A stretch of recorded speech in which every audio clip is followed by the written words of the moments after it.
Good afternoon, everyone. It is 12 noon. It is Monday, June 10th, and this is the Superintendent's Workshop for the School District of Indian River County. We are meeting in the Joe N. Idolette Junior Teacher Education Center, and I'd like to call this workshop to order at 12 o'clock. At this time, I'd like to turn the meeting over to the Superintendent. Thank you, Madam Chair. As always, the standing first item is the purpose of this workshop. The purpose of this workshop is to present items that will come before the board for approval, as well as other updates. Our first item of the day, at the request of the board, is a presentation from Florida Freedom Faith Alliance. These glasses are really good when you put them on. And I'm going to introduce Lynn, and I'm going to say it with the Italian fingers in it, Valletta, for this presentation. So at your request, board, we are excited that Lynn is here. Thank you. Thank you so much for having me.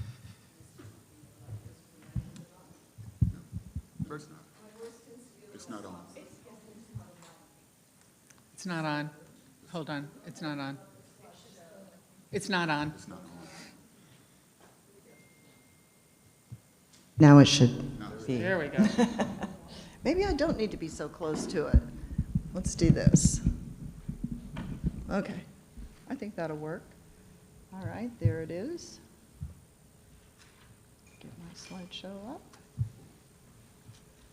So I want to thank you so much for having me here today. And I've been working with trafficked children for 10 years.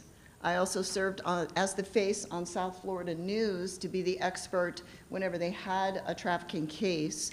And that's been since I started my first organization in the early part of 2015. I'm the founder of Visionary School of Arts, and I'm also the founder and CEO of Florida Faith Alliance. And Visionary School of Arts has collaborated with Florida Faith Alliance to get a focus on the schools and to bring our program into the schools. So Child Trafficking Prevention USA is a subsidiary of Florida Faith Alliance specifically formed for schools and to go into statewide and also nationwide. And we work with local churches and synagogues under FFA, but we are in schools strictly to prevent child trafficking and equip you to know the signs and to respond appropriately. Other states are now asking us to begin alliances, and we are beginning in Maine and also Colorado. Next slide, please. Oops, that's me. There we go. So I'm here to issue a wake-up call and educate you and mobilize school districts to stop child trafficking. And the sources for the stats and the facts that I'll quote are right there. But let's go ahead and find out more, because I'm going to click through fairly fast since this is a 20-minute presentation. So what is the definition of sex trafficking? For adults, it's a form of modern-day slavery in which traffickers use force, fraud, or coercion to control their victims for the purpose of engaging in commercial sex acts. For a child, no force or fraud has to be proven. Now, any sexual activity involving a child in exchange for something of value, or if something is promised, that is trafficking. An example would be trading a Happy Meal for sex or a place to stay. So we call this survival sex. Human trafficking is a multi-billion-dollar economic giant, and the Department of Justice has identified child trafficking as the fastest growing crime in the world. And America is the biggest buyer of sex in the entire world. Demand for younger and younger children is growing at a very rapid pace. Florida ranks number 3 in the nation for trafficking, behind California and Texas.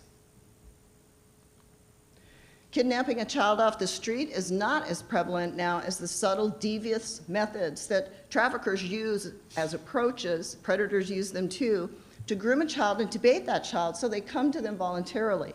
One growing trend is trafficking children after school without their parents knowing, or families trafficking their own children. Now, Afro-American and Hispanic children are high risk, but know this, that approximately 60% of all foster care children have been trafficked. Stats from DCF show us this: 1 out of 3 girls has been sexually violated, and 1 out of 4 boys. And these children are susceptible, and traffickers and predators know exactly how to spot them.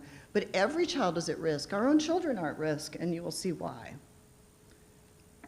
So who is the trafficker? It could be a boyfriend, a gang, an online friend, a neighbor, or even a family member. Traffickers are criminals who may operate alone or in organized crime, gang, and affiliation. Victims are brainwashed, manipulated, abused, and conditioned to stay with their trafficker. The average lifespan of a child is only 7 years. They usually die from violence or from disease. They can be used 30 to 40 times a day. And remember, a drug can only be used once, but drugs are used to control them. It's all about money to a trafficker. Most victims do not identify as being trafficked. It's something that has to be recognized by someone who has been taught to know the signs and knows what to do. One trafficker enslaving 5 children makes approximately $1 million per year. The younger the child, the more potentially money they make. Potential money. Sexting and sextortion is one of the leading causes now of suicide, and it is the fastest growing gateway to trafficking in every public school, and organized crime is often involved. So let's talk about social media. Children who have full access to social media means that social media has access to them. Traffickers and predators are constantly looking for new children, and traffickers track kids, their posts, their friends list, their location, their tagged photos, and they use face recognition technology. Now, the average predator tries to contact a child 30 to 50 times a day. So add AI into that equation and imagine how that's going to multiply. I did an awareness training in Stewart at the Women's Club a few years ago in Martin County, and the high school football coach's wife came forward with their 16-year-old daughter, and she said, "Is this trafficking?" And she showed me an Instagram message, and I said, "Yes," and I contacted the sheriff's department, and it turned out to be a ring in California targeting girls in Stewart.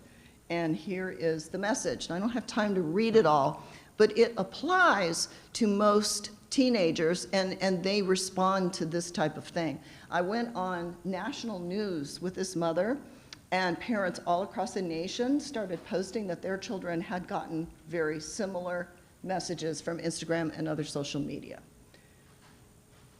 So these are the apps that everybody should know about, and new apps are popping up all the time. Knowing this, that 50% now of all prosecutions involve online recruitment. These are the apps, if you want to even snap a picture of them, for those of you that are parents, that can help protect your own children or share with concerned parents. So the new thing out there is now vaults and secret folders that can only be accessed by a code. But Bark and NetNanny are 2 of the top apps that will tell you if this is being used. So we recommend this phone. It's a new and great tool. It's a phone that saves space for a child. It looks like an iPhone and has a watch, but it does not have internet access, and they cannot send pictures back and forth to each other. And it might just save a life. Online gaming is another way to reach children. This is a list of top games that traffickers use to solicit children. You may recognize many of them. A trafficker or predator will take up to 2 years to convince a child that they are the same age. And many of these games have vaults. A tip came in to us because a grandmother attended just one awareness presentation. She alerted her daughter, who lived in Virginia. She had 2 children, a 14-year-old who had just gotten a new boyfriend. And she started noticing that the 14-year-old was exhibiting all the signs of a child being trafficked. She was withdrawn, she was depressed, her grades went down in school, she was falling asleep in class, there was just a whole lot going on. And so the grandmother pressed her daughter, "You've got to find out what's happening with her." And so they sat her down and talked to her, and come to find out, she had been in a game called Roblox and was invited into a vault.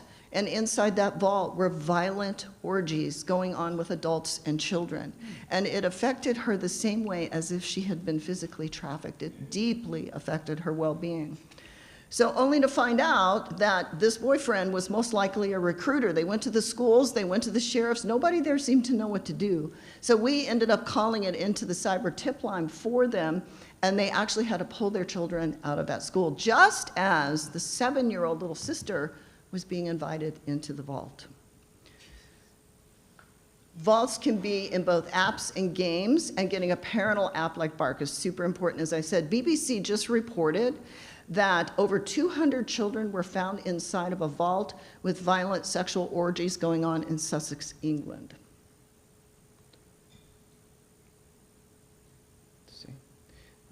got this to go forward, but not mine. Okay, these are common symbols used by pedophiles. They're often in tattoos or jewelry. The pedo bear in the middle is a universal sign, as many of these are worldwide. We just turned in another tip having to do with the school where children were sketching these symbols. And sometimes they may draw them. This came from an FBI workshop. I have liaisons with sheriff's departments, Homeland Security, and FBI up and down the coast here. So traffickers have another method of preying upon our children. Children are forced to recruit.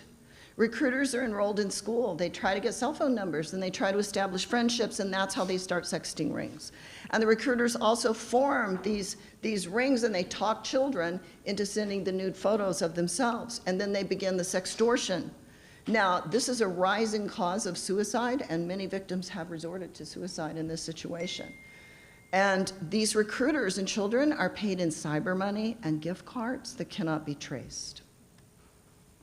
Who is the user? Well, it could be a man or a woman, a friend or a neighbor. They could be married or single. They could be a family member. Users could be educators, servicemen, politicians, just to name a few. So we're going to take a quick look at the average pedophile website that is seeking to normalize sex with children. And please understand there are thousands of these websites worldwide. We're just going to look at one. It's called Pedo Support. There are over 54,000 posts on this sick website. They have a child board here, accessible only by coding. And of course, it's child porn. And this is just one example. And I'm about to connect the dots of where this is all coming from. The root of all this is pornography. Pornography is everywhere online, increasing in violent acts and driving demand for younger and younger children. Cambridge University, along with many medical studies, has proven that pornography changes the frontal cortex of the brain in children. It leads to a desire for harder, more violent material, and it does the same thing to the brain as substance abuse and can be as addictive as heroin. And we understand, and this is a phrase I coined in Tallahassee when I presented to the Justice Committee, that pornography fuels demand and demand fuels supply. So we teach youth this is just not cool, and it's part of our educational videos for schools. The Department of Justice has arrested over 1,700 people just over the last few years. Child porn was at the heart of all those arrests for trafficking. So this escalated under the cloak of the pandemic. America went up 98%, as did the country of India, on online child exploitation during the pandemic. Because what do people do when they're locked down? They go online. So, excuse me, there we go. It's hard to do two buttons at the same time. So America, after going up 98%, these are the new stats. I won't read them all, but as you can see, out of millions of viewers, the largest viewing audience is underage. And there's a national crisis recently brought before Congress of teens molesting young children because they're online watching this pornography. Understand that for every trafficker arrest, there are hundreds of users involved. There can be many victims county to county under one trafficker who is networked. And we have many documented arrests throughout Florida, and then we're going to bring it down to Indian River County. So these are a few of the faces arrested just over this last year from Polk County to Fort Lauderdale. Check out the Fort Lauderdale by the Sea City Commissioner and Fire Chief, also the town Santa Claus, arrested for child porn as young as 5 years old. These are Martin County arrests, where I'm from, and these are for child trafficking, child exploitation, and porn. There have been 9 arrests over the last year that included 3 high school employees, 2 teachers for sexting minors, and a high school janitor for having violent infant porn, the worst the sheriff had ever seen. We were responsible for 4 arrests shown up there and the rescues of women and children just because we gave an awareness presentation and just because somebody brought us a tip. So the 3 men on the upper right, you can see them. That was the ring that was running from Martin County to Lake Worth, and hundreds of users were involved. Wherever there's awareness, there will be arrests and there will be rescues. So in Indian River, a man and a woman in 2022 were arrested for child trafficking and videotaping child porn and selling it. In 2023, you have the arrest of a well-known millionaire businessman in Indian River County for child porn. A boat arrived in March of this year on the shores of Sebastian Inlet, and the operator of the vessel was armed with 25 individuals, including 5 unaccompanied small children. Daniel Rhodes, a little over a year ago, running a human trafficking ring throughout the Treasure Coast, including your community, was arrested on manslaughter charges as well, running a hotel and motel ring. Right before the pandemic, a Sebastian man was arrested for molesting a 12-year-old boy and other victims. He's upper right. Then reported by Treasure Coast News in January 2024, child pornography investigation leads to Vero Beach man's arrest, Dylan Lord, who was using Snapchat on a sexual battery charge. A Sebastian police volunteer was just arrested this April for 50 counts of child porn. My Homeland Security liaison, who's over 5 counties, sent me the picture of the guy in the middle there, Cody Allen Bates, age 30, lives here in Vero. He was producing worldwide pornography using his own 2-year-old son. And finally, your very own Sheriff's Office deputy, 19 years old Kai Cromer, was arrested for possession of child pornography, sexting children. He coerced and solicited sexual content through Snapchat, and there have been 4 victims located so far. So would you like some good news? I do have some. Okay, so I began working with State House Representative Toby Overdorf in 2022 on a new law to shut down porn in the state of Florida, as the state of Louisiana has done. And since then, Governor DeSantis has signed 5 bills, and it is starting to trek forward. We are starting to make some headway. Now, next, I want to show you here we go. Okay. The videos we've created are called Don't Take the Bait, and they are starring kids, local students, who are amazing. And these state-of-the-art videos are designed to capture the attention of children, of teachers, and of principals. So the Martin County Schools has just announced their full partnership with us to bring the full video curriculum in. We are live training their principals. And under the umbrella of Martin County Schools and Sandy Pines Mental Health Facility, you see our second program. This is where we train trauma-informed teachers and teams we are actually working with over 450 trafficked and abused children ages 5 to 17 with a very successful program that has been proven over the years. It's called The Power of Art. And we use drawing on the right side of the brain and principles of healing to get these children to a new level and a new place. But for now, I want to show you a 3-minute awareness trailer video for elementary school ages. Let's go ahead and show that. You go to the next screen, and then I think you just hit the next button and it should play.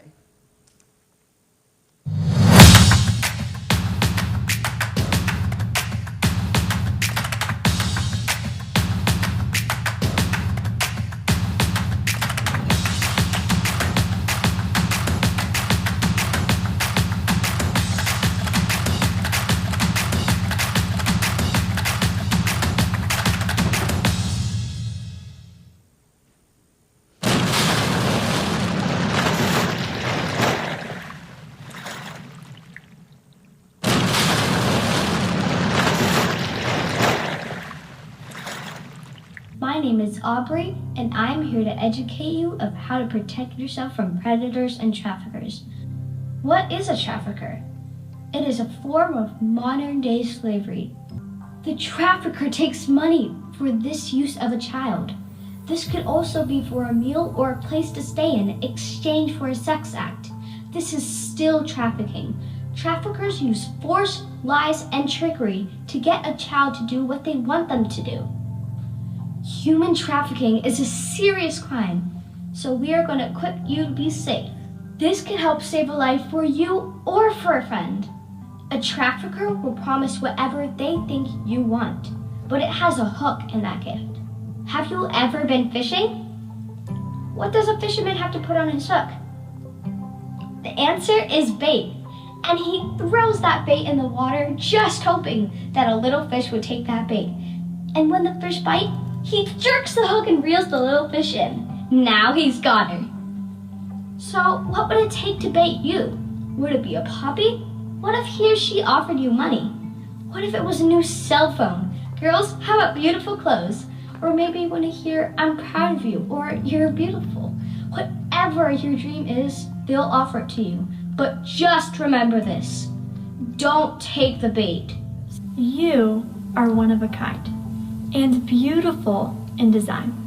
Real love encourages you to treat your body as priceless. A trafficker will take up to 2 years to convince a child that they are the same age and want to be a friend. What is sexting and sextortion? It is when a friend or person you know asks you to send a picture of your body or private parts by texting it to them. This is very dangerous and it may get into the wrong hands. Someone could begin threatening you that if you don't send more pictures, they will show them to your parents and friends. Tell a safe adult about what is happening right away and get help. This has happened to many children, and you are not alone. If someone asks you to send nude pictures of your body, just say no. Don't take the bait.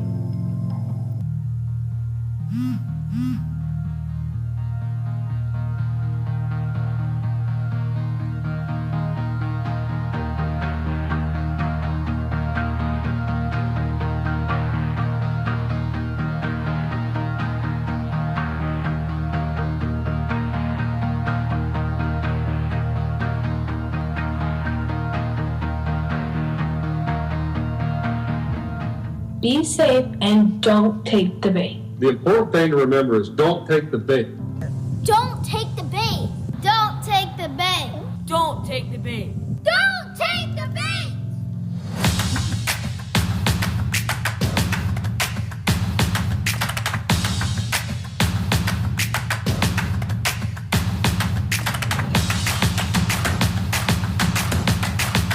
You can go ahead and go on to the next slide.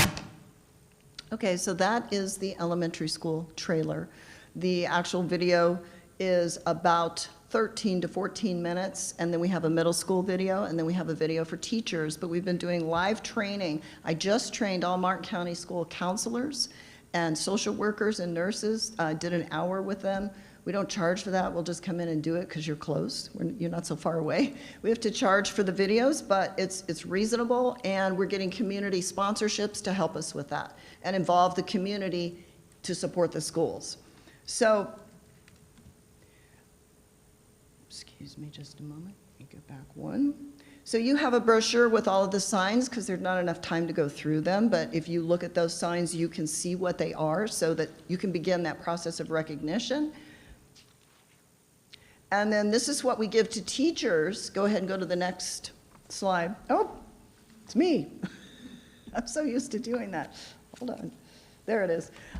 This is what we give to teachers with your security officer contact information. We also supply the new Florida State hotline, which is brand new under Ashley Moody. And there's a national hotline, and there's the cyber tip line that we used to help the one student. And then, right now, we're training our teachers right here in Vero Beach to be trauma-informed, to take our Power of Art courses into schools, jails, and organizations. Our jails are full of trafficked children. So we have a large volunteer force here in Indian River. We also have an office here and a post office. This is Tracy Ruleman. She's one of our county coordinators here. And so I just want to thank you for being willing to protect the children of Indian River County.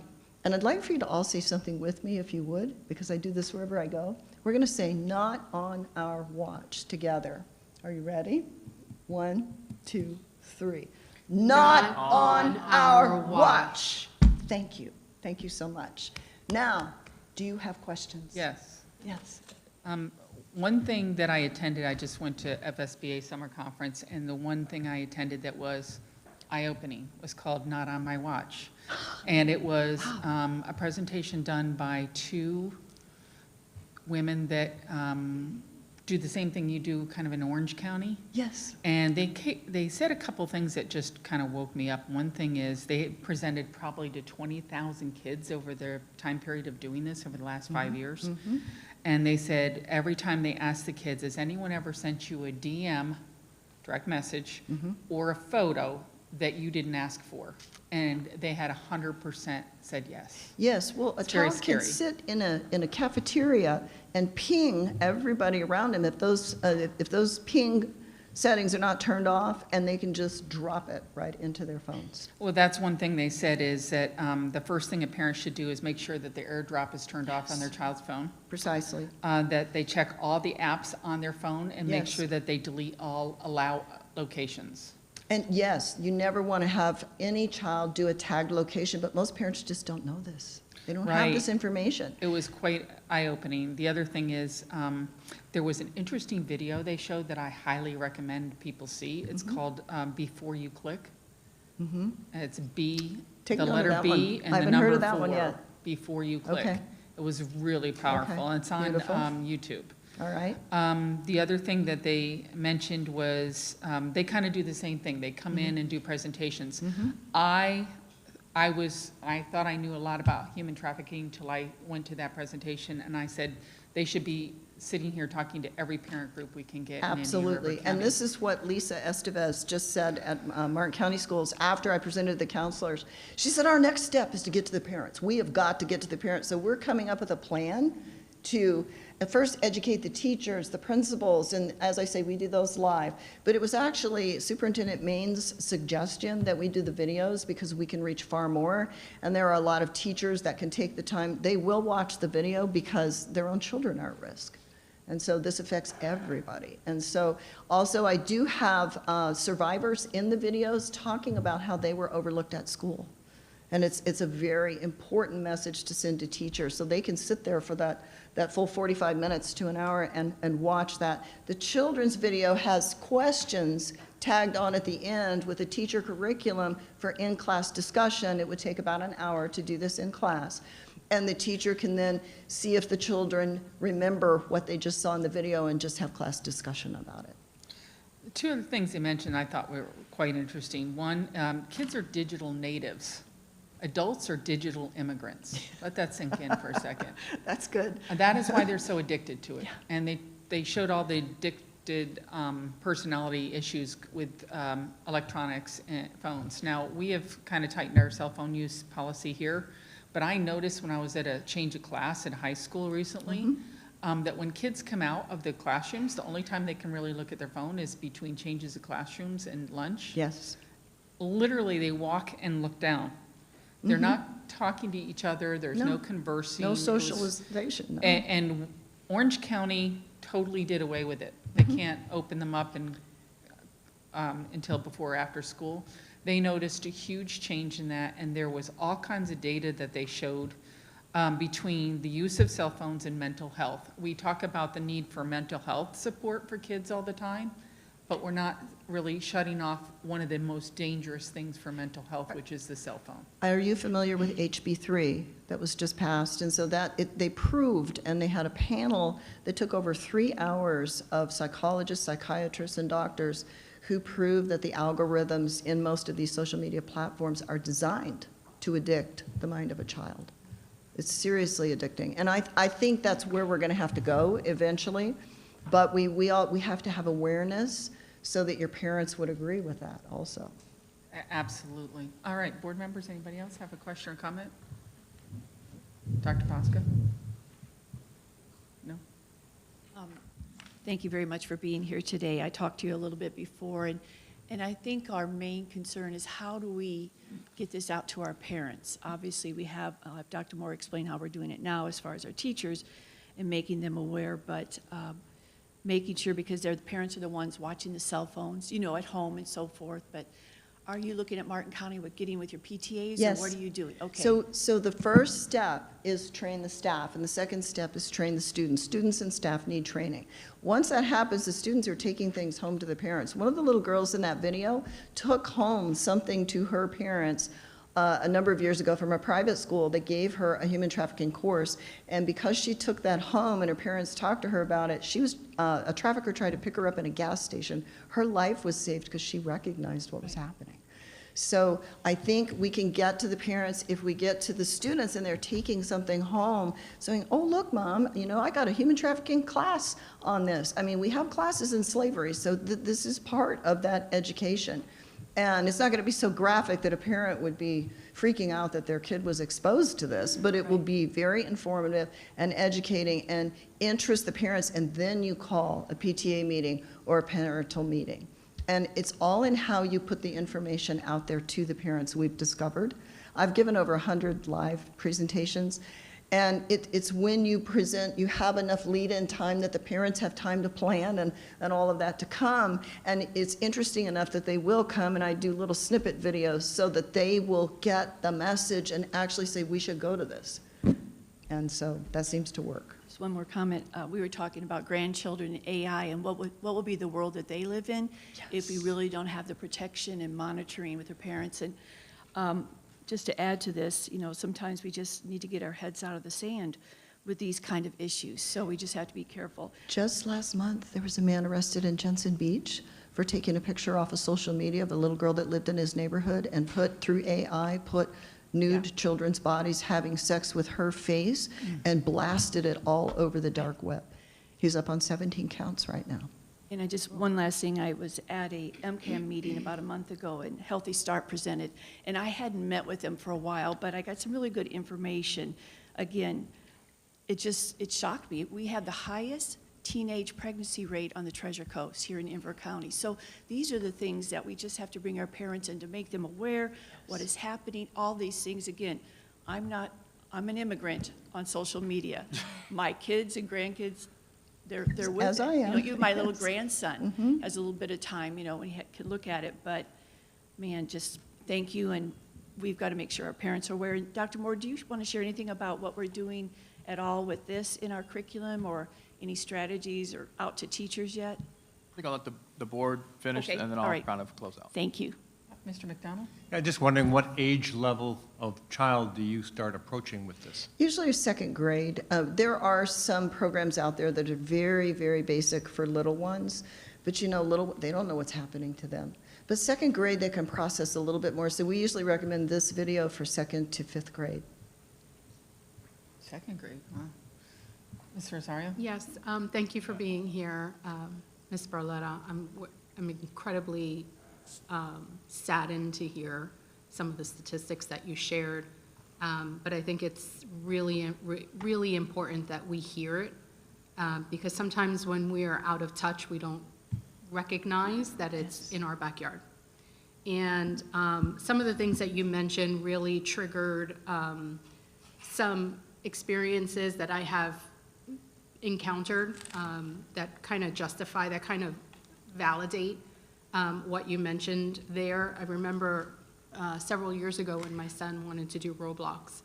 I realized that at first it was like, oh, well, you know, no big deal, you know, how dangerous can Roblox be? But in the middle of, I think, playing, there were these advertisements that came on and these private chat rooms. Yeah. Those are the vaults. And then if you join the chat, it's actually a world chat. Yes, it so is. you could be talking with anyone all over the world. Yes. And it's really all about the game, but you don't know who's on the other side of that screen. So immediately we did away with it. But I can see how those could be doorways, gateways into hell. Because once a child gets there, they can't get rid of an image or whatever has happened to them, whatever is presented to them. My heart is sad. My heart is really sad, and I think that this is something that we should do. I think hopefully the board will be in support of this program here. I know that you received unanimous support at Martin County, in Martin County School District. Yes, and Dr. Prince has just contacted us for St. Lucie Schools as well. I think that's wonderful. I think what I like about what I've heard and what I've read about your approach is that it seems very age appropriate. That video that we saw for a second grader, to me, seems very age appropriate up until 5th grade. It's not something that, you know, crosses the line between what our statutes provide regarding whatever we present as age appropriate. But you're not asking essentially to present to children, you're asking to train the adults, There are and then eventually the parents, is that Well, correct? there are 3 videos that Martin County Schools is bringing in, starting in 2024 fall, and they will be shown to every second grade through 5th grade, and then there's the Okay. middle school and high school, and they will be shown to every teacher. And then in addition to that, we've already done the training for their counselors, their nurses, and their social workers. And then I'm also booked to train all their principals, to give the 20-minute presentation you just got to their principals. And I'm happy to come up there and do that. As I say, it costs us, and in your packet, you'll see our costs, what it's gonna cost us to do our online platforms, go out and present this, have technical staff available. This is an online platform that teachers can access. And so it's just a downloadable thing that you get online, and it's done through LearnWorlds, and so there are costs involved for us, and that's why we charge per school. However, Martin County Schools helped us develop the price on it because we didn't want to go so high that we couldn't get in everywhere. Right. And I'm also working at the state level with the Florida Alliance to End Human Trafficking, and they're making connections for us as well. Yeah. I believe that this actually satisfies, and I know that Dr. Moore is going to talk more on this after board members, but I believe that this kind of presentation could satisfy our requirement with sex trafficking information, because we're required to provide this information to our, Yes. to our district globally, and obviously to Yeah. our staff, and then ultimately to ensure that kids are aware. And as you are happy with that, we have another program for mental health that we can introduce to you at a later date, that we're using with our trafficked and at-risk children. That's wonderful. I'm also reminded of, this isn't new. Trafficking isn't new. You mentioned something about children recruiting other children once they're recruited. Yes. This happened way back in the 90s, starting with Jeffrey Epstein. Yes. Right, and recruiting children, and Ghislaine Maxwell, so that the kids can recruit their friends, and this is how the entire sting kind of happened. So yeah, I think that this to me is just a no-brainer. We as a board can make the decision of where our priorities lie, and to me,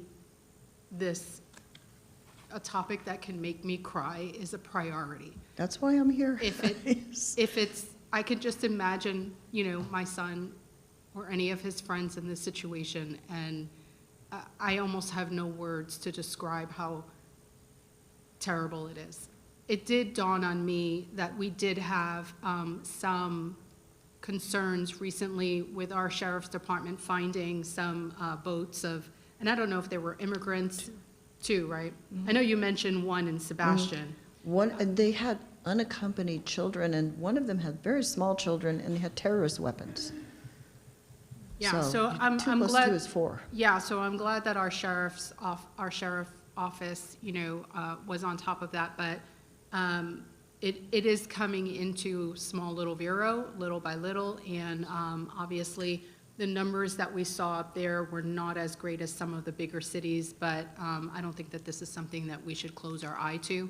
I think it's incredibly important, and for a time as this, I'm glad that you were able to present. So thank you for that. Thank you so much. Yeah, I'll just, Dr. Pasca. yeah, thank you for coming and presenting today. I really appreciate it. This is a difficult topic that I think part of why it doesn't get as much attention as it should is it's just something that nobody wants to talk about. It's upsetting. As a parent, listening to this, it's deeply disturbing. But clearly, it is a major issue across the country. It's a major issue in Florida. And I would like to also support using your organization here in Indian River County. I think that would be very beneficial. So that's where I stand with this, and just appreciate you coming here. Since that movie, Sound of Freedom, it seems like people are waking up and rising up. And so one thing we're seeing is we have hundreds of volunteers. We have an army of people that want to volunteer and do something. And this is a place where they can get some traction, and actually get involved. So I think more and more people are becoming aware and wanting to do the right thing. Yeah. Mm-hmm. Yeah, I too support it totally, and thank you for doing this. The other video they showed at that other presentation, I don't know if you've seen it, America's Daughters. Somebody told me about that. I Oh, haven't seen wow, that one. it was moving, but I wouldn't show that to kids. I think that's more appropriate for parents. For but- parents. Or maybe older teens. So that's another one to look into. I like to do live presentations to parents because they can ask questions and get, you know, Yes. more engagement. Absolutely. All right, thank you so much. We appreciate you being here. Thank you. Thank you. Just closing remarks, Madam Chair. First, Lynn, thank you so much for coming and taking this on. I don't know what drives you to do this work, but I'm very thankful that you do, absolutely. A call. Good answer. Very thankful that you do. And when it comes to the Treasure Coast and the schools or the districts on the Treasure Coast, Indian River County is a district that stands in front. And you can tell both Superintendent Maine and Prince that I said that. And we're looking forward to continuing the conversation to get in front of our community, evaluating our current practices. We do, as Ms. Rosario was saying, required instruction, and we have a very comprehensive system which we embedded across curriculum, so it's just not a requirement that the state says, but embedded in a way that allows us to make sure that it is absolutely connecting in every grade level as appropriate based on the age of those children. And in terms of our partnership with the Sheriff's Office, I don't think you find a stronger one. And our opportunity to engage our entire community around, as Dr. Posca was saying, a difficult conversation, but a much needed conversation. I think we're organized in a way, really for you to be saying in a year, Indian River County is the district that you need to look at in terms of how this work is done. So thank you, and we'll be following up. Thank you. Thank I you. I do have a follow-up, if I may, Madam Chair. Dr. Moore, it seems there's unanimous support on this board for this program. Is this something that would need to come to us for a vote, or with the unanimous support here, do you just go with it? How does this work? As I've said before, this is all the direction that I need. So I will obviously keep the board up to date in terms of what our implementation. I think there's work needs to be done over the summer so we can get in front of some of our student services team going into the upcoming school year. But Beautiful. we will Dr. move. Moore, if I may, I'm sorry.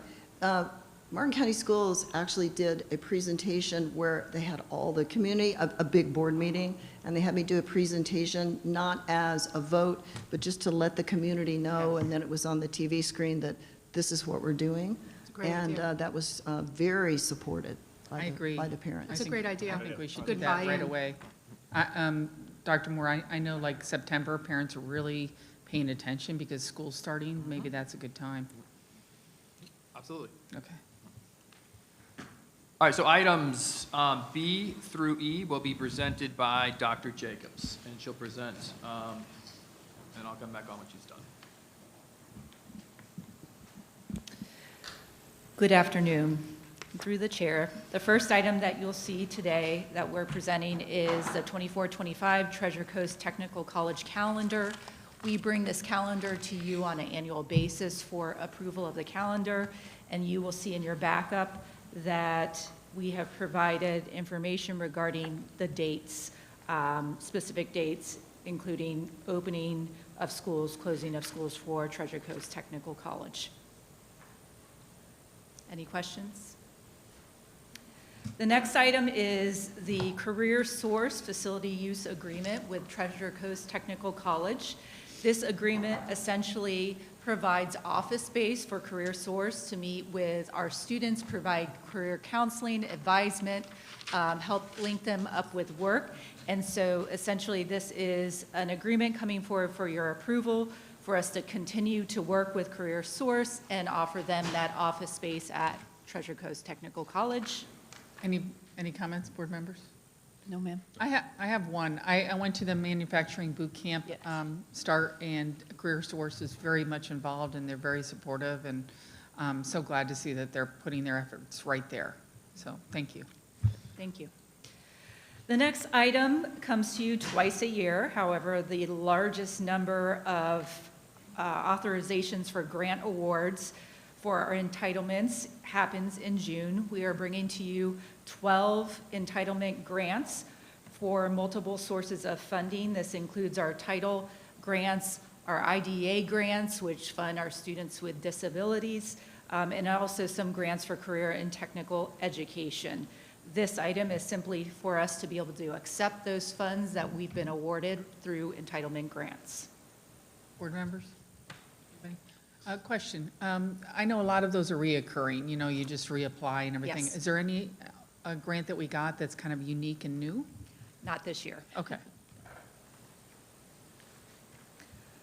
All right, the next item is coming to you. It's a piggyback agreement with Power Buying Group. Power Buying Group is a collection of districts in the state of Florida who have worked together to negotiate pricing for food and nutrition services. This is actually, their vendor is Cisco Corporation, and based upon a cost analysis that was done with our food and nutrition services, they anticipate significant cost savings by joining this piggyback agreement through an amendment. Okay, board members? Questions?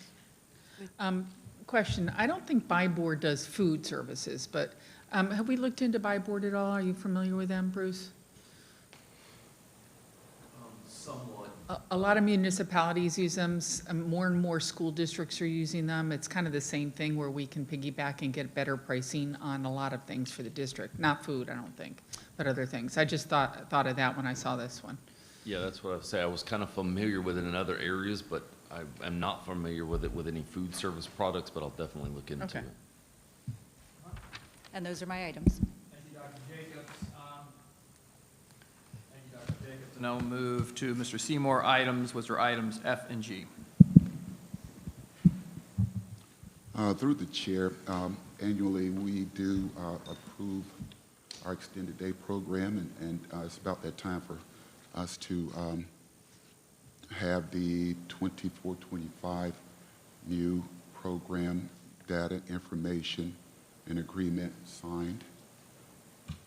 We also have with that the fee structure, which there are very minimal changes for the fees as far as parents and also staff members. So the rates are pretty close to what they were last year, considering. I think everything is included in your packet. Thank you. Board members? I have a question, and it might not be related to this Early Learning Coalition. I'm not sure where the pre-K program falls into this. Does the pre-K program fall into this? Through the chair, no. No. But I am going to give a little presentation on pre-K later today. Okay, I'll hold my question until then. Just a comment, Ms. Berenborg.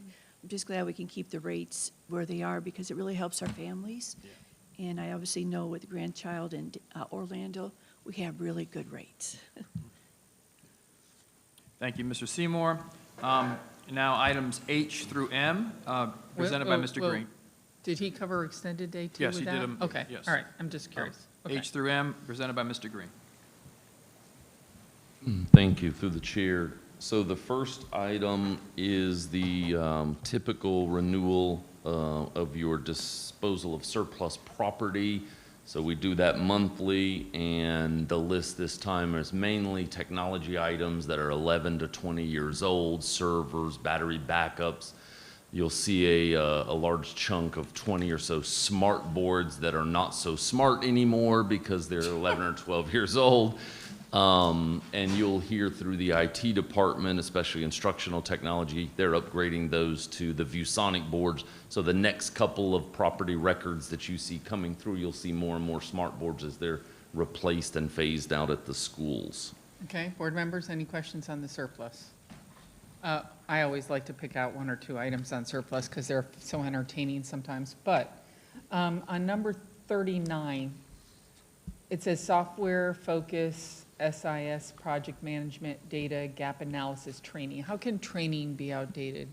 Yeah, well, so this was already given and delivered, but because it was over $1,000 at the time, and we do this with a lot of technology, if it includes any piece, it'll get a barcode. So it had a value, okay. But the training happened a long time ago when we initially brought it through. Okay, thank you.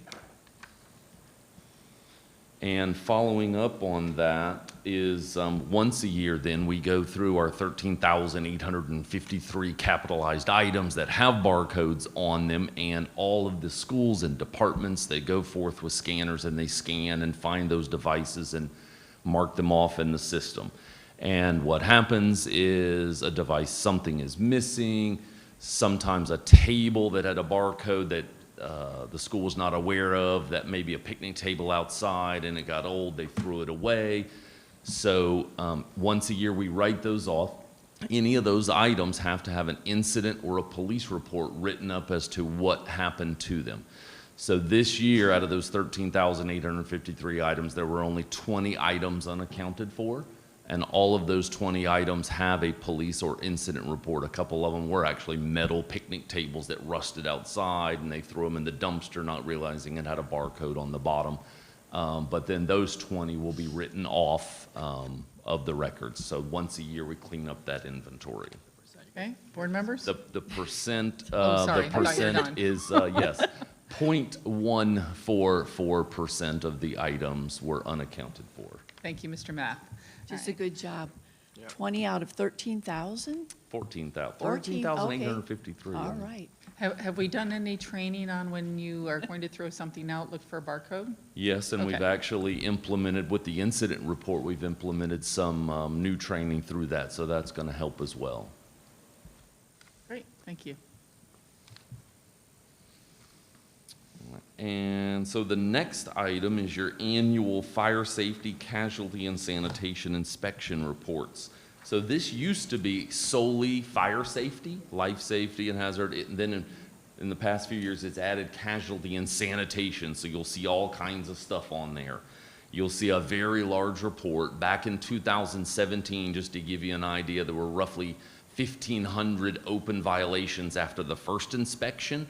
And by the third and final inspection, there were 178 items still left open. This year, we started off with 639, and after the final inspection, we have 13 items open. It is the lowest amount I've ever heard of since I've been here. And some of those items are out of control of the school. You'll see some rusted fascia gutters at a couple of the schools, so that becomes a physical plant project that we'll put into the maintenance work order system, and we'll fund and we'll take care of that for the school. So there are 13 items, but the entire packet, because we're required to have the board approve all of the cleared violations, you have the entire packet of all the various inspections throughout the year. Board members? Just, why do you think it's gotten so much better? What is happening? A little more accountability, and for me being new this year coming in, got the initial report and said we can do better, and we did a fourth inspection. So emailed all of those schools with those violations, pictures of them, worked with our code enforcement and our maintenance department to say anything that we can clean up, let's get cleaned up. Thank you. Anybody else? We don't play. Okay, as you know, I always ask you when I see this report about open doors. And my concern is we put all this into place for safety for kids, and then somebody props a door. You told me the answer. What is the answer to how many doors were propped this year? The only door was a restroom, which is an issue with the stall, so it was allowed to be propped open. But all of those other prop door issues are zero this year. Thank you. Please tell everybody thank you for that, and to continue that, because, you know, we can put so many things in place and spend so much money on safety, but then a prop door leads to all kinds of problems. So we appreciate that. Your next item is your annual, I generally call it the recurring vendor list. So as you heard from Dr. Jacobs, we have items that we need to purchase throughout the year, milk and bread. We have fire alarm systems that need repair. We have air conditioning systems that will need repair. So if the AC went down at a school, we can call in the vendor. So what this recurring vendor list does is gives the superintendent authority beyond the $50,000 in statute and in board policy to readily contract with those vendors when needed. It does not mean we will spend the amount on that list. It just means based on historical views, we look at how much do we spend on air conditioning repairs, and we get that amount pre-approved. It's not a purchase order. It's not a guarantee of a spend. It's just purchasing authority to be able to do that work. Custodial, several of it has to do with environmental. Let's say we had a leak or a flood and we needed to fix the carpets. You'll see carpet cleaning on there in an amount. So that's the recurring vendor list. And I can tell you through the savings, with the Power Buy Group through Cisco, the list is $1.3 million smaller than it was last year. Again, it's not a spend list, but an authority list, but we're asking for less authority because we are realizing some cost savings in several areas. Board members? Okay. The next three items, as we've mentioned several times, is we're putting items out to bid to get the lowest possible price and the best service from our local vendors. So L, M, and N are all invitations to bid that we've been talking about, and now those committees have met and have selected various vendors. L being carpet cleaning with an estimated cost of $50,000 per year, a 3-year contract with 2-year optional renewals. Stanley Steamer of Fort Pierce was the best responsive bidder for that. For M, you had pest control, and that's about $150,000 a year, 3-year contract with 2 1-year renewals. We had 2 most responsive bidders, Hewlett and Massey, that we'll be using for that. And item N is pressure washing at an estimated cost of $75,000 a year for 3 years with a 2-year renewal, and a company by a local company by the name of Maines was the most responsive for that. So those 3 items will be before you this evening just to approve those vendors to be selected for the year. When we need that work, we can contract with them, and we have the contract in place. Dr. Jones. Mr. Green, how many bids do we usually get on these type of areas? So it ranges. There's some of them where we only get 2, and some we get 12 or 15. I would say the average, like tree trimming, we got 6. So it really depends on the area. Painting we didn't get too well, so we're putting it back out, and it really just depends on the local vendor's capacity, if they want to participate in that or not. But I would say 4 to 6 is a good response number on most of these. Thank you. Okay, any other board members? We're good? Thank you, Mr. Green. O through R would be Ms. Becerra. Good afternoon. Through the chair, I have 4 items that I'll be bringing to you for approval. The first is the purchase of Go Guardian Teacher. That is something we currently have in motion. This request is for approval to purchase Go Guardian for another year. It's designed to support effective teaching strategies, stopping any internet access for students real time, limiting that website access. It ensures on-task learning and even prevents the ability to go to specific websites. The next. Hold on. Okay. Board members, any concern? All right, I'd like to make a statement about Go Guardian. Okay. A lot of teachers, when I walk through classrooms and talk to them, concerns, whatever, they'll bring up other things, but this comes up once in a while, is how many kids can go bypass our protections that we have and can get out to the internet. It's very concerning to me, especially with everything that we just heard. So you said it can stop them on a lot of stuff, but I'm hearing that it doesn't stop them on everything. So the training that we give our teachers to make sure they're on Go Guardian and make sure they're up to date, can we double it up? Or, because I'm not sure every teacher is doing it. So through the chair, different system. Go Guardian is the system that allows the teacher to see what the students are doing at their specific desk. Right. But if Mr. Green, if you want to talk through these. No, I know that, but that's how they're catching them from going out to the internet and things like that. Right. Go Guardian allows the teacher to see from her desktop what the other students in the class are doing. So it's a system that allows us to evaluate and say, okay, you're not on task, or you in fact are on a website that's not there. In terms of filtering what students have access on our system, that's something different. That's light speed. That's light speed. So I'm hearing kids are getting around it like crazy. But I'm also hearing that if a teacher doesn't monitor on Go Guardian or isn't really up on it, it's happening a lot more than you think. So I think that we really need to buckle up on this and make sure that every teacher is using Go Guardian if we're paying for this and it's out there. They should be trained in it, and they should, our administration should be checking that that's happening. When I walk through a classroom and see students that aren't doing what the teacher's doing, I'm wondering, is that teacher paying attention to what's happening? I usually go to tell them, you know, you've got a student over there that's not doing what you're supposed to do, but that's not my job, you know. I'm walking through and just visiting, and who knows how often that's happening. Correct. Very concerning. Is there any form of centralized access beyond just the classroom that could be initiated so that somebody who's not trying to teach and instruct the students would be able to Yeah. monitor that? Through the chair, that's what Lightspeed does. It is a filtering system, and it is a system that we constantly evaluate in terms of what is being viewed and not viewed, and then blocking sites that are coming online or not inappropriate. And just to be clear, what we're talking about is when a student has their laptop up in front of them and they're doing some work here, not that we're not talking about cell phone usage in the classroom. Right. Correct, because they're not going to have the cell phone out.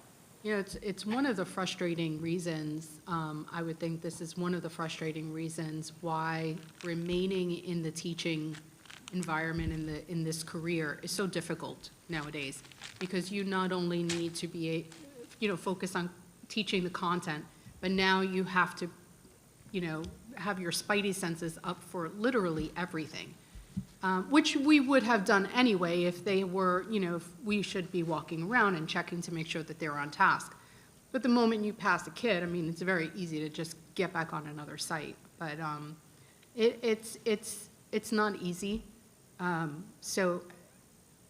But I do believe that this is something that we need to kind of, I don't know if Lightspeed has an ability that if a student goes on a site that they're not supposed to be, does it shut the student down right away? Does it, immediately say, you have no access to this, or, something to that effect. But whatever it is, I want to show some sympathy and empathy, in this task, because it's monumental. It is. One thing that was brought to my attention where the kids were keeping their cell phones turned off so you couldn't hear them, but they were still on, and they were using Access VPN on their own. So they were bypassing the system that way. That's a concern. They're using their own hotspots, their own devices to be able to get around our stuff. I can see that done. Can I just say, since we're on this topic and due to the presentation, I saw, and Dr. Moore, I don't even know if I sent it to you, but I saw a video interview of some students. I may not have. I got to try to find it. It was a high school, and they were interviewing a group of students in this high school. The high school removed all phones completely, absolutely, completely. You were not allowed to have the phone out or on your person or anywhere visible from the moment the first bell rang until the moment the last bell rang. And some of the students expressed some growing pains at the beginning, what am I going to do? This is crazy, this is insane. But after they kind of got over those growing pains, just a few months in, and a video was taken of their cafeteria alone, just the cafeteria. Did I send that to you? That sounds familiar, I right? don't think you did send it to me, but I have seen it. Maybe somebody, and everybody was talking, and they were playing card games, and they were having discussion, and it was like none of that had happened before. So it was all new to them, and it just completely changed the culture of the school. It completely changed, obviously, academics. It completely changed the focus. And I believe parents even were extremely pleased. And there wasn't a concern about security either. So, which we'll hear nowadays, if God forbid there's an emergency, how am I going to get in touch with my student? I'd like to, if the board is interested, see about, going in that direction and removing phones altogether. And I'm not talking about, that would be up to you to kind of provide for us some research and what districts are doing it, what schools are doing it well, what that looks like. Certainly, if it could provide, if there is any data, with regard to attendance or anything else. But, I don't know, board members. I'm certainly willing. I've been willing to do this for the longest, and I was told, oh, you can't do it because of the security issue, that parents want access to their kids, which I get. But, on the other hand, there is this addiction to phones. So I'm not sure where this will end, but it seems like an appropriate time to just kind of bring this up. So, through the chair,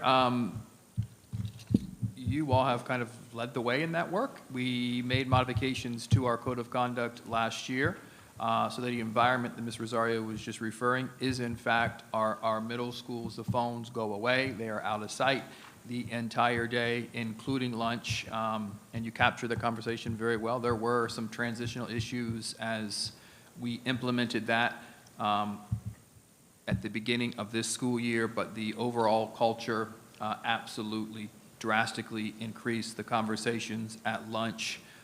There was a lot of, oh my gosh, how are we going to do this in a middle school space? But after the end of the first week, absolutely outstanding. The data is clear in terms of the number of incidents. You all recall the number of times you received mass communications from me or board alerts from me regarding this student was videoed during this or that, and it was a constant thing in the middle school space. Ms. Christofoli, how many did we end up having now that the school year is officially over? Yeah, all together. All together. Throw them in there. I'll start middle schools. Middle school's barely any. All right, see?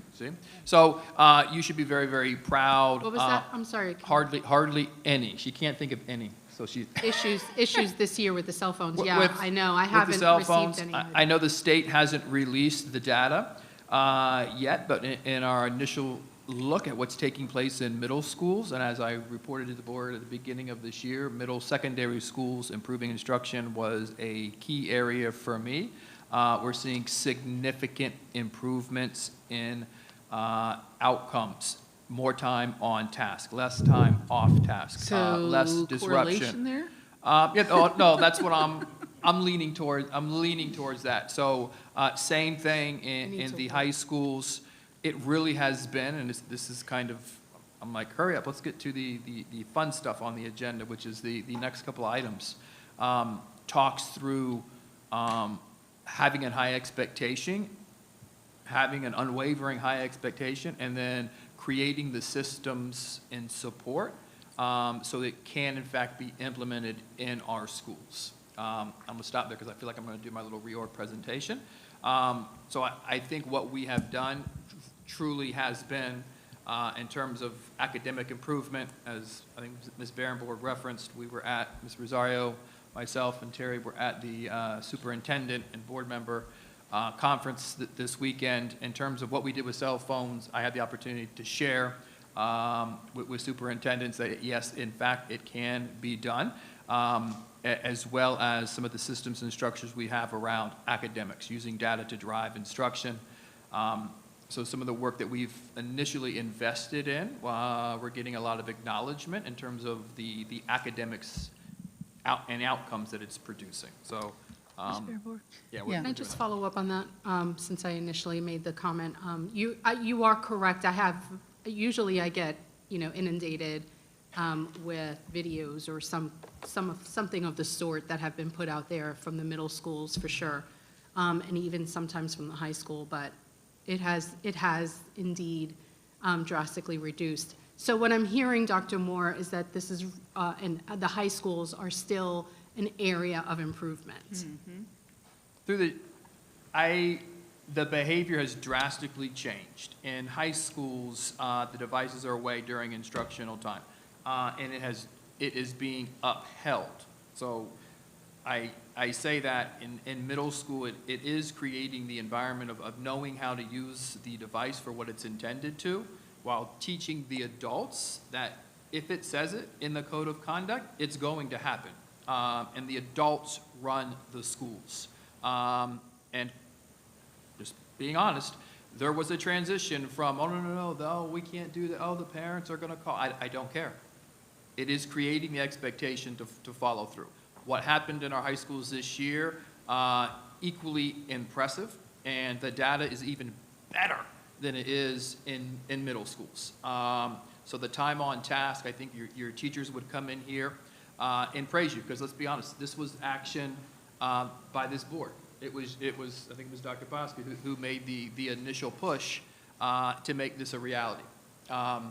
So, thank you. Yeah, no, it's working really well. So one of the things last year, and I'll end on this, one of the things last year that we talked about when we looked at the data on this is that our data only showed, I believe the name was insubordination, but it didn't actually show cell phone usage. Like if you were sent to the office for a particular behavior, it didn't actually identify that if that behavior was because you were on your cell phone or misuse of cell phone.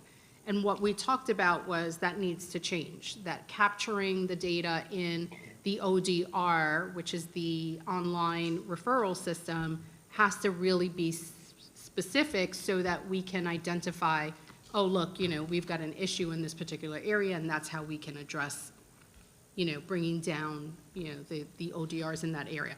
Did we, and maybe that has been, something on our part that we just didn't bring up throughout the year as a check, a regular check, but did we change the ODR? We did. So that we can actually look at if a child was sent out of the room because of a cell phone. So We did. Through the Okay, chair, perfect. and Ms. Christopher can jump in at the end. Perfect. We had to, because the code of conduct ultimately changed. And one of the things that I'm extremely proud of is we held, everyone's feet to the fire in terms of making sure what happens with the code of conduct. So as you recall, or you all know, the code of conduct ultimately leads to when you take it out during the day, there is a consequence, which leads to an alternative ed placement if you can't simply follow that rule. If you're so addicted, you can't put it away. And how many did we actually end up sending to the alternative school? 40? Over the course of the year, 30 students ended up simply because Of a cell phone. the cell phone. And it just reinforces that first presentation, because we are sending you to, and I love alternative ed, principal of alternative ed. If y'all ever get tired of me, I'm going to go be an alternative ed principal. We're uprooting their lives, but they simply can't follow this simple directive of putting the phone away. But what that did for the other 8,000 kids in middle school, like, oh, they're not playing away. So I think it was a bold move, courageous move, but some of the data that we'll be celebrating towards the end of the summer when the state finally releases academic outcomes, well, we'll have some academic outcomes in this month, there is a direct correlation in terms of the increase of time on task and the de-escalation of the ridiculousness that happens around the texting back and forth, the cyberbullying. It just changes the environments in schools. So it's been done very nicely. Yes, Mr. McCown. Just for my information, so what period or when during the class day do they still have remaining access to their phones? Zero. Zero, okay. Are you talking about middle school? Middle school, zero. Yeah. He asked instructionally. Instructionally, there are in some very, very high-level courses, AP Bio comes to mind, or some biotech, where they use apps. Our code of conduct says if that is the case, you need to notify and get approval from the principal. So you can't, you have to monitor everybody. So administrator walks in the classroom and they're using the phone, the teachers can't, oh, they're using it for this, that, or the other. Nope, it has to be approved. How about for high school? That is the high school. And middle school, it's away from the. For high school, they can take it out between classes. In between, yes. And at lunch. And at lunch. Middle school, they cannot. Ms. Berenborg? Yeah. I'm going to tell you, Orange County talked about, because there was a chance for share alike for small districts, and I brought it up that we had in really. You were with Orange County? No. There was a share alike for small districts, and I brought it up that we had really buckled up on our cell phone policy, and people were really paying attention to that. And then somebody mentioned that Orange County, which is a bigger district, had one-upped us on their usage. In other words, they made it even stronger and more strict. So I went to Orange County people and I asked them about it. I didn't get the specifics about their policy, but I thought it was really interesting. They said that the high schoolers were now starting to socialize a lot more between classes and at lunch. I walk on those campuses, I see the kids come out of their classroom immediately open up their phone. And that concerns me. You know, we do that as adults too. Why? We're checking our messages. That's what they're doing. They're checking their messages, they're checking their texts, their social media, that sort of thing. Is that what they need to be doing between classes instead of socializing? I don't know, you know? They don't have any time to socialize? They have to get to the next class? You know what I mean?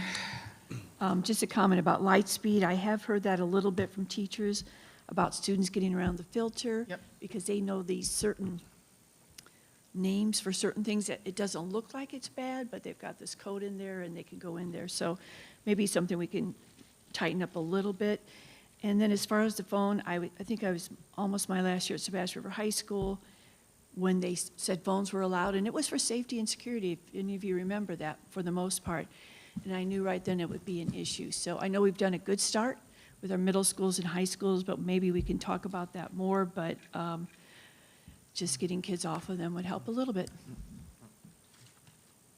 Any other board members? One, Yes.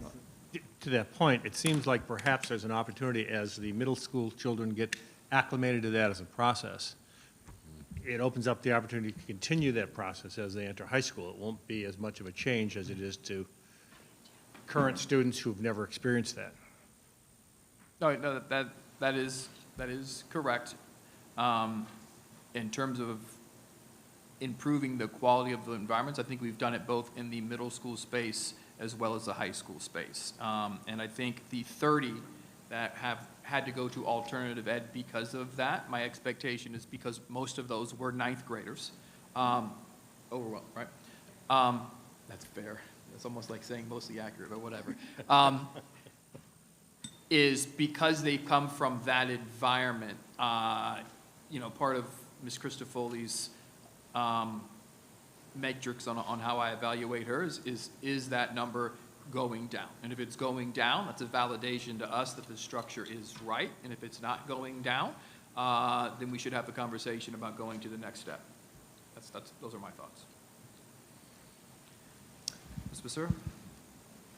So my next item is asking for approval to purchase the annual refresh cycle for Chromebooks. This was previously approved as a refresh cycle where we refresh the computers for 2nd grade, 6th grade, 9th grade, and that also includes the protective cases. And just to piggyback on that, we also are in year 3 of the ViewSonic panel implementation. We are asking for permission to purchase the 52 remaining ViewSonic panels for Vero Beach High School and the Flick campuses. This is, as I said, year 3, and Sebastian High School will be finalized next year. Any questions on those two? Okay. And my last item is request approval to purchase to extend the contract to purchase the student ID cards. This purchase includes the annual fee, the printing services, the supplies to go into effect for the 24-25 school year. This is an extension to a current contract currently. Ms. Berenborg? Yes. Ms. Becerra, what are the costs on that? I'm sorry, I didn't pull that up right there on the student ID cards. Let me pull that one up.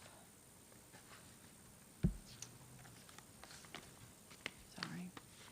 So we're requesting permission up to not to exceed $100,000, because until we have to start purchasing materials and replacing lost ID cards, there's not a set number for that. And I know this past year we ran into a little problem with having to replace ID cards and continue that purchase.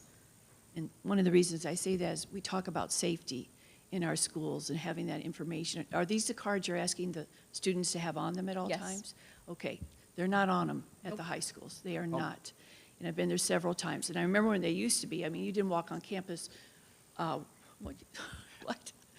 You guys just approved your code of conduct where they have to have I them know. all. I'm telling you, when I go to the high Okay, all right. schools, they are not on them. And I thought they were always going to be on them. We're spending all this money. And, when you think about our high schools especially, and the doors that can be pushed open, Not the ones that you have to go through, but a student could push open, another student come on, or anyone come on. And as a high school principal, you get to know most of your kids, except the freshmen, it takes a while. It is essential that we have that so that we know who's on our campus. Absolutely. I'm going to bring up a point, and that is when you go to our hospital and you check in, right? And you show ID and they give you a little sticker and you have a visitor pass. If that falls off you or something, you're stopped by somebody along the way. And they say, "Excuse me, who are you?" And I know in our elementary schools, they do a really good job of that. But these middle schools and high schools are bigger campuses, and not every adult knows every kid. We need to start enforcing it. Not only that, but I'm hearing from elementaries that they're having to make passes for the same kids over and over again, like 15 kids a day, every day. A new pass, a new pass, a new pass. So is that cost reflected in here or is that going to be extra charges? No, that is reflective in this total amount. Okay, and they wear it on the bus too, right? So they're supposed to have it on during the bus, getting on and off the bus. For the bus, for the cafeteria, yes. And library. And library. So how can we do a better job of maybe making sure that what we're paying for is being implemented and done? That seems a Dr. Moore job. Well, I know, and Dr. Moore just mentioned that is written into the code of conduct this year, for this upcoming school year. And I know in his Get More Connected video message. Oh, you watched it. I was one of the people. He addressed that very fact. So at our high schools, which is where it's probably the most egregious at the moment, they have to go through now the security entrances, and that'll be one of the things. So are you getting that message out to parents that we're going to crack down on So this? through the chair, as Ms. Becerra just mentioned, she was one of the people that watched Get More Connected, which was the closing of school years, very clearly stated by me in that presentation. You will be in dress code, meaning you will be fully clothed, and you will have your ID on you at all times, making sure parents, as they go into summer shopping to buy clothes for the upcoming school year, that they will in fact buy clothes that are full length, and they cover all of the parts of the body. And then on the flip side, making sure they have that ID. Very easy to enforce. Part of I took all of our secondary principals to schools down south, and although we were going there to look at instructional systems, I wanted to highlight in this inner city school, you're going to see absolutely 100% of the students wearing an ID. And then I want you to explain to me why we can't do that. And the answer is, we're not going to have an adult problem. They've already problem solved. We met with principals last week, kind of reflecting on the structures and systems that were in practice this year to kind of identify priorities going into the next school year. And we have a 3-day retreat with our leadership teams where we're going to be very intentional helping them operationalize that system in all of the schools. And again, the same 15 kids that show up every day without their badge. Well, the cost will ultimately be extended to the parents. You know, we'll go through, we'll do some replacements, but at the end of the day, if it's the same 15 students, there's a level of accountability that it's collectively enforced to make sure that the parent has the ID on. And it's just simply following through and being consistent. Okay. Can I inquire about that? So you just mentioned a little bit there, but is there a specific cutoff if there's a specific student or group of students losing badges? How many will we replace before we ask the parents to start replacing them? They will come into the school year and they'll have the ID that they have left over from this year. We will upload all of the new IDs as we take the pictures and do all that. Then we'll replace it the first time. This is more a problem in secondary school than elementary school. And then after that, you're going to have to pay the $5 to replace it. Because at the end of the day, the money that we get from the state, there's no line item that says IDs. So at the end of the day, we want to make sure it's $100,000 well invested, but the cost should not extend beyond that. Okay. Yes. Question, Dr. Moore, do you know, since you just met with the superintendents, are all counties requiring the IDs now? I would say in most in your smaller districts, that's not the case. Districts our size, it's probably about 50% where they are and are not. Thank you. You mentioned clothing. Does that include not wearing pajamas? That is clearly stated in our code of conduct, Ms. Rosario. Thank you so much. All All right, our next item is very, very exciting for me to present. I am going to set it up, and then I'm going to give it to the very capable Dr. Shafty to present. It is the follow-up to the board regarding the surveying of an additional magnet school, where that magnet school should be, and should it be a classical school or another design. I'll begin this presentation by saying if we continue to do what we've always done, we will not be in service of this community. We have to reform what public education looks like. We have to be responsive to the needs of our community and create programming that is in fact attracting every child to our schools. And we were 4.5 years ago, one of the first actions I asked the board to take was to embrace change, make every single school in this county a possible choice for our community. And we need to continue.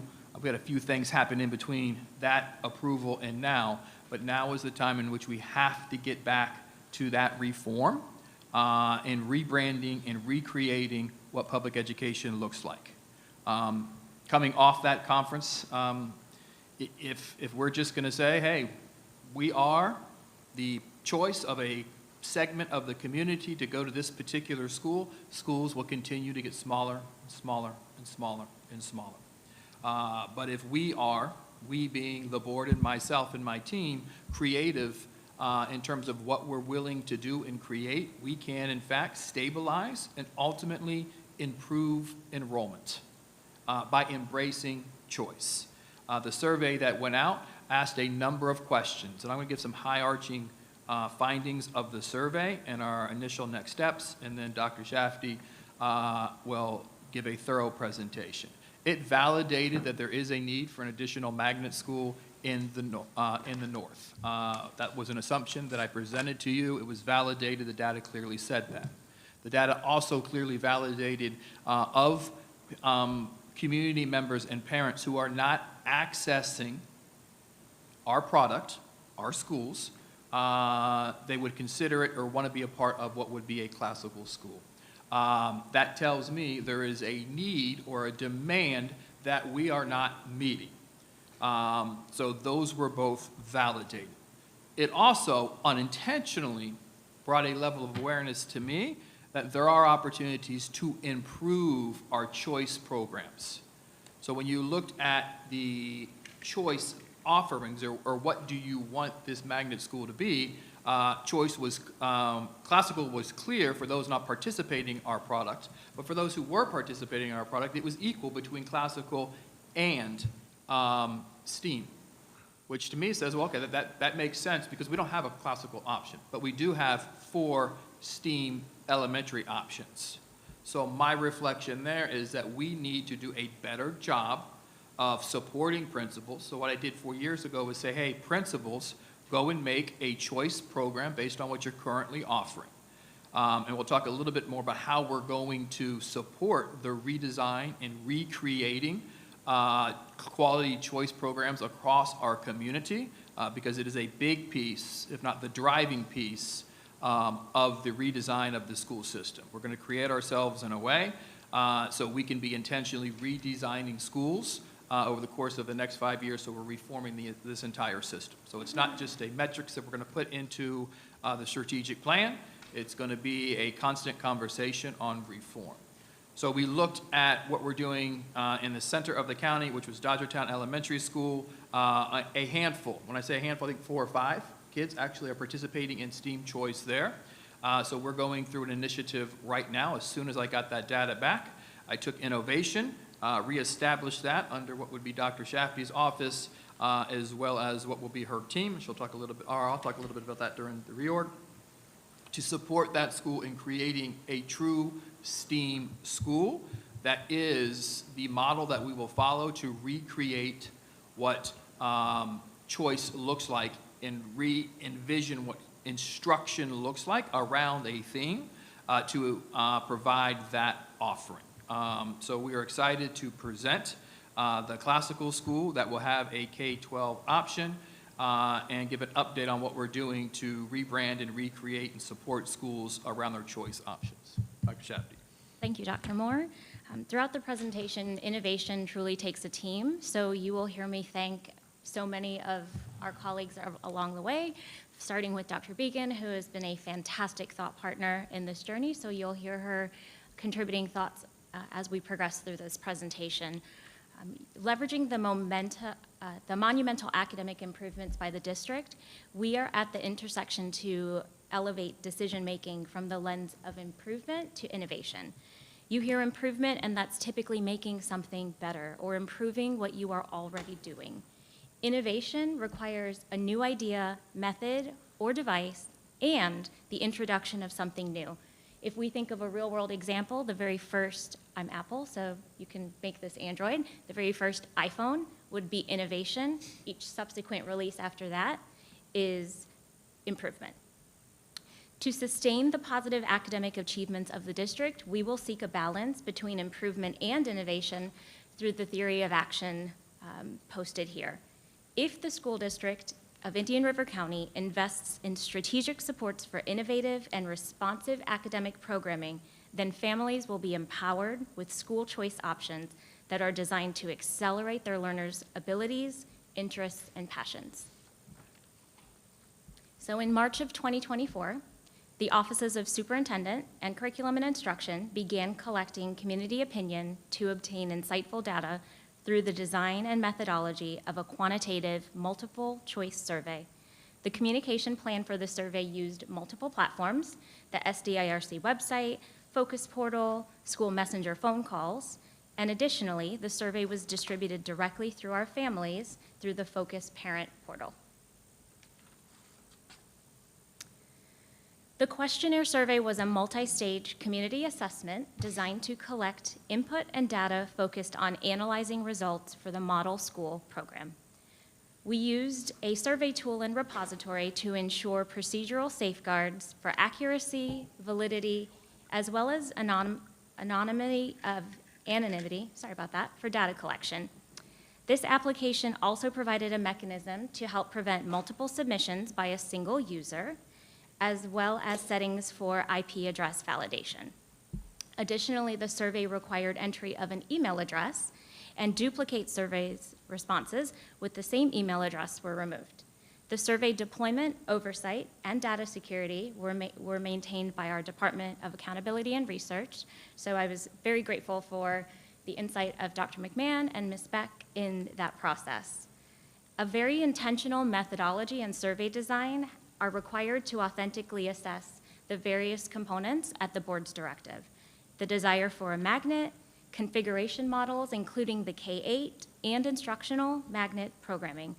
To ensure survey respondents logically evaluate the intended concepts, a preliminary survey 1 and a follow-up survey 2 were developed.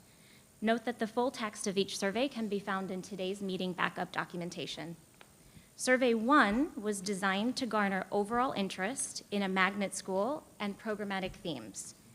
It was designed purposefully with brevity in mind to capture a larger response. Survey 2 was designed to collect more specific feedback on instructional preference, location, and learning size. Because the specific feedback is relevant to those individuals who have school-aged children, as well as have expressed interest in a magnet school, a second survey was required to target those individuals fitting the design. Here are the survey results, and just as shared during our board member briefings, we had really strong momentum with 828 distinct responses. 87% of those responses were received within the first 2 days of the survey's launch, with only 25 surveys received after the end of March.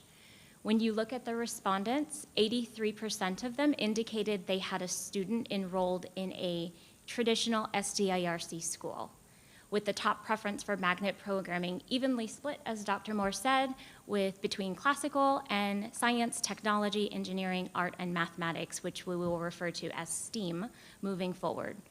8% of the respondents indicated students enrolled in a charter school, VPK, or no school-aged children, and a distinct count of 76 surveys were homeschool, private schools, and virtual school families.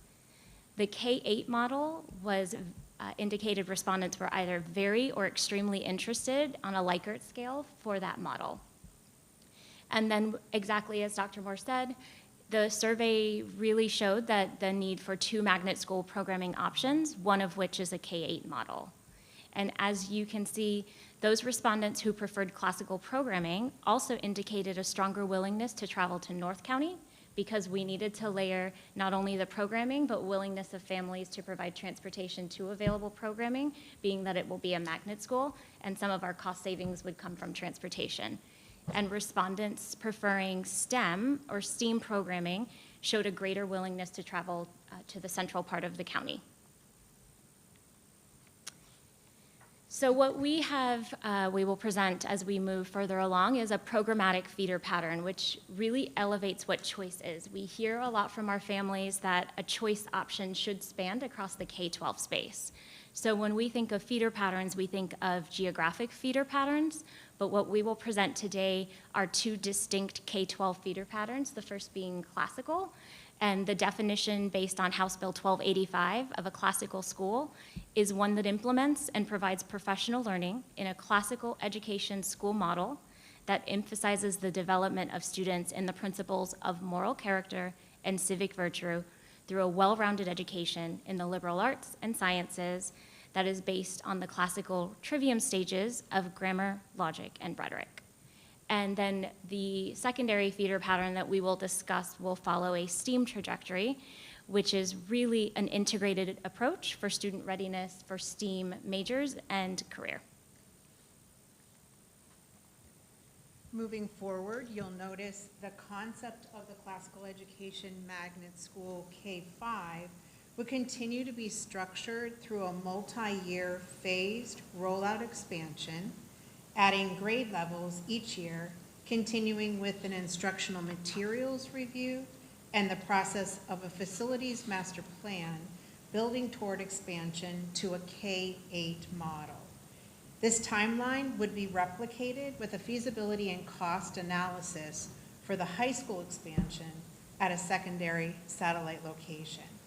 The proposed timeline by year 8, 2030 to 2031, would provide a K-12 classical educational experience.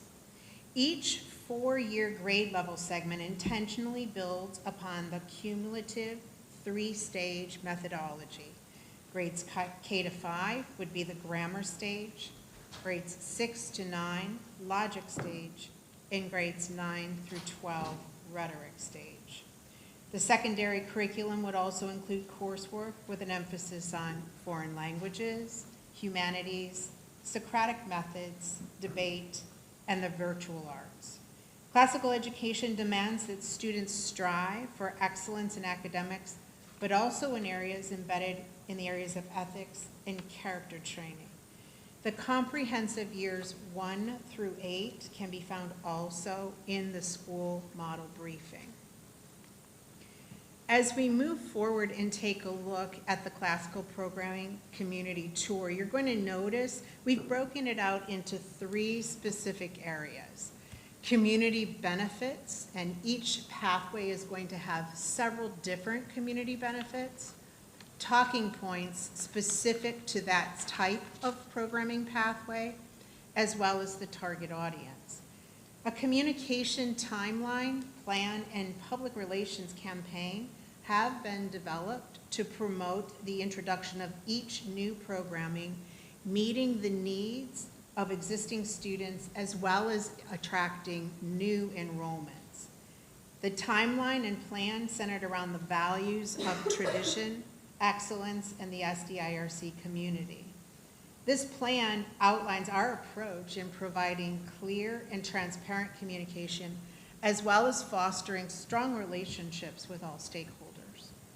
The Model School Survey provided clarity focused on community voice, determining the feasibility in location, and it also guided outreach efforts to support site location and facility efforts. As each classical education pathway, the K through 8 building, the boutique high school, is developed, SDIRC will provide guidance and support in all areas. Classical education seeks to transform the whole student. The classical education footprint for the district will emulate a vision to operate a classical K-12 public school that emphasizes virtuous living, traditional learning, and civic responsibility. During our previous presentation, we shared the example of this K-5 curriculum matrix, as well as instructional materials. And as shared by Dr. Began, the concept of the classical education magnet school would continue to be structured through the multi-year phase rollout expansion, adding grade levels to include an instructional materials review, and continuing the process of a facilities master plan of the model to assess the impact of the K-8 expansion. The prioritization of a community tour approach will be followed by a K-5 instructional materials review in accordance with Board Policy 2520, selection and adoption of instructional materials. During this review and adoption process, stakeholders, including SDIRC staff, parents, and community members, will review instructional materials in accordance with the tenets of classical education programming, as well as FLDOE instructional materials rules and statutes. All aspects of the timeline will demonstrate the district's commitment to state and local policies. The development of the innovative academic programming for the K-12 STEAM personalized pathway will include the reimagining of STEAM Park at Dodgertown Elementary, opening August of 2024, including the opening of the Science Lab at Dodgertown Elementary, expected in August of 2025, connecting the hands-on learning space with the existing Science Lab at Gifford Middle School. You'll notice this is a 4-year continuum on this slide, starting at years 20 to 23 that we've previously been in terms of the design and the structure, leading through 2027 of STEAM Park at Dodgertown to expand the programming through a designed approach, including instructional materials and curriculum, while feeding into the Advanced Learning Academy and Marine Environmental Robotics Studies, MERS, at Gifford Middle School, with a planned pathway for the 9 through 12 Scholar Academy offerings at the Boutique High School. The expected outcome of this continuum will be the increase of student enrollment in the K-12 STEAM pathway buildings over time.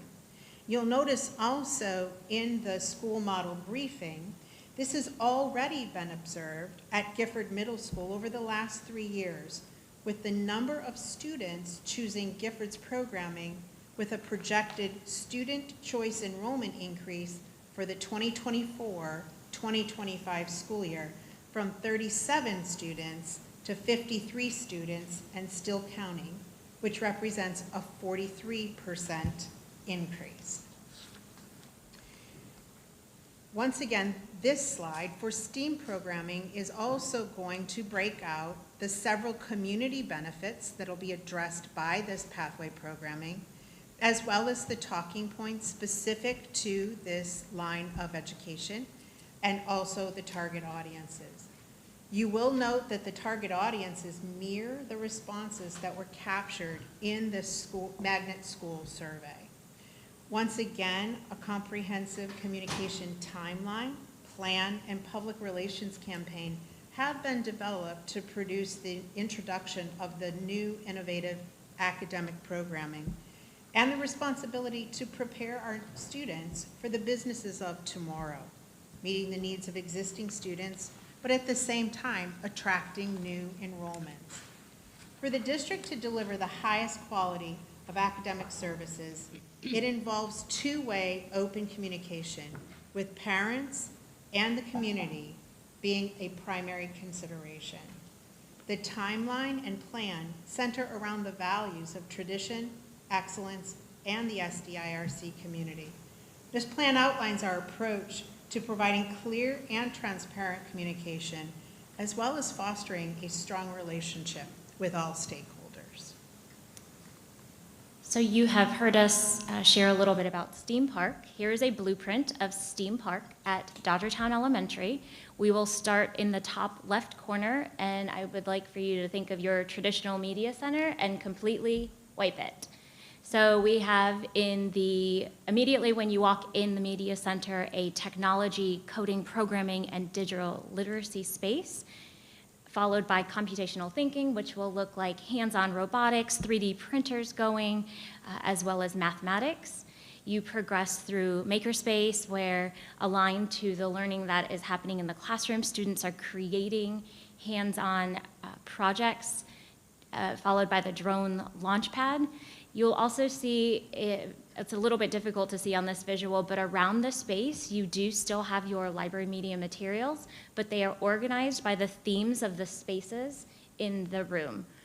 So you would imagine around technology, where there's coding, programming, and digital literacy, you will have books, science, coding, and programming. They already have many of those books organized from the bottom for their pre-K students, with 5th grade at the tops of the bookshelf.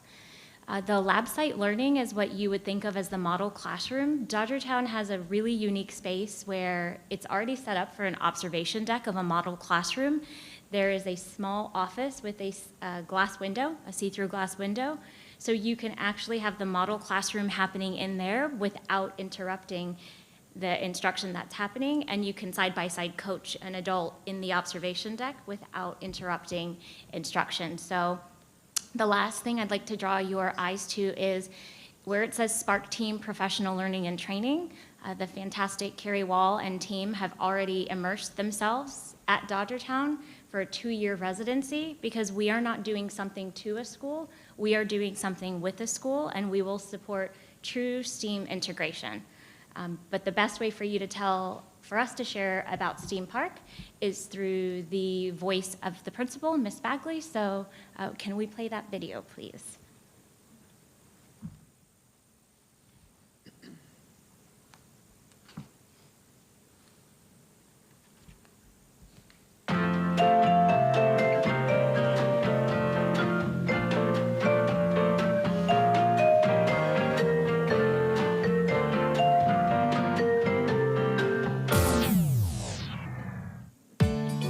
Imagine a choice school centered on educating the whole child with an educational approach to learning that uses science, technology, engineering, the arts, and mathematics as standards for guiding student inquiry, dialogue, and critical thinking. The end results are students who take thoughtful risks, engage in experiential learning, persist in problem solving, embrace collaboration, and work through the creative process. Miss Bagley? Welcome to STEAM Park.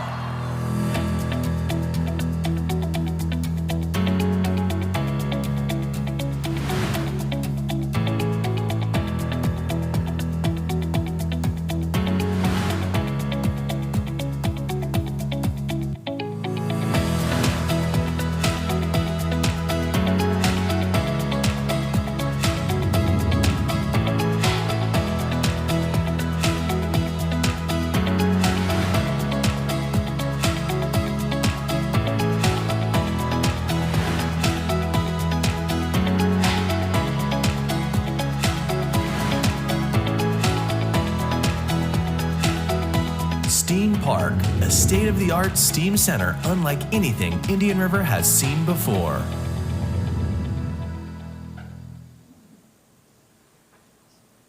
Also, thank you to Ms. Maddox for helping make that video come to life. There's something about just seeing it in video form that changes the whole feeling. So as soon as the presentation comes back up, we will talk about, it's not just the revitalization of one space, but it's about a systemic approach to innovation. And this is how we will approach it at Dodgertown. STEAM Park will be ready and open, correct, Ms. Wall? August 2024? Yes. Okay, and I encourage you to take a look, and the progress has been amazing, and it's been a short 2 weeks. When you look at the environment, we have to transform those spaces, because with any sort of programming, branding has to be all the way through that space. You should feel it the moment you walk on the campus. So those are actual photos of the landscape at Dodgertown, the before and what we would like to turn it into after. And if you look at it's just aesthetically pleasing. You can make sure that it's connected to their behaviors, their values, their PBIS. I mean, there's so many opportunities to connect what the outdoor spaces have into the insides of their classroom. There could be service learning. We talked about that's their United Day of Caring project. So monumental and such a small change and very cost economical when the tires are donated. Then we have instruction, and it's about the alignment. STEAM isn't something that they just go to as a special. It's looking at their core instruction and making sure that what's happening in the core classrooms has the integrated approach with arts and content areas through the standards alignment. Our schools have done a fantastic job being aligned to the standards in collaborative planning and what you see in instruction. So we're just ready to take it to the next level here at Dodgertown. As well as the community approach. Yes, that's Mr. Seymour in that photo at Jackie Robinson's play ball event. There's a great partnership with right here in our backyard with play ball event.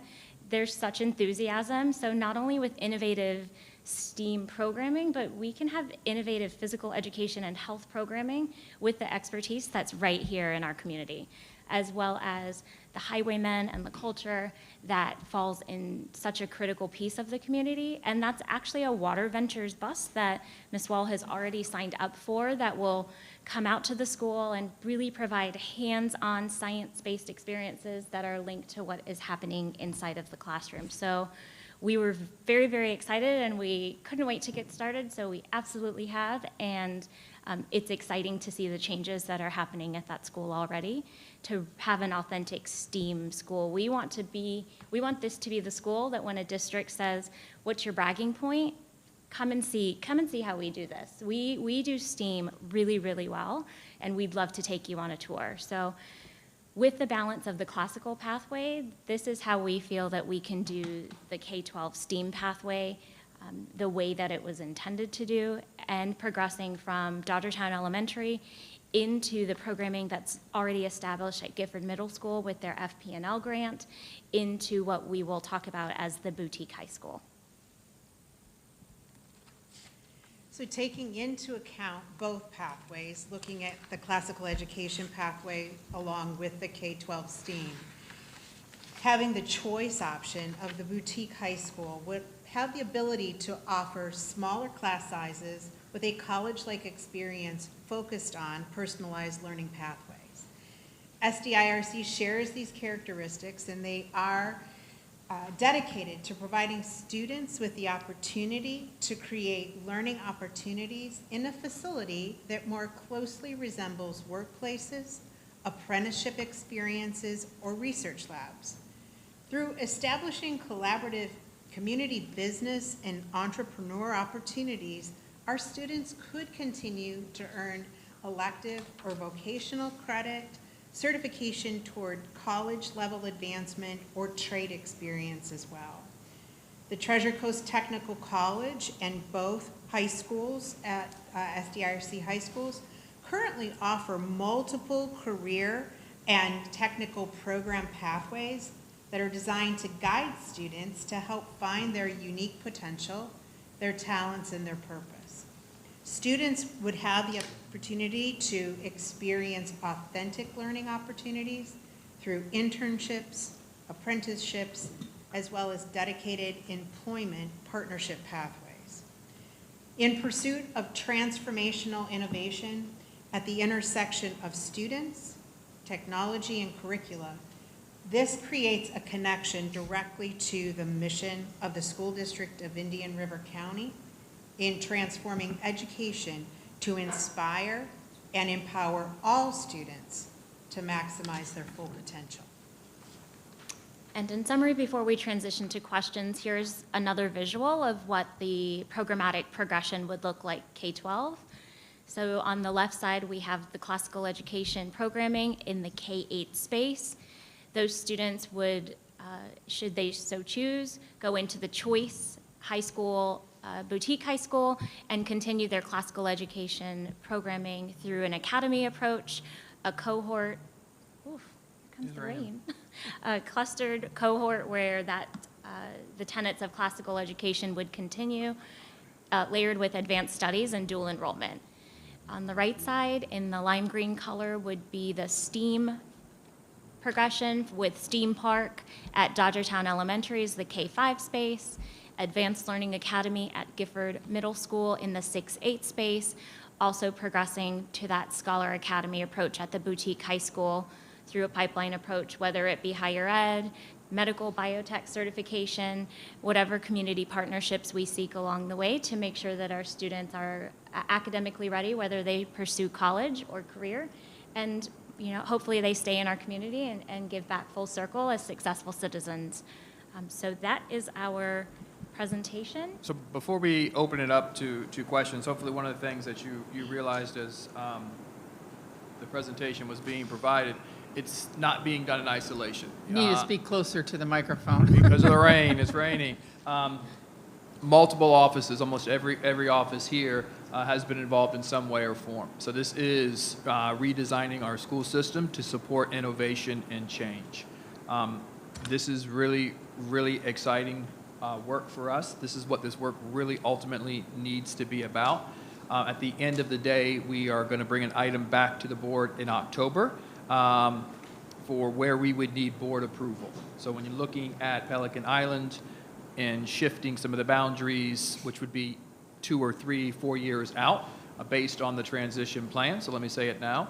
No student will be displaced. No family will be displaced. If you're happy with Pelican Island as it currently is, you can continue from first grade all the way through in that traditional environment.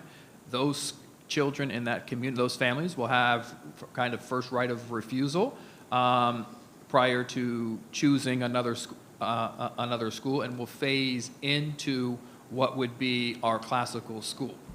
We'll bring back to the board the feasibility study and the action that we're going to take to create the 6 through 8 space with a timeline. Because right now we're good K-5, the buildings are there, the school is at 50% capacity. We anticipate significant increases in enrollment over the next several years. But the board will need to approve the action plan on how we're going to create these 6 through 8 facilities at that particular school. And then really also coming back to the board regarding a feasibility study regarding this boutique high school. And the truth is, we've been speaking about this experience. We have 2 standard K-12 traditional experiences for our students. We're losing kids. We're losing kids, and I've said it 100 times fold.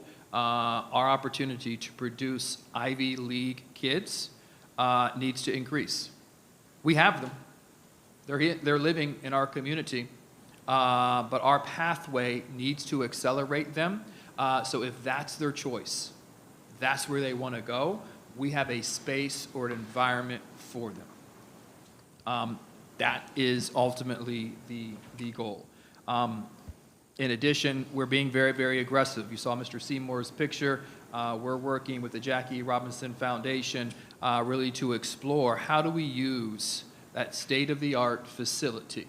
And one of the ideas that we have is Jackie Robinson has his guiding principles that he used to drive his life. And we're embedding those guiding principles into the school and maximizing partnership in the use of those facilities to highlight what it means to be a member of the team, special programming. We mentioned the program at Gifford Middle School. Gifford Middle School has revitalized that advanced academic scholar program like something I've never seen before. And to say that people won't go to Gifford Middle School is fictional. There's over 60, 75 students going into that school for that advanced academic programming scholarship. What if we can tell our community, hey, you know what, you want guaranteed entrance into that little carrot? Start here, and we'll pathway you through, and then we'll continue it with this boutique high school experience. Same thing As Dr. Began mentioned, we need a structure for the classical school. We need to make sure it is a 12-year experience that builds upon itself, so we need to have the space available going into 12th grade for that. So this is very, very exciting. Can't thank the team enough for its presentation, and we'll be happy to answer any questions you may have. Well, I'm sure every board member wants to speak on this. So who would like to go first? Dr. Poska. Yeah. Thank you for the excellent presentation. It was very informative. I think I, as well as the community who watches and listens to this, are going to have a really good understanding of what we're looking at and exploring right now. And I think, based on the survey results, I think that the community has spoken. I think that they want more options, and I think it's in everyone's best interest to give it to them. So I'm very excited about both the STEAM pathway as well as the classical education pathway. So I look forward to following it. Okay. Ms. Rosario? Yeah, I'm excited. I'm super excited. I, got to the edge of my seat because I can't wait. I just want the school to open already. So a few things I think that are very important as we move in this direction.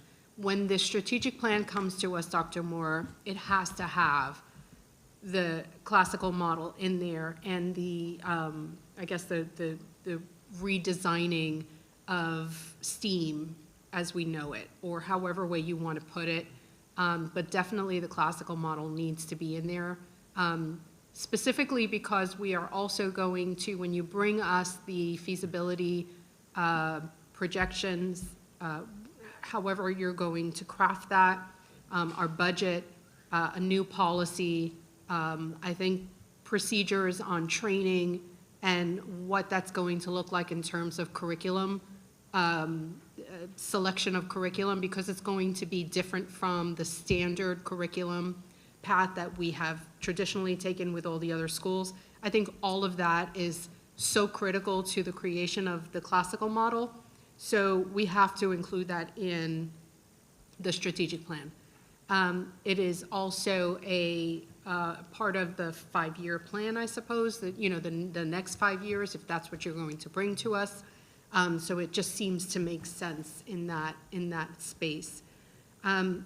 The other thing that I was going to, and I'm going to say this again, it's very, very, very important that curriculum is selected to be classical curriculum, because otherwise it doesn't matter. You can use any other curriculum and then call it classical. It is not the same. It's all because of the curriculum that makes classical work, along with the framework of rhetoric, grammar, rhetoric, and civic responsibility, ethics, character, logic, all those other things. But all of those things are tied into the curriculum. So whatever the curriculum is going to be, that's the only, in terms of, my view, it's one of the non-negotiables, I believe. It's not like you're opening up a general education school. I mean, this school is very specific. So I think everything kind of needs to be through that lens. There are teacher training programs that are available to help teachers, and I'm mentioning that here because I don't know if you want to kind of look at that, at least offer it to the teachers who might be interested. If they are wanting to get a certification in, I see Dr. Shafty is shaking her head, she's already probably looked into that. If they want to get a certification in classical education, learn how to teach classical. I know Hillsdale College announced a new classical education master's program, which is pretty interesting.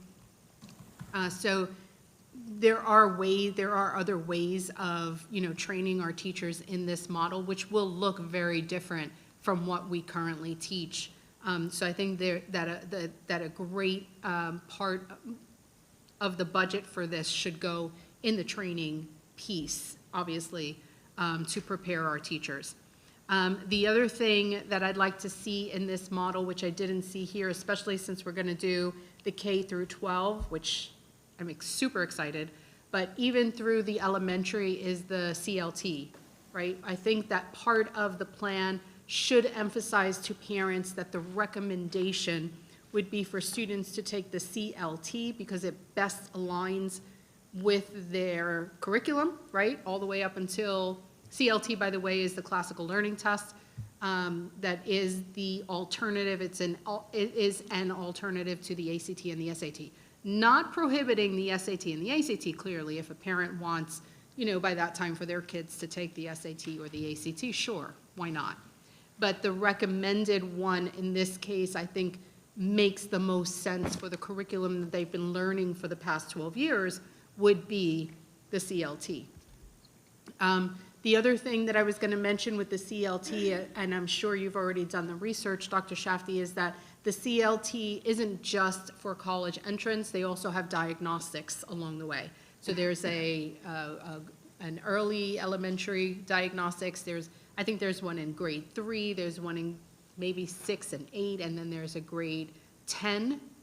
And it certainly is a great way, which is different from the SAT and the ACT. There aren't any kind of standardized tests along the way, nor are there diagnostics to help prepare kids for that final test to get them into college. This at least gives them, a pathway to see what testing is like, obviously what the questions would be like, preparing them throughout their 12 years to take the CLT successfully and learn some of those strategies. So I think that should, is very important to the model. The classical model. I cannot tell you how excited I am about this. Over and over again, I will be happy to drop the mic, at that moment. And I know, Dr. Moore, you're laughing because you know what that means.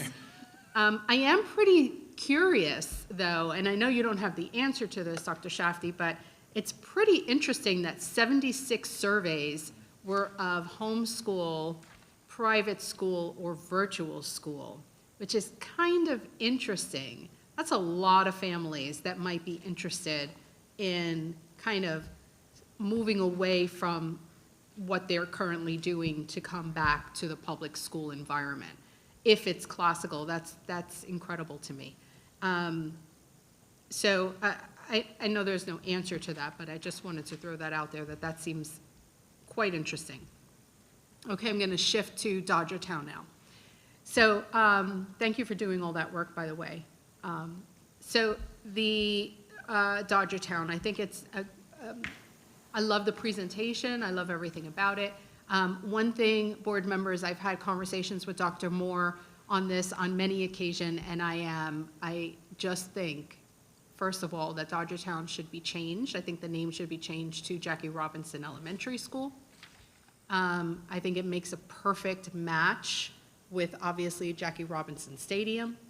It's something that I have mentioned in the past. It's not anything new. If we're going to recreate or rebrand the school, why not? It does give the school an opportunity to keep its not the motto, the baseball, which is the emblem, the theme, because it has the baseball. It does align well with Jackie Robinson's, character traits, his sports model. And I actually think, and Dr. Moore kind of hasn't, he knows I'm going to say, I actually think this should be STEAM Sports Park. I think it should be, I just think it's just a fabulous idea. First of all, when you focus on sports, everyone's happy, right? Everyone has, obviously it shows in their grades, in their participation and attendance. But again, what a great way to memorialize Jackie Robinson Elementary School with an additional focus on sports, and collaborate possibly with the Jackie Robinson Complex in this area. I know Mr. Seymour, we saw him there in the Jackie Robinson Complex. I just think it was just so fabulous. Like, to me, it's just like a no-brainer. I'm hoping that board members would kind of chime in and say, yeah, that's a great way to go, so we can add the sports to it.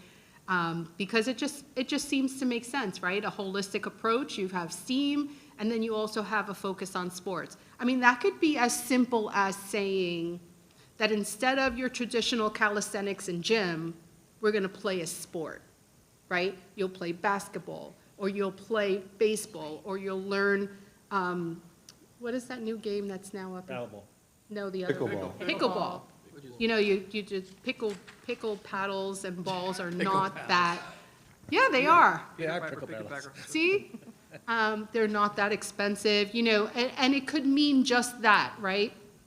Where we are giving kids an opportunity to engage in sports early. This is an elementary school, and then STEAM and sports park, I just love it. So I'm throwing that out there for you all. If you all are interested in the renaming as well, which I think is just, I love Jackie Robinson, I love his story. There is a policy, of course, Dr. Moore, as you know, that we, created last year, I think it was, in the renaming and the motto. So there is a process that has to go on with that. But what do you all think?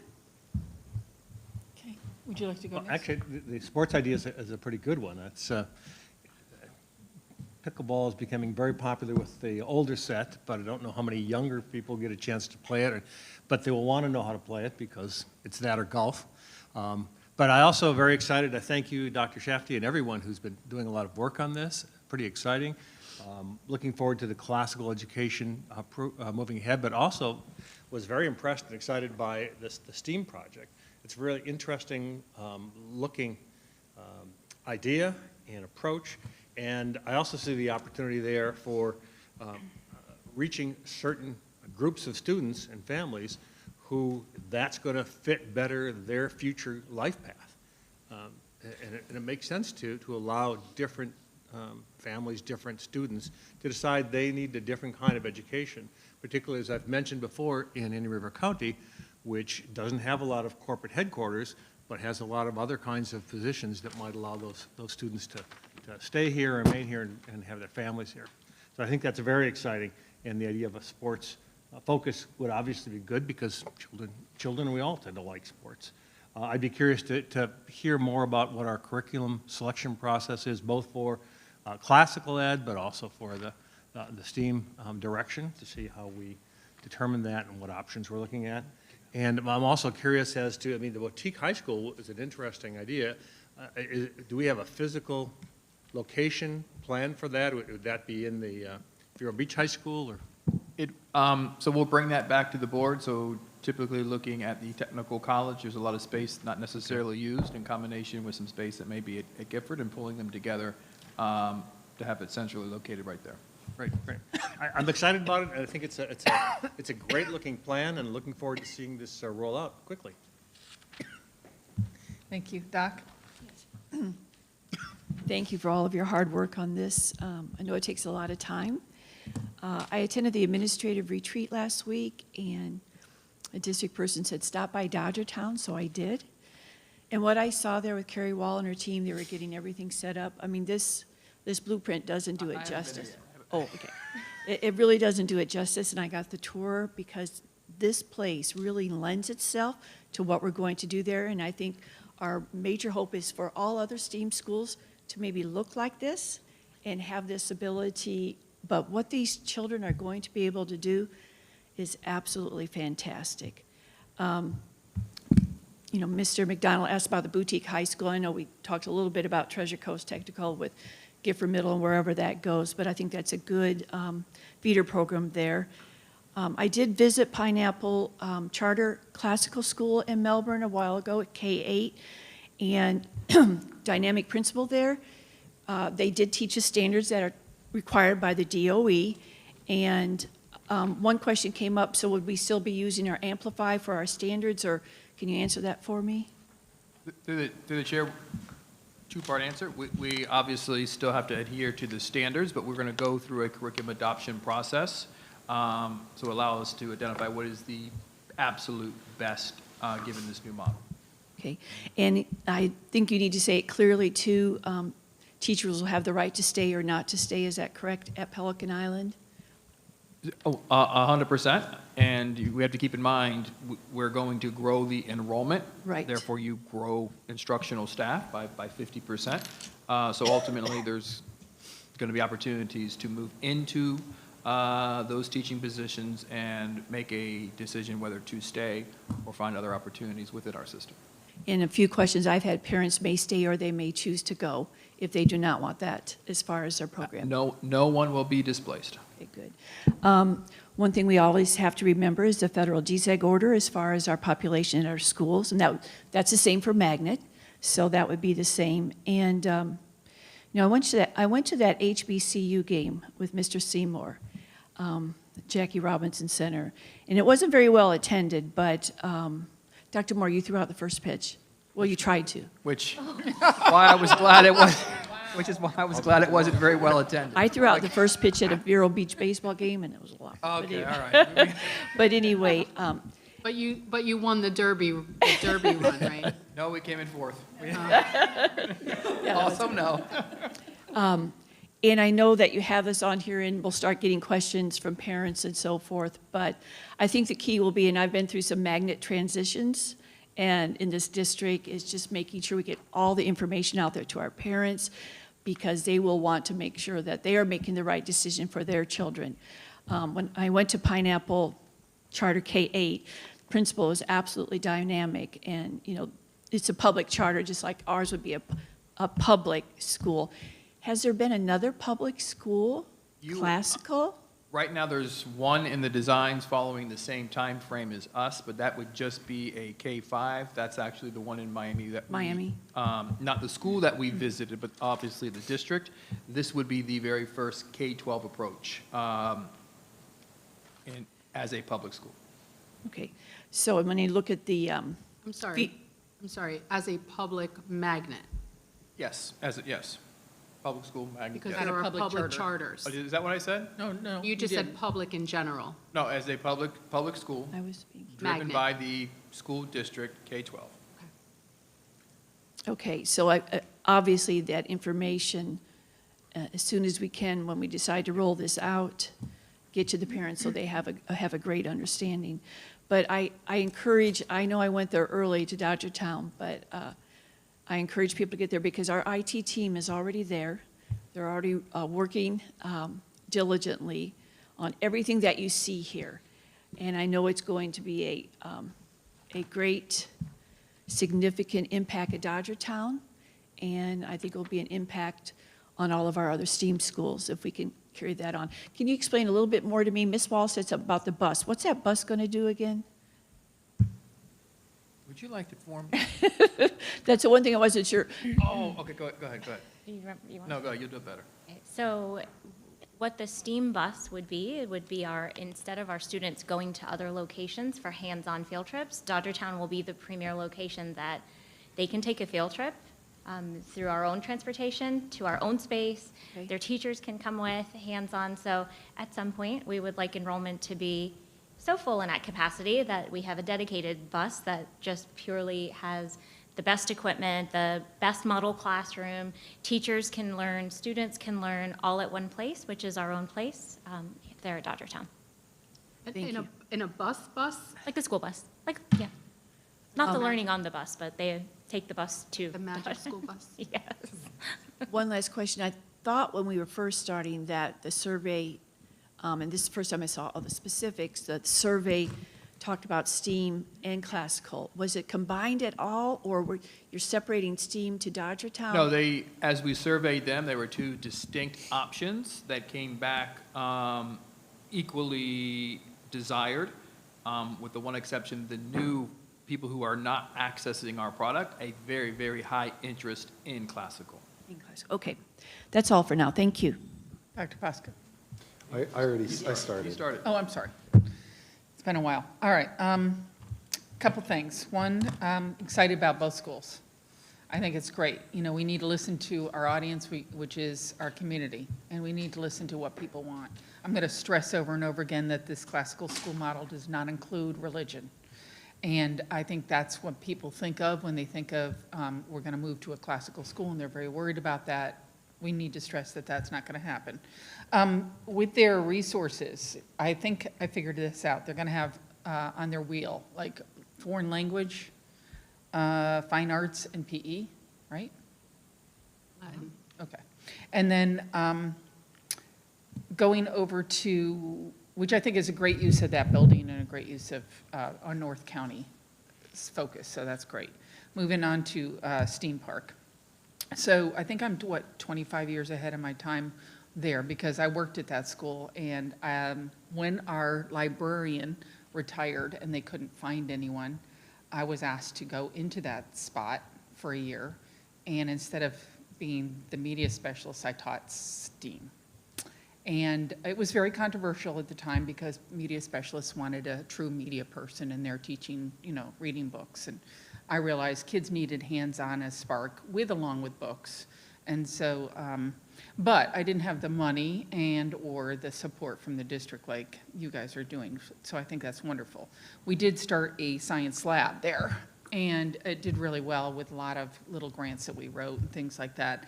I still have a lot of connections with the kids that I taught while I was there, and a lot of them said it was the hands-on learning that was so meaningful to them.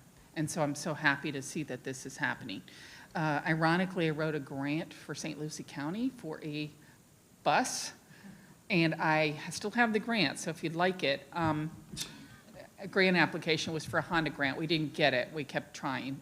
But we were going to repurpose one of our school buses and working with and they're very interested in working with us, the Orlando Science Center, on making this truly happen for our kids. And it had some really unique things that they were doing there that we could put in the bus for kids, and it was all hands-on. It was like a field trip that came to the schools. So I do have that, all of that worked out, and you can take it or leave it, whatever you want, I'll give it to you. Jackie Robinson name. We've been talking about this for a long time, haven't we, Eric? Because I was at that school and noticed that family was very involved in the community. I've worked with a lot of the Dodgertown people. I was very involved when Craig Callan was there, when Tom Simmons was there. My kids grew up at that campus. They grew up going to the ball games all the time. For 35 years, we've been going to the school or that campus and knowing this community and knowing that need. I think it's a great idea, but I also know that you have to be very careful when you throw that out there. Timing is everything. We need to make sure that, they are on board too before we start throwing that out there.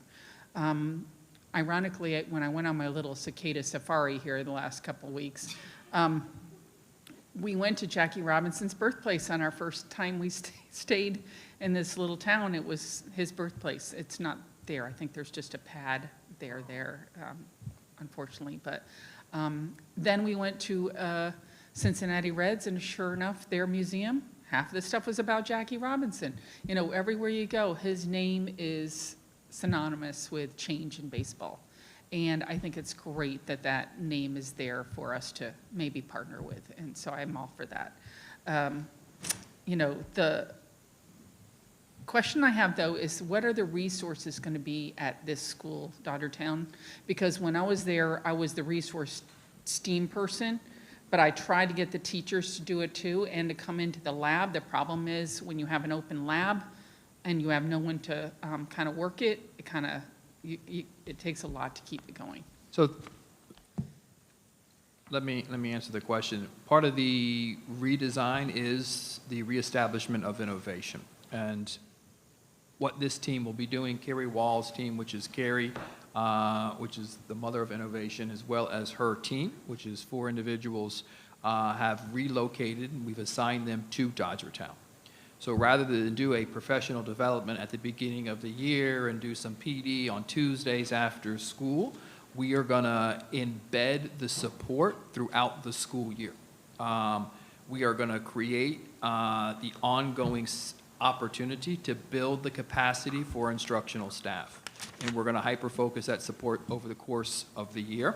So we're not going to do it in drops or in isolation. We're going to do it over the course of the year using all former high-yield, effective master teachers around instructional technology to support them and move from the introduction of the strategy to the support of the strategy to sustaining the strategy over time. So we're providing that support all year long. So rather than taking a 4-year process to innovate something, we can hyper-focus that support and make it something that's sustainable as we move into next school year. And then we'll be looking where else is that team going to go? Where else are we going to, who's next to reform and transform? Okay, good. One of the other things that I had a responsibility for in St. Lucie County was helping to secure a $14 million STEAM grant, which we got. And that was to innovate 3 different schools. And the project I was responsible for was Sam Gaines. And that was a K-8 STEAM magnet within the school. So in other words, the kids could be either in the magnet program or they could be from the community. They both went into the same school. Kids from the community could apply to be in the magnet program, no problem, but it also had this magnet within the school. It was very successful. That school went from an F to, I think they're a B now, something like that. But the other thing that's so unique about that, the money that we had was really nice, but the maker space there is phenomenal. We had enough money to make it phenomenal. So I don't know if you've been down there. I know there was a group here that went down there one of my first years here. Kelly, were you there? Yes. You saw the maker space. And, you know, it's just kind of a unique thing to look at, what is a maker space and why is it important to make it what the kids need, not what the adults think. And so that's the pieces I would start looking at some other maker spaces around, and that's a good one to look at. I don't know if they've kept it up. I haven't been there in the last year or so, but it's really impressive. And that's all I have. I think it's great. Both schools are great. I'm excited about the Boutique High School. I know like Lincoln Park Academy, I'm just going to take that as an example, is one of the top schools in the state, if not the nation. If anybody's ever heard of it or gone to it, you need to go down and see it. It's amazing. It's very much aligned with the classical type focus as far as traditional academic focus, they hire people with masters and PhDs to make sure that they're getting the most intense instruction for high-level kids. It's an incredible magnet. It's hard to get into year after year after year because of, and you know, Eric, I'm speaking to you. Eric was at that school. So I just think about that because it's a boutique high school. They don't have a football team. And so I think it's really interesting that we have this huge long line of kids trying to get into a school that doesn't have a football team. So that's out there. Parents want that. They want choice. So I embrace it all. I think it's great. All right. Yes, Mr. Rosario. So I want to bring it back to the sports because I only heard 2 board members talk about sports with this school. If we were to look at the mascots that are now a part of Dodgertown, the mascot is the ball. What? It's a little Dodger. It's a ball. Yeah, okay. It's a little man, a little boy or a man or whatever. Called a as little Dodger. It's a kid. Form of the head is a baseball. Okay.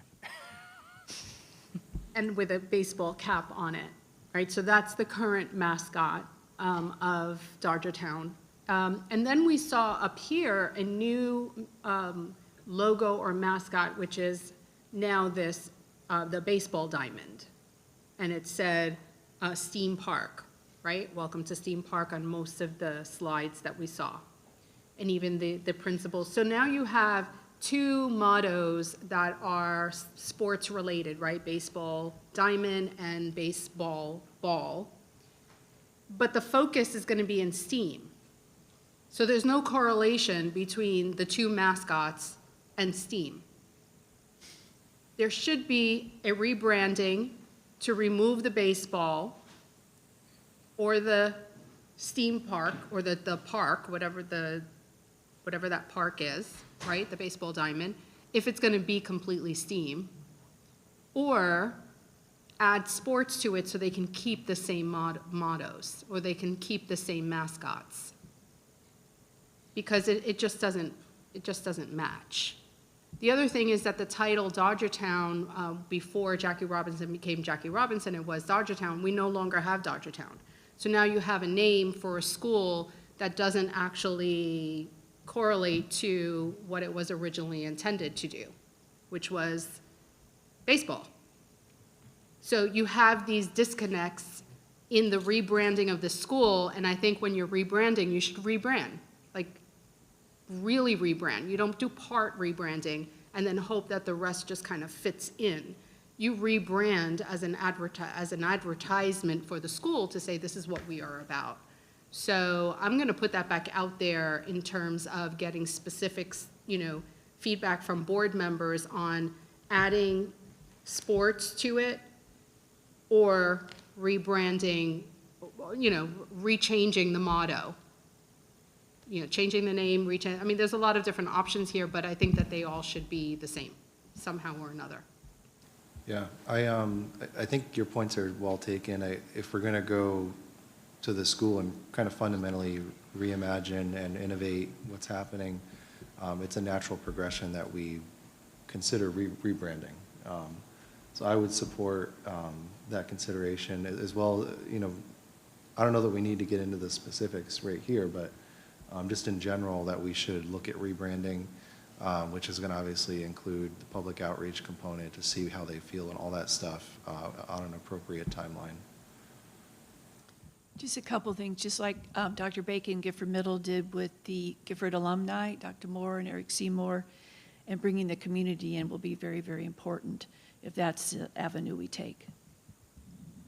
I also agree it's a real good suggestion, particularly since Dodgertown currently does not have a stellar reputation in the community. You want to really make that an obvious change. Rebranding obviously would be an important one, and considering whether we need to still be tied to Dodgertown at all since they've left us, it's okay that we leave them. But and I think the idea of sports is something to consider and take a look at. But the rebranding obviously is really significant. It's one thing to go from a good reputation to a different pattern, but if we're trying to separate from that past reputation, that will be a big, powerful impact. I'm fine with that. I agree with Dr. Posca. You need a lot of community input. You don't just 5 people decide that. The other thing is, if we're looking at getting Jackie Robinson's name involved, I know that takes a lot more than us just saying, let's make that happen. So I think we need to investigate that part of it before we even bring up renaming the school. Because, I don't want to step on any toes there, and I know that's you've been working on that, so. So I'll just follow up. We do have a policy that I brought forward last year on commemoration of school facilities. It is policy 7250. It does talk specifically about renaming schools and the process in which the district should take. The sole responsibility for the naming of any and all district facilities rests on the board upon recommendation by the superintendent. School buildings, outdoor facilities, and facilities within a school campus, such as a stadium, a media center, a gymnasium, an auditorium, or any other component part of a school, may be named for geographical location, general features of an area, developments in which the school facilities are located, individuals, right? So in this case, it would be Jackie Robinson or, something of the like, and such other names that in the judgment of the board are deemed appropriate.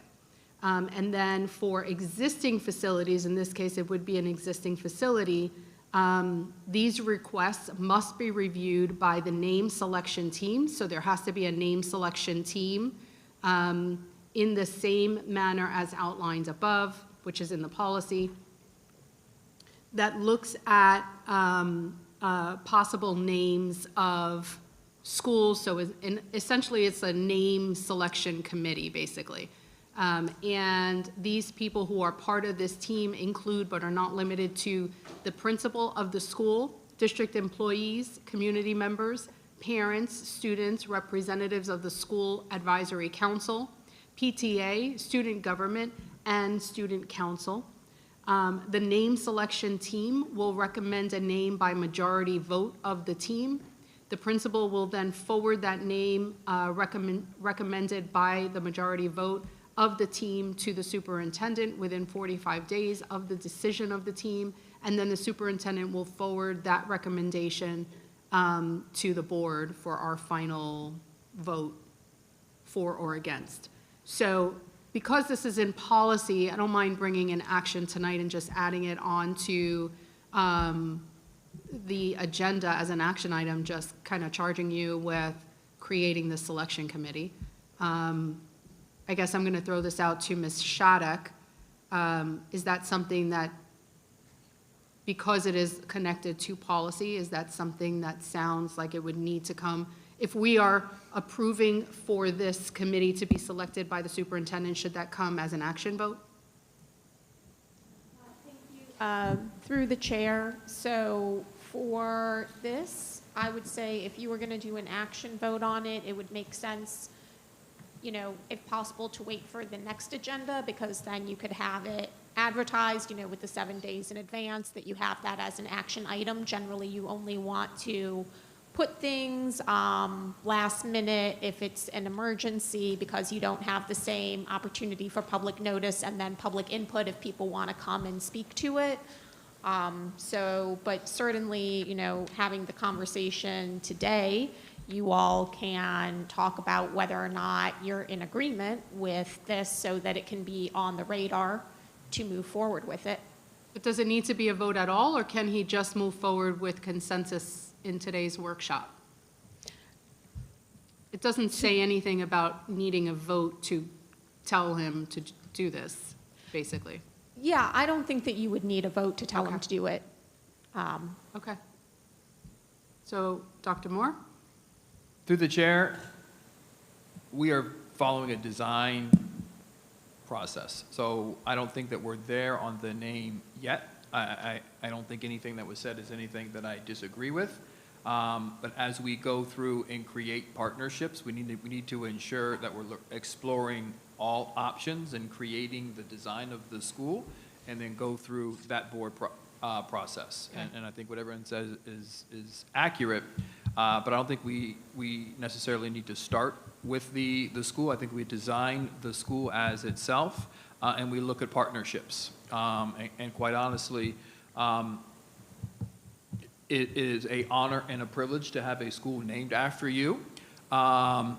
And that is marketing and branding for that person or that organization until that name changes. I want to have a conversation, what's in it for this district? What are we going to get? Are we going to get that partnership? Are we going to have access to those particular facilities? Does it come with some kind of financial contribution to this unique programming that we're going to discuss? Where Mr. Seymour is good.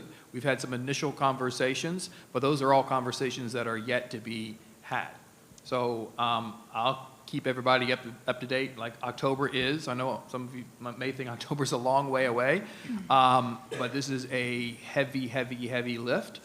So in that item would be the initial next steps, whether it is the initiation of the procedures established within that policy, or whether they have been completed. You will be informed as we move through the process. And you did hear consensus, by the way, on the sports, adding sports to it. I think sports is, as we've had that conversations, the uniqueness of that partnership with that school is something very easy to do. I like the idea of saying, rather than just be overarching, being specific and broad around the physical education opportunities. And although it is a STEAM school, it could be very strategic in marketing to all kinds of kids to explore, is this a school that I want to go to because it has this partnership with this state-of-the-art facility, whether it's baseball, pickleball, or whatever paddleball, whatever it may be. There may be unique opportunities that just make it even more appealing to attend the school. Okay. I think we're ready. All right. Next it's my item, and it is the reorganization of the district. This is something that I historically do. To be quite honest, this is the least amount of reorganization that I've ever done, but it does yield the highest dollar return back into ultimately classrooms.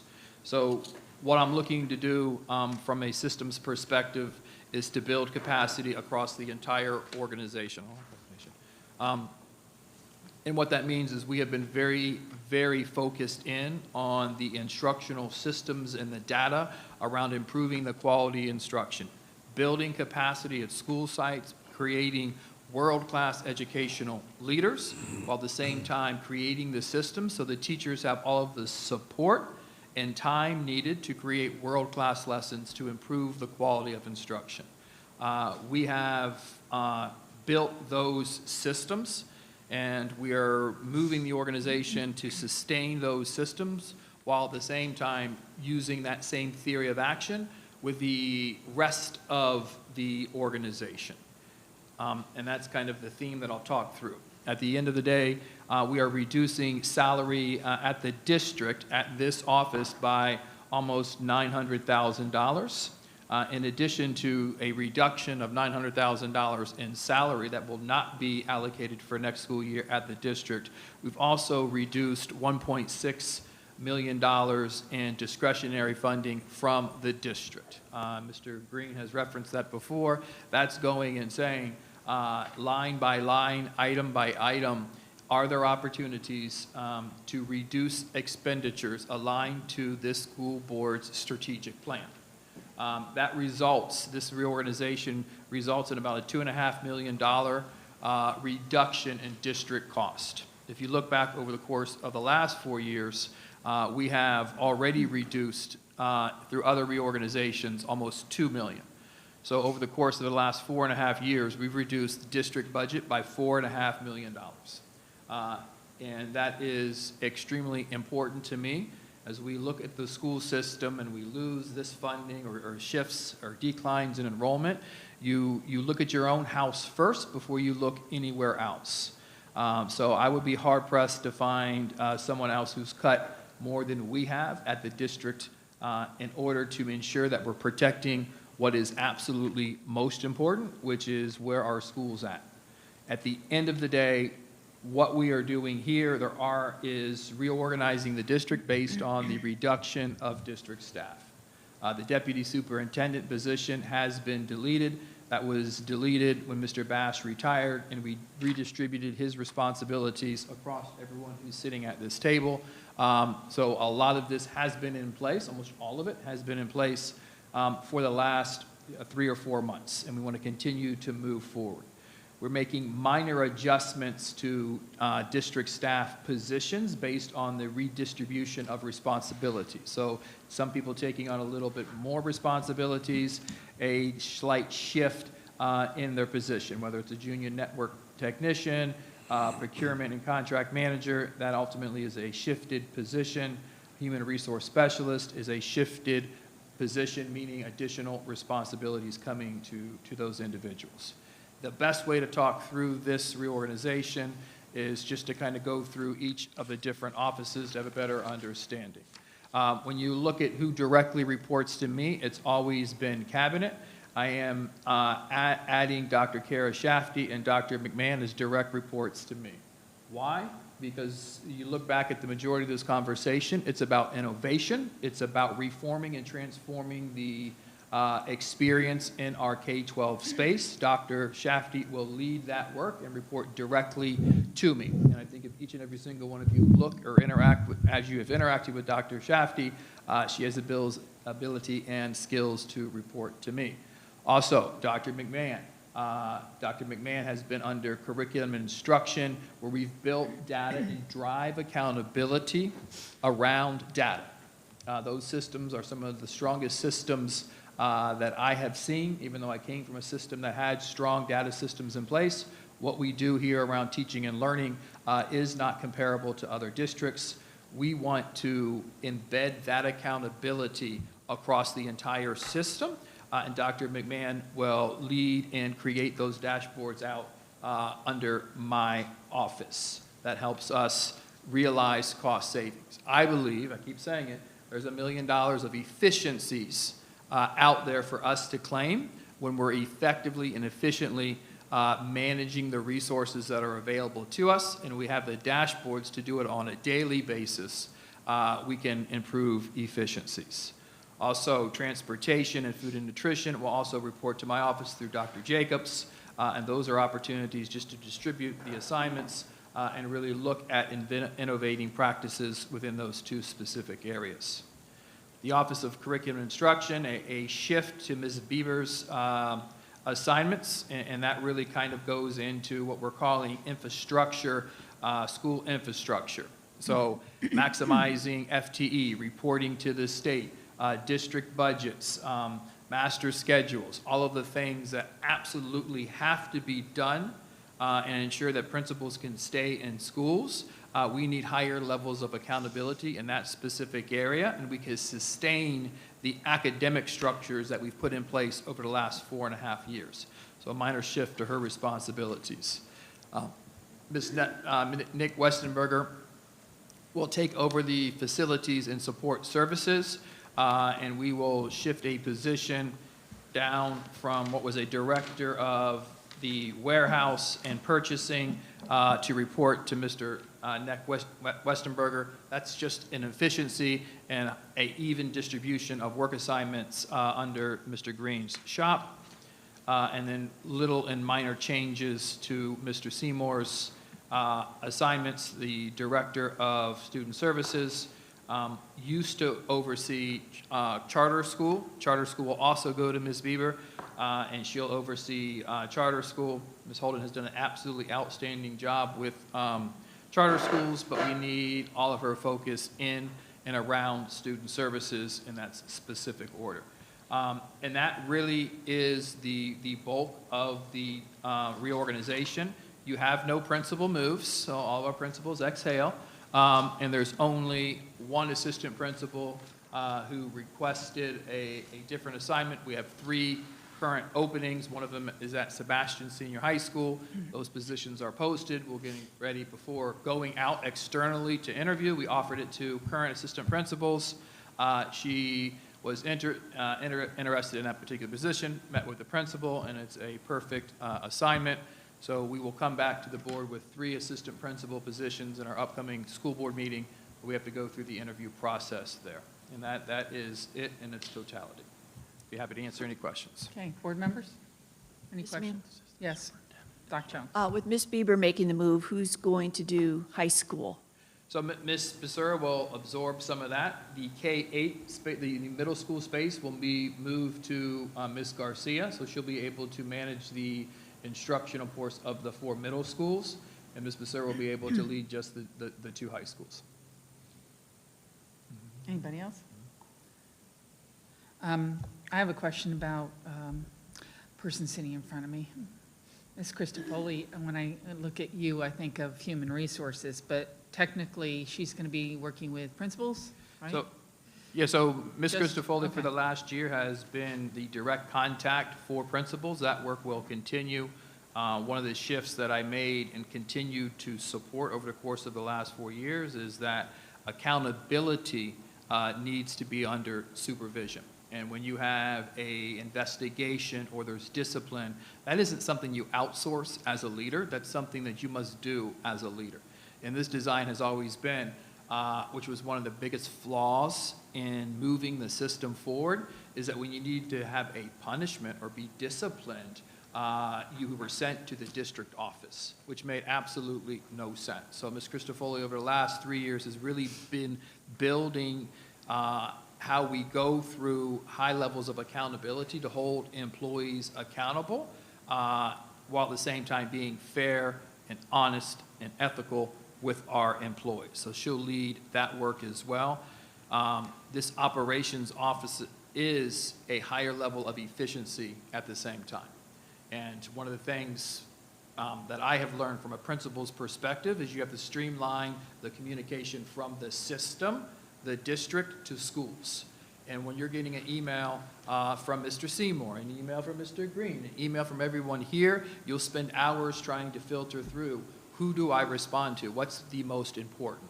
So one of our efficiencies next year is to streamline the support that all of these people are going to provide to principals, while at the same time, that's what Mr. Christopoli reports directly to me, ensuring that all of the support, the guidance and development is being implemented and acted upon. And when it's not, there's a level of accountability because she is sitting with me as we do the evaluations of the principals. So it's creating the balance that I've always spoken about between support and accountability, and then creating the dialogue in my shop around support and accountability. If something isn't being done, and I'm talking about it at the end of the school year based on data, then I have failed. We talk about it each and every single day regarding the reality of what's taking place in schools, whether it's their budgets, whether it's their discipline procedures, whether it's their academic support. We have the ability, based on our design, to have those conversations constantly and then define, is it higher levels of support, which may be uncomfortable conversations for some of these folks about improve the quality of support, or is it a conversation with the person who's not following through and implementing the program or the initiative correctly? Well, that was a short answer to my question. Yes, we're very proud of Ms. Christofoli. So I understand then Mr. Green then is going to be responsible more for the human resources part of it. The human resources part, we have been very strategic over the last 6 months across the entire system on it being efficient and effective in getting folks hired, processed, and in their position as quickly as quickly as possible. So significant work that's being done there. The hiring of individuals has been a constant improvement. When you look at open positions right now, we're down to a handful of positions. So we typically hire 100 to 110 instructional staff this year. You're looking at schools with 2 openings, no openings, 3 openings. That's it. And at this time of the year, that is absolutely amazing, which goes back to our structure, which is invest in those who have hired. Okay, thank you. Anybody else? Ms. Rosario? Okay, so Dr. Moore, can you just review again what is the total cost savings in terms of these positions that have either changed, shifted, or will not be renewed? In salary, there's an $894,000, or almost $895,000 reduction in district salary in comparison to this specific year. That's a reduction. We also are cutting district spending by $1.6 million.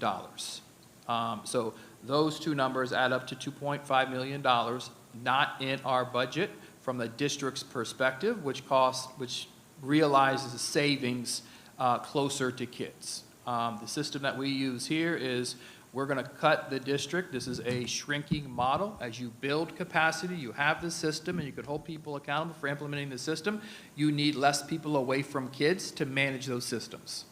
And that's why we have gone from 28th in teacher pay to 6th in teacher pay, because we're saving money to pay our teachers more. Where do you expect to see some of these cuts? Where should we all expect to see these cuts? Well, they're listed. In general. Oh, I'm sorry. The coordinator of STEM, deputy superintendent, the director of. No. You said of spending. Just the 1.2 million.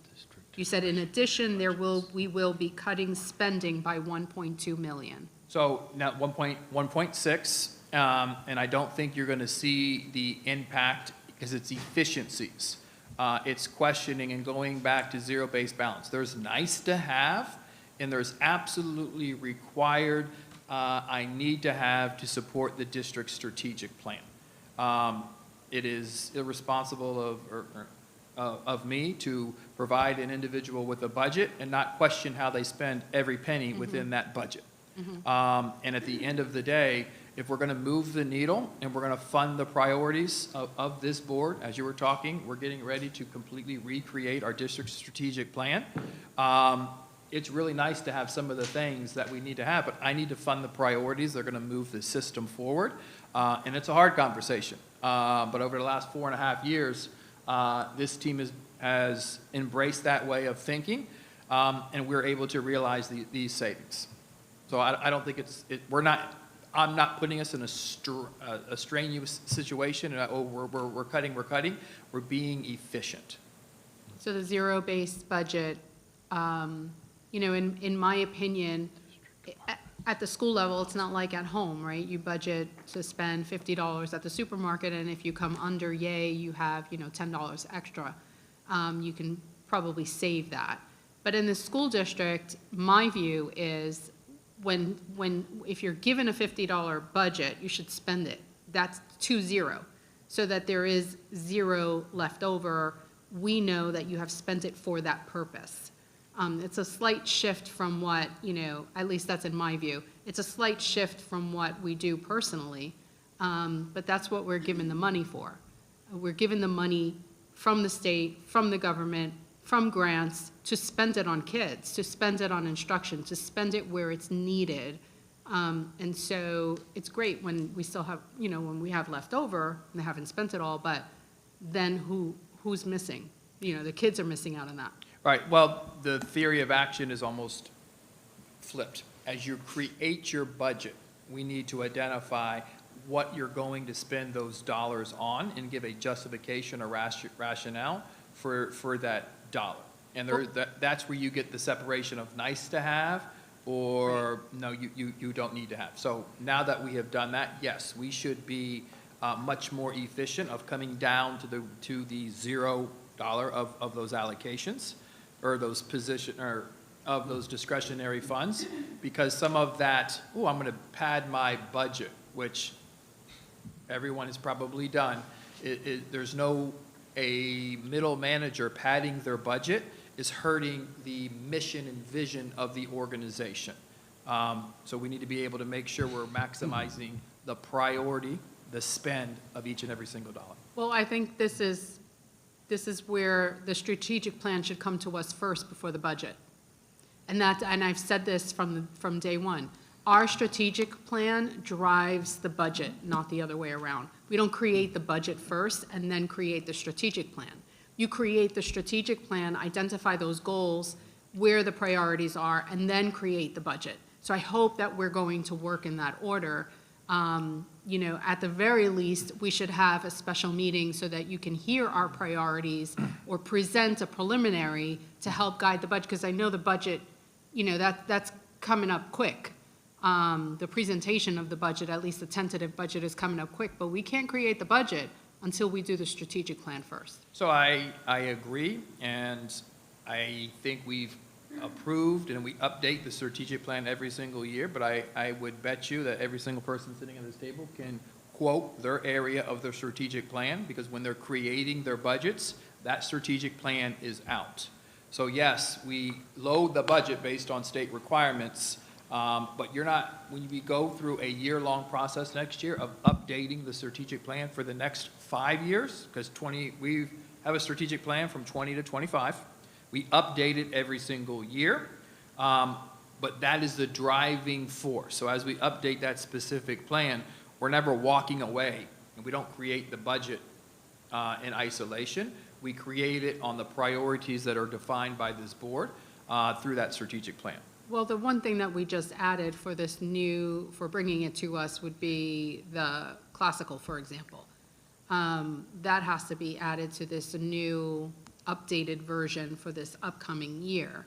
Right, that would be there, and as we engage in the dialogue regarding the next 5 years, it's going to be heavy on innovation. Yeah, but that should come to us before our budget process. That's my point. We need to be able to approve and provide our priorities and it's not your strategic plan, it's the board's strategic plan. I mean, we work together, obviously, and you present it, but ultimately it is the board's strategic plan that actually helps to, for Mr. Green to create the budget and align the budget. So, I mean, in years past, last year, I think we did it well. We had the updated version first, and then we worked on the budget, but we've got to get that right, because then we're going to be chasing our tails later on, and I don't want to do that. Madam Chair. Yes, go ahead. This might be in Mr. Green's area later, but when we looked at our student allocation model, how many cuts did we have just generally, high school, middle, because I know we were lower than the class size, but that's important for our student-teacher ratio. So in Mr. Green's presentation, he's going to go through the continuous budget cycle on how they allocate. But as we created the budget this year, we base it on enrollment. And we want to make sure when we're going through the funding process, in February you're funded, in October you're funded. So we make slight tweaks in order to ensure that we are going to get as close to class size as possible without exceeding that class size. So that we continue to look at that and go through this regression study each and every single year to make sure that we get it right. Because at the end of the day, we want to project the number of students that we're going to have, because once we hire the teacher, we can't unhire the teacher. So we got to make sure that model is as accurate as possible, so we're not hiring too many or too few teachers. And I remember when we had site-based budgeting, 70 to 75% would be salaries, just even within the school. So you do have to know that model, and need to know your enrollment. Thank you. Absolutely. And with that, Mr. Green, you're up. I was going to say, we are way over the 2-hour mark, but I know we have a lot more on the agenda, so board members, we're going to keep moving, but if you have to go to the restroom, get up and go. Thank you, Dr. Moore and Madam Chair. Through the chair. So I think as Ms. Rosario alluded to, very quickly this summer will be coming up, and we're already in the midst of developing the 24-25 budget. However, to kick that off, each summer we usually start in May or June with an overview workshop for the board and for the community to get an idea of what the budget looks like, how it's created, and some of the budget impactors that we'll be facing for 24-25. So with that, we're going to review that overall budget process today. We're going to take a look at the 23-24 budget and review that. We're going to look at the FEFP, or the Florida Education Finance Program, and that is the formula by which we are funded. And that formula funds us on our full-time equivalent students, or a formula around weighting our students to get those fundings. We're going to move into the initial budget planning for 24-25, discuss some budget impactors and our next steps.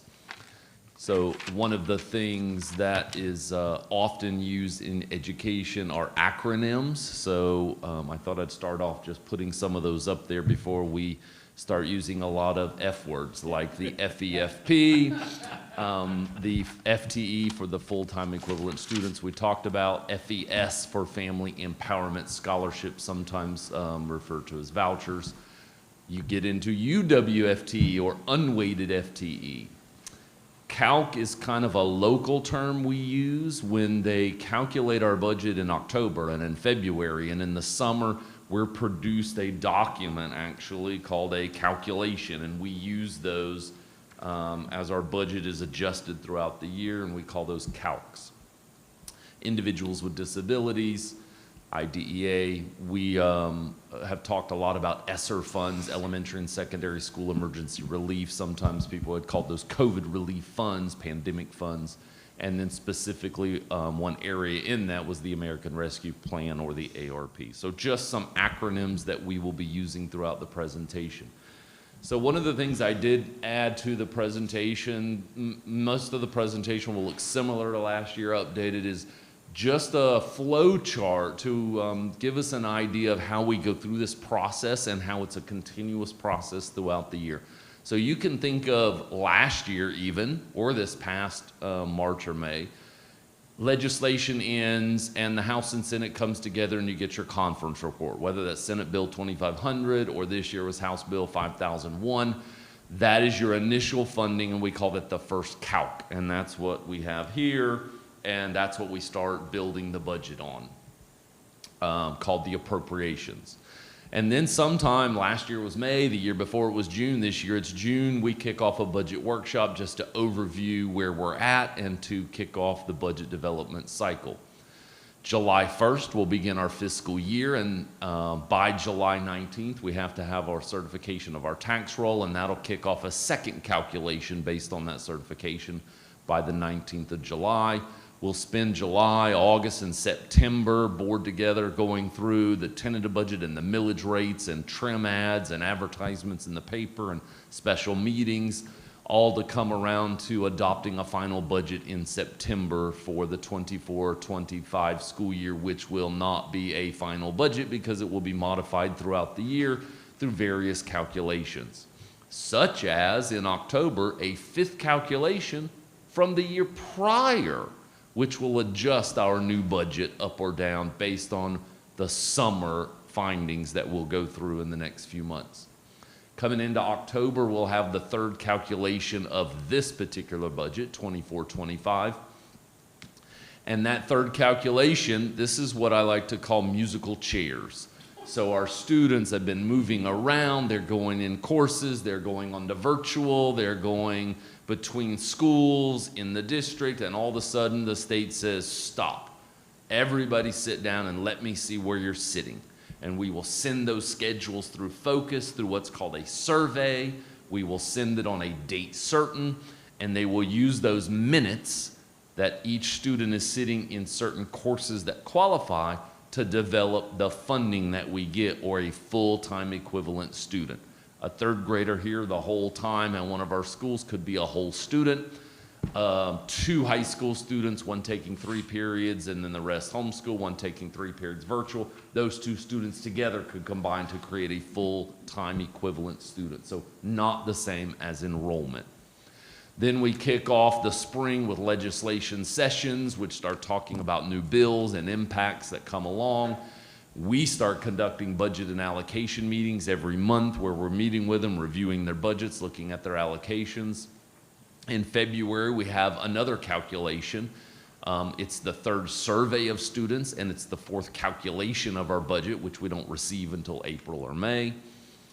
And then we are working on that staff allocation model so that we have a mechanism in the spring of the year to anticipate enrollment in the fall of the next year.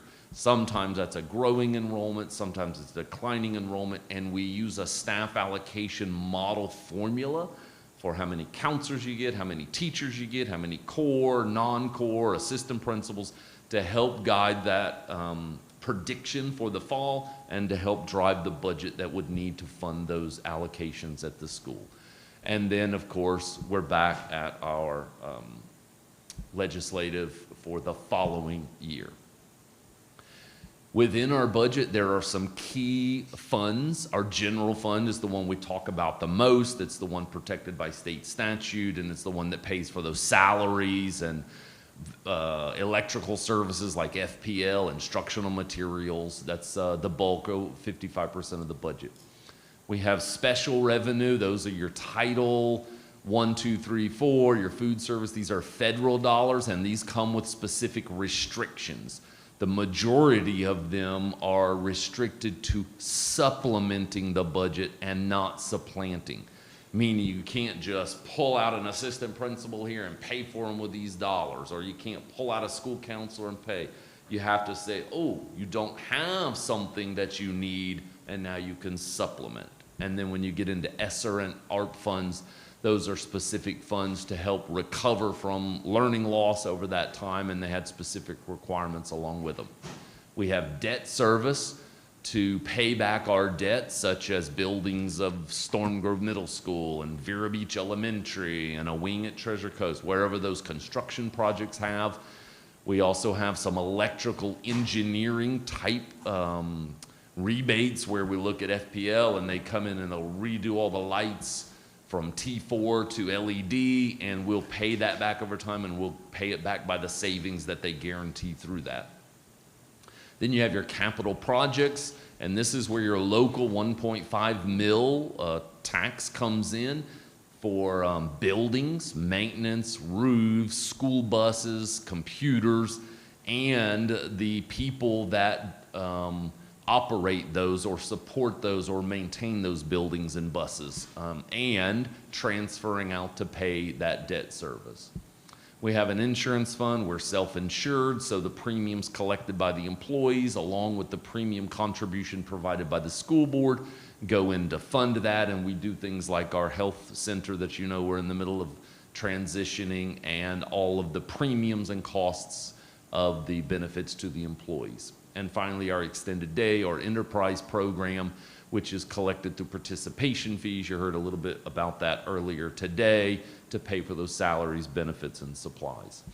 So when we look at our 23-24 budget and we're looking what was published in the budget book at the beginning of the year, you can see this is how that breaks down across those funds, with the largest portion being the general fund, or 55% of the overall budget. the total budget being $386 million, and you follow it around your special revenue or your federal programs at 7%, special revenue food service 3%, your debt service 8%, capital projects 17%, health 9%, and your extended day or enterprise at 1%. So as I said, we talk around the general fund quite a bit because we're required to have a balanced budget. We're required to anticipate unforeseen events. We're required to do budget amendments throughout the year, which you receive monthly on the board agenda. We're required to maintain by state statute a 3% fund balance, and by district board rule, a 5% ending fund balance. And so we're required to have the funds necessary for contingencies and emergencies and normal operating salary payments that go out. So looking specifically at the general fund, this is how that breaks down, or that 55%. And you'll see, if you go back to this slide, you'll see that general fund was $212 million out of the 386. This is the breakdown of that $212 million. 5% fund balance is budgeted necessarily. Central administration 1%, facilities and maintenance 14%, and these, to Ms. Rosario's point, these are all tied through account strips that have been tied to the strategic plan, that have been tied to areas such as instruction, instructional materials. So within that 80%, 61% of that is going directly to instruction, teacher salary.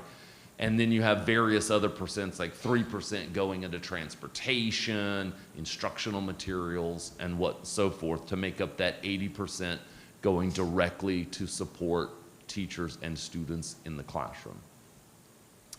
Our second biggest fund that we talk about is our capital fund, and that's where we do programs such as buildings or additions or maintenance to our buildings. We buy our school buses, we buy our white fleet, technology, and those are planned out through our capital 5-year plan and laid out, approved by the board each year. We have recurring capital maintenance items, and we pay for certain employees that support those things, their salaries, such as maintaining the buildings or driving the buses or whatever that they do to support those items we've purchased with those dollars. One thing new, and I know that Mr. Fagan had mentioned it to you, but it went into effect this year, and that is the sharing of the 1.5 mil. When I was here a long time ago, it used to be called 2 mil money because we got 2 mil for our capital. It was then reduced through legislation to 1.5 mil. So what the new legislation is, we will be sharing that 1.5 mil with charter schools through a series of 20% at a time until we're at 27, 28, and 100% funded. So what that means, if you look at the first chart for fiscal year 23-24, our current year, the two blue items, the 43 million, and this chart is not to scale, there's 20 million below there, but then it would make it so small we couldn't see the buckets on the top. The 43 million and the 0.6 or the 600,000, the 43.6 million is what we generate in our 1.5 millage for capital outlay. This year, however, we had to carve out 600,000 to share with the charter school, so that's why it's a little bit lighter color. The number on top of that is our local impact fees, and we get impact fees for new student stations, and that's roughly 1.3 million a year. And then the lightest color on the top are the state charter school capital outlay funds of 1.3 million. So those are capital funds that go directly to charter schools from the state. So in 25, you'll see that 44 plus the 1.2, or 45.2 is our local 1.5, and we'll be sharing 40%, 60, 80, and then by 28, 100%, or the full funding for the charter schools' unweighted FTE, the 2,100 students that they have, generate the 3.1 million that'll carve out of the 53.9 million that we generate through our local 1.5 mil. And then just a high-level overview, We talked about full-time equivalent students, so each time in October and in February when the musical chairs stop and everybody's in their seat and they count the minutes that we have them, those students are then multiplied by program factors. Maybe they're in speech and language, maybe they're an exceptional education student. So there are programs that weight students differently based on the needs that the academic needs and the other program needs, generating our weighted to FTE. That weighted FTE is then multiplied by the base student allocation for 24-25, $5,300 per student, multiplied by what used to be called the district cost differential, which is gone. Now the comparable wage factor would just not affect our district, so we're a 1.0 to give you your base funding, about $105 million. That base funding is then has categoricals added along the way. If you have DJJ, which we don't, safe school allocations, which we do, our ESE guaranteed allocation, educational enrichment, which used to be your SAI dollars, federally connected students, which we don't, your student transportation, mental health, comes into your gross state and local FEFP dollars. At the bottom, I just highlighted some categoricals that we use the terminology have been rolled into the base. So in certain years, the state will say, wow, we're gonna have historic increases in the base student funding, the base student allocation. And what will happen is some of those categoricals that were previously added on top of your base funding get rolled into your base funding and increases it, but then you are still required to carve out in your budget and maintain and pay $300 per student for classroom supplies, or $1.1 million for teacher salary increase, or however much money you need for instructional materials. So those are categoricals that got rolled into the base that we still have to budget for and fund. And I won't go in detail here, but that total gross state and local minus a required local effort, the state tells each district how much we are required to levy of tax dollars so that all students receive an equitable education across the state regardless of the property value of the district they live in. That is then adjusted through the formula to give us our total state funding. That funding then is multiplied by the FTE for the traditional public, the charter public, the family empowerment, all the various individuals or groups that receive funding from the state. So for us, the non-charter and non-family empowerment, this is our FTE from 17-18 through 24-25. This is unweighted FTE, meaning it hasn't been multiplied by ESE factors or what have you. And for 24-25, that is the projection, 14,254. So roughly 920 FTE less in 24-25 than in 17-18. And each one of those FTE are multiplied by that funding. If you take a look at the other two groups, you have the charter, which is the top line, which is down slightly to 2167 FTE. And the bottom graph represents the family empowerment, which historically had some students receiving scholarships through things like the McKay Scholarship, Hope Scholarships. And you'll see those lower numbers. And then you see as that graph starts to rise, that's when family empowerment encompassed all of those together. So the projection for 24-25 is 1,672 FTE, or $14.8 million in our budget for family empowerment. Just taking a look at the revenue per student, this graph just represents that in Indian River County, we are property value rich compared to other districts, meaning our local taxes pay for the majority of our student funding and the state funding pays less. So approximately 76% paid by local funding, 24% through state funding.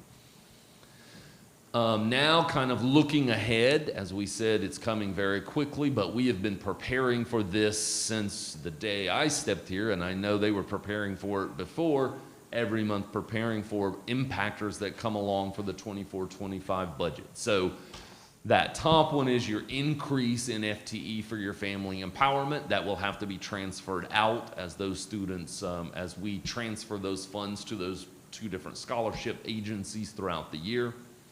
Your anticipated salary increases, which still are in negotiations and have to be negotiated, but a portion of that is allocated through the state statute that determines an amount that's required to be given to teachers to reach a base teacher funding, which we already exceed, so then can be used through negotiation to improve the salary for all of the teachers on the salary schedule.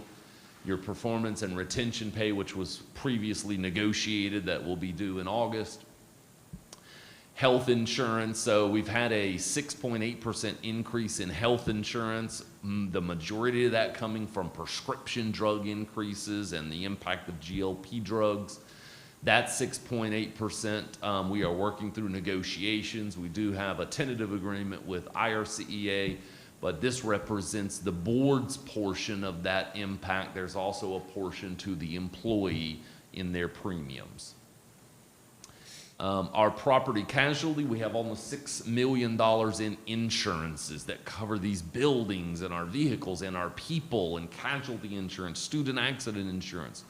That was seeing a 9.9% increase, which is the $590,000. Just in the increase, think of your homeowner's insurance at home going up each year when you have natural disasters and whatnot.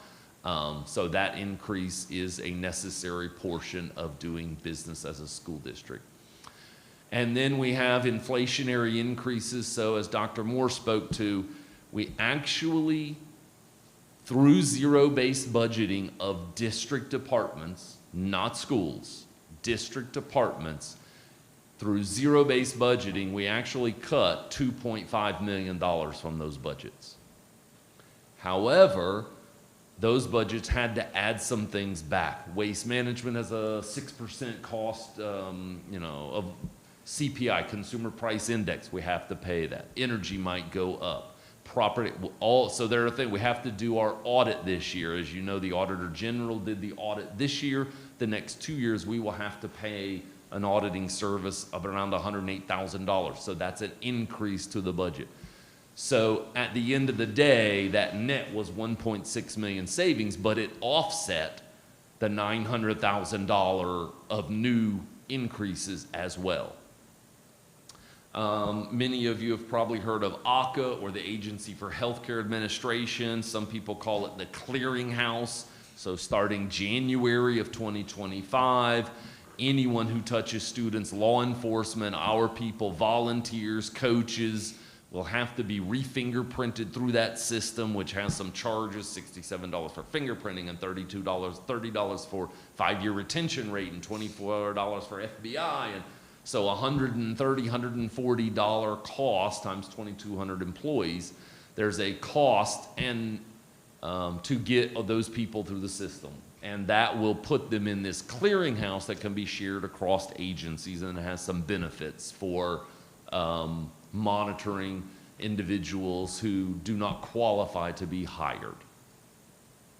And then the FRS, the initial legislation was going to be extremely impactful in the millions of dollars, and after that legislation was changed, it's a minor impact of $80,000. And then finally, you have your final ESSER and ARP funding, or your emergency relief dollars, expiring September, which our salaries expire June 30th. We will have some roll forward that we will expend by September 30th, but any positions and anything that were on that will then return to its previous funding source or to the general fund.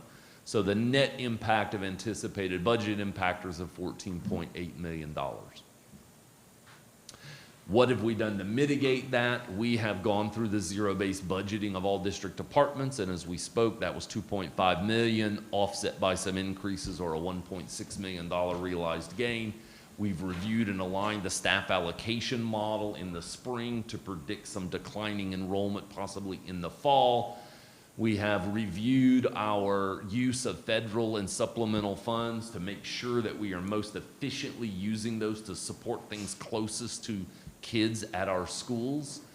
We have issued multiple RFPs and bids. We've talked about those the last few, just to try to realize cost savings in our services that we hire. We've used our ESSER funds to build those funds along the way and to supplement what we do to mitigate an impact to the general fund. And we have continued to do a reduction of district office positions and reorganizations to help fund those things out closest to kids. And with that, we now, for the summer, will be spending some time with you board members, getting input and feedback, as you said, then aligning to a strategic plan or other initiatives such as what we spoke about at Dodgertown and other areas, safety and security. As we talk through those things, we'll be advertising our truth in millage, how much millage will we be collecting, and the majority of that is set by the state. We'll be advertising that in the largest publication, which is still TC Palm. We'll have some special meetings to approve the tentative and millage budgets, all with the goal coming into September to adopt a final budget that will not be final because it will be modified throughout the year, but at least it will be final because I will print it in this nice book and we will be able to look at it all year as we go forward. And with that, we will open it up to dialogue. All right, who would like to go first? Financial questions. Anybody? I'll go first. So thank you for that presentation. It's certainly a lot to take in. I remember when I first joined the board, and I wish we could get back to that place, where in probably March or April, we had financial workshops to prepare us for the budget.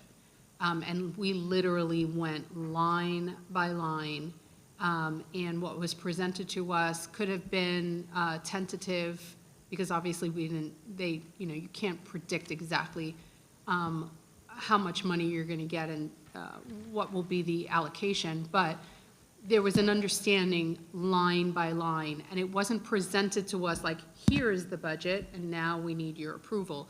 It was an explanation, literally, of every single line. It was so great. I remember coming in as a new board member, not really understanding all of these lines, and I'm grateful for that opportunity because it gave me a different perspective. I wish we can go back to that. I wish we can go back to just, here's a general perspective of what our, the buckets essentially of what is required for each of these areas, just so that the board, for me, so that I understand the greater impact, right? The specific impact. I just wish we can get back to that. I don't understand why we don't. I think it's incredibly important for board members because, one of the biggest decisions that we get to make is approving our budget. And having a better understanding of that, looking line by line, would be incredibly helpful for me. So I don't know if we could get to that before the presentation in June, but if we can get as close to that, that would be even better. And again, we talked about this, Mr. Green, in the prior, I don't know if you were able to find it, there was a sheet that Mr. Fagan provided. You did see it. There was a sheet Mr. Fagan provided that actually aligned the strategic plan within the budget. Yes. It wasn't, in the previous years, it wasn't included in the book itself. It was included as an external handout, essentially. And I would like to see that included within the budget because it is it should be the driving force of our budget. So if you can include that within the budget book, that would be incredibly helpful. And we do have that, and that's on track to be included. And then Awesome. As you shift your strategic plan moving forward, we'll shift that and make adjustments. Awesome. And then the ESSER and the ARP, the American Rescue Plan, and then the monies that were provided, ESSER funds, as a result of COVID and the lockdowns and all that other stuff. I know that there are, and I know we've been audited on this, or we were about to be audited. I'm not sure exactly where we were on that. If we haven't been audited, do we plan to be audited for those specific funds? And are we ready to present exactly what we spent those monies on? We are absolutely ready for any audit that comes. The financial transparency and fiscal transparency is immaculate here. I can tell you there is nothing undocumented, so we are totally prepared for any audit. I'm not sure if one was done along the way. You've had it for 3 or 4 years. The audit that we just recently had went through our financial audit, and it went through food service and ESE, federal. So each year you get a financial and then what's called a single federal. So they could do a single federal on ESSER funds. We did not do that this year, though. Okay, so the ESSER funds and the ARP fund, I don't know about the ARP. I know the ESSER funds are set to sunset in September, correct? Did I get that right? You must have any remaining dollars expended by September. So most of ours will be expended by June 30th, just because that's the end of our fiscal year, but there will be some reconciliations from then until September. But yes, all of those funds must be encumbered and expended by September. Okay, and the positions that were covered by the ESSER funds, can you talk a little bit about what would happen with those positions, if those positions are still in place in September? Are they then, encumbered in a different funding? Can you talk a little bit about that? And there he goes. Through the chair, I think what we've done with ESSER is absolutely stellar. Everything that we added was a planned expense. So there are districts, and I'm sure over the last 4 days when you were at the conference, superintendents and board freaking out because they used ESSER as part of their general fund. And because they did that, that was the appropriate phase for that. They now are in this position in which, we have to close schools, or we have to reduce this, or we have to we're not in that position because of the leadership of Mr. Fagan. Before we put anything in the budget, what are we taking out? So, and then looking at how do we keep the things that we absolutely need to keep, and how close are these things to kids. Typically overarching, my strategy was, and it was great that I came here when ESSER actually hit. Well, I mean, I've never said that before. It wasn't great at all.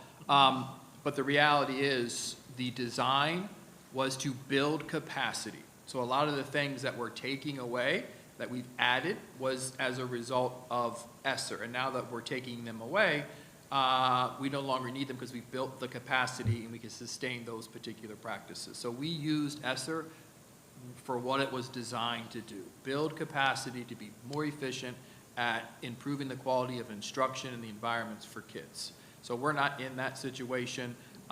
We've absorbed those particular dollars, as he's highlighted. They're not part of our budget next year. And we find the things ways to fund the things that absolutely matter the most to this board.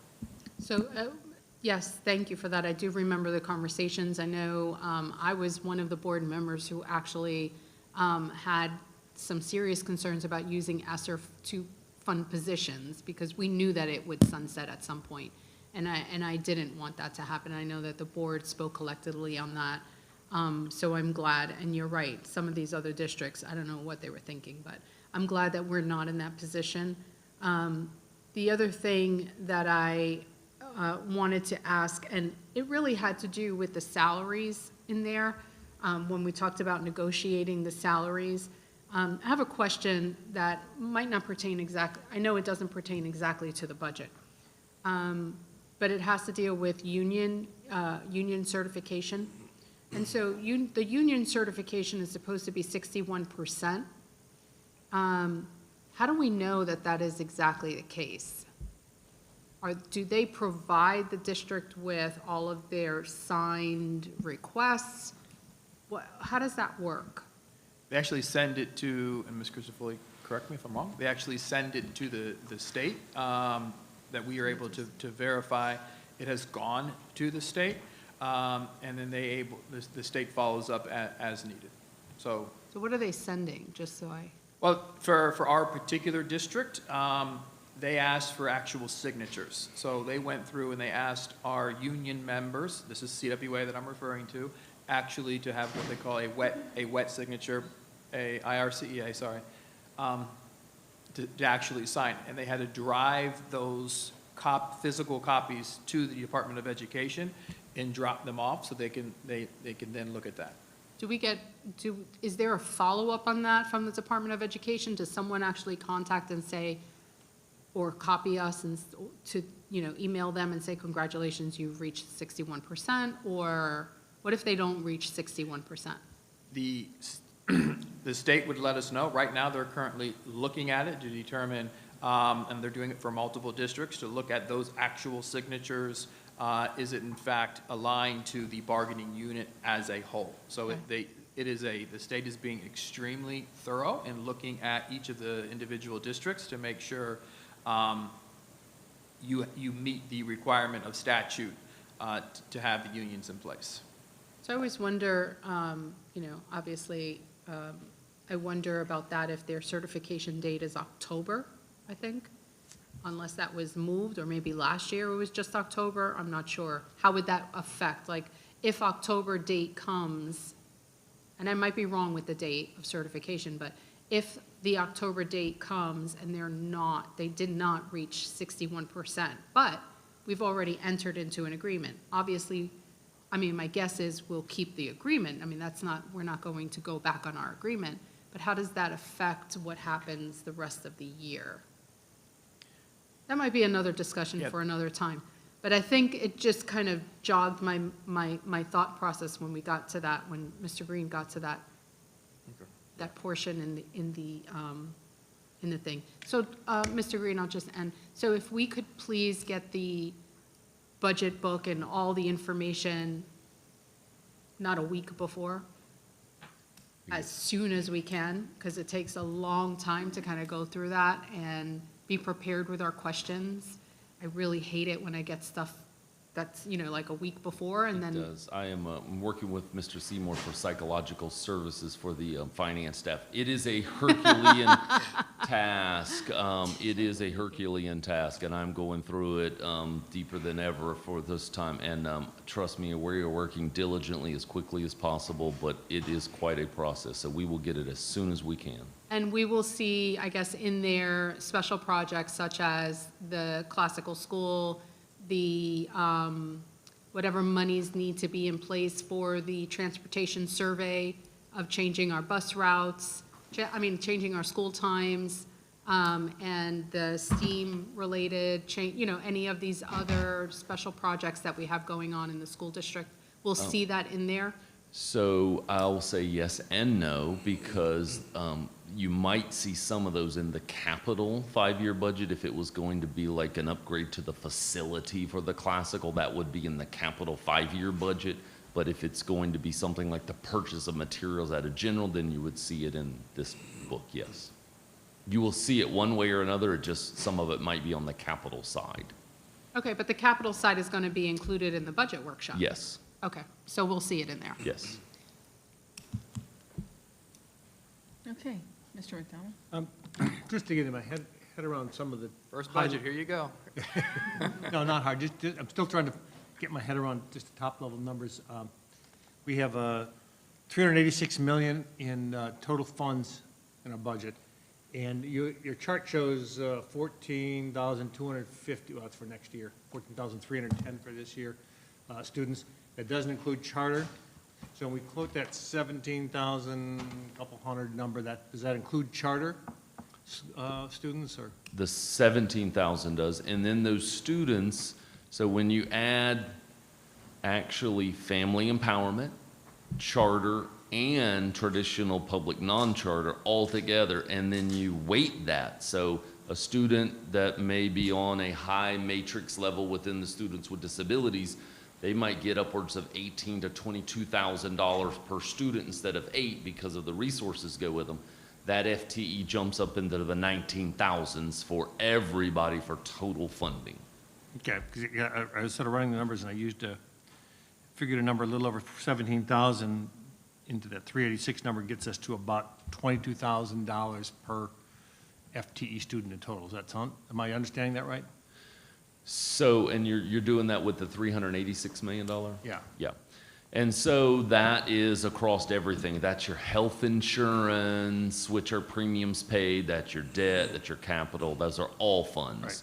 Where the general fund itself might be $165 million, which generally focuses in on the student-related stuff. Right, okay. So I'm just trying to get a feeling for what the incremental, not really incremental, but the summary incremental cost or value or expense per student is, and it seems like it's about, doing the math that way, it's about 22,000.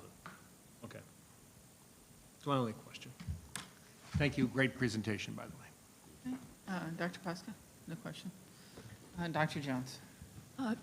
Just a couple. I remember talking to Mr. Fagan last year about this time, Mr. Green, and our base student allocation went up 12%. But when it went to the categorical and so forth, we were only making about 7%. So that tells a lot there. Or Dr. Moore, I know Ms. Crisafulli just left. What is our percentage of union people? I mean, did we make the mark, and what percentage was it? Through the chair, I think we were above the 60, Okay. I want to say 63, 64, but I'll check and I'll Okay. I'm going to provide some additional information to the board just based on that initial conversation. Obviously, our ESSER funds are coming to an end, and we have one more year with the millage. And I guess this is kind of an open-ended question, Mr. Green, but when we look at that and keep our fingers crossed on the millage, are we planning for something if we don't get it? I mean, where are we if that happens? And obviously, this is something I know we'll be talking about with our community, but anyone can answer that. So through the chair, that's always a contingency. So as we're creating a budget, that's a shift of approximately $14 million.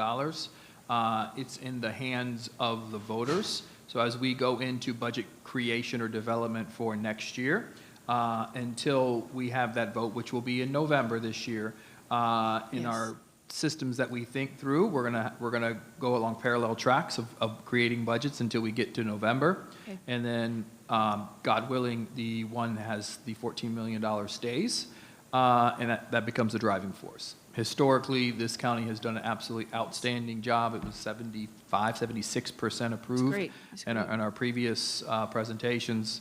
I've given that presentations multiple times. We just took it to the county commission to pass on to the voters last Tuesday. It was fully approved unanimously, so we're going to be positive. Thank you. I guess just my last comment on Sam as far as staff allocation model and so forth. Looking and predicting for this year, obviously our student-teacher ratio may go up a little bit because we'll still be in that realm, but that wasn't looking at teacher cuts, am I correct?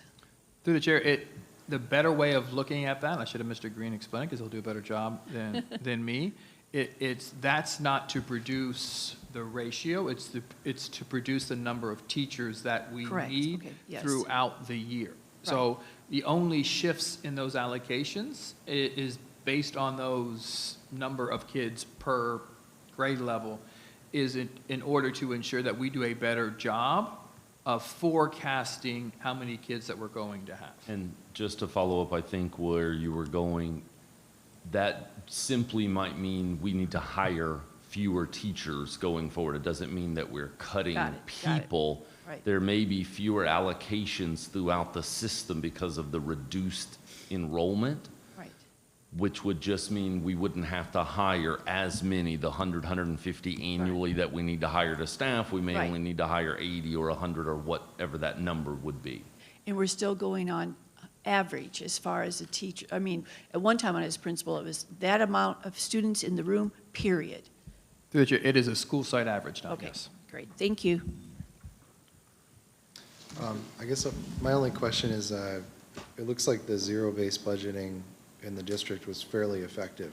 It sounds like, I mean, you're able to eliminate a lot of stuff.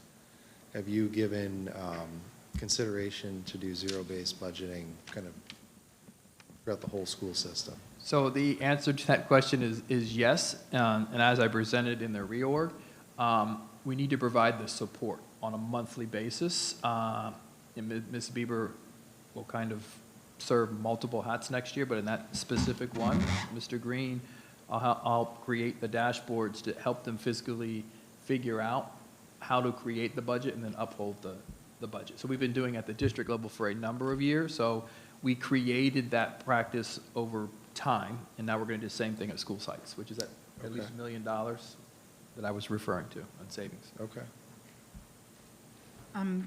Two questions. One on slide 4, the one with all the arrows. Looks like a spider web. Yeah. That one. Where's survey 1 on there? Survey one.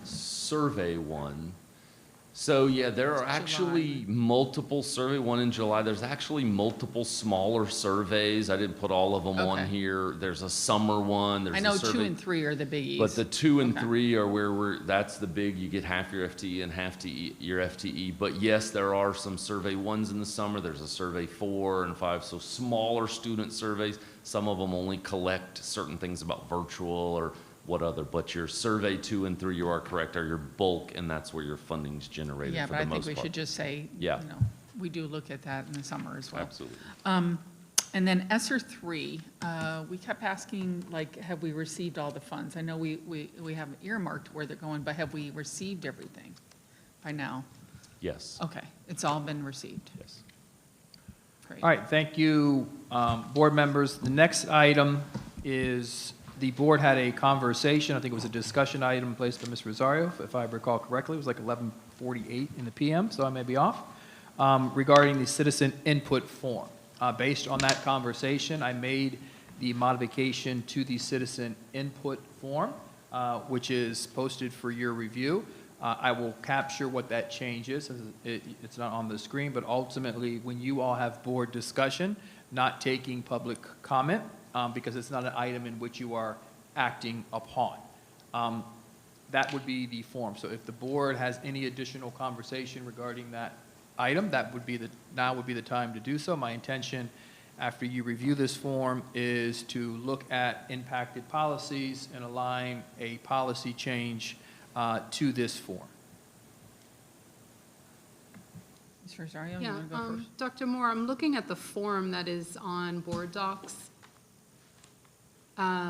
It indicates on the bottom, I wish to speak during citizen input, or I wish to speak to an action item as printed on the action agenda, or I wish to speak to public hearing item.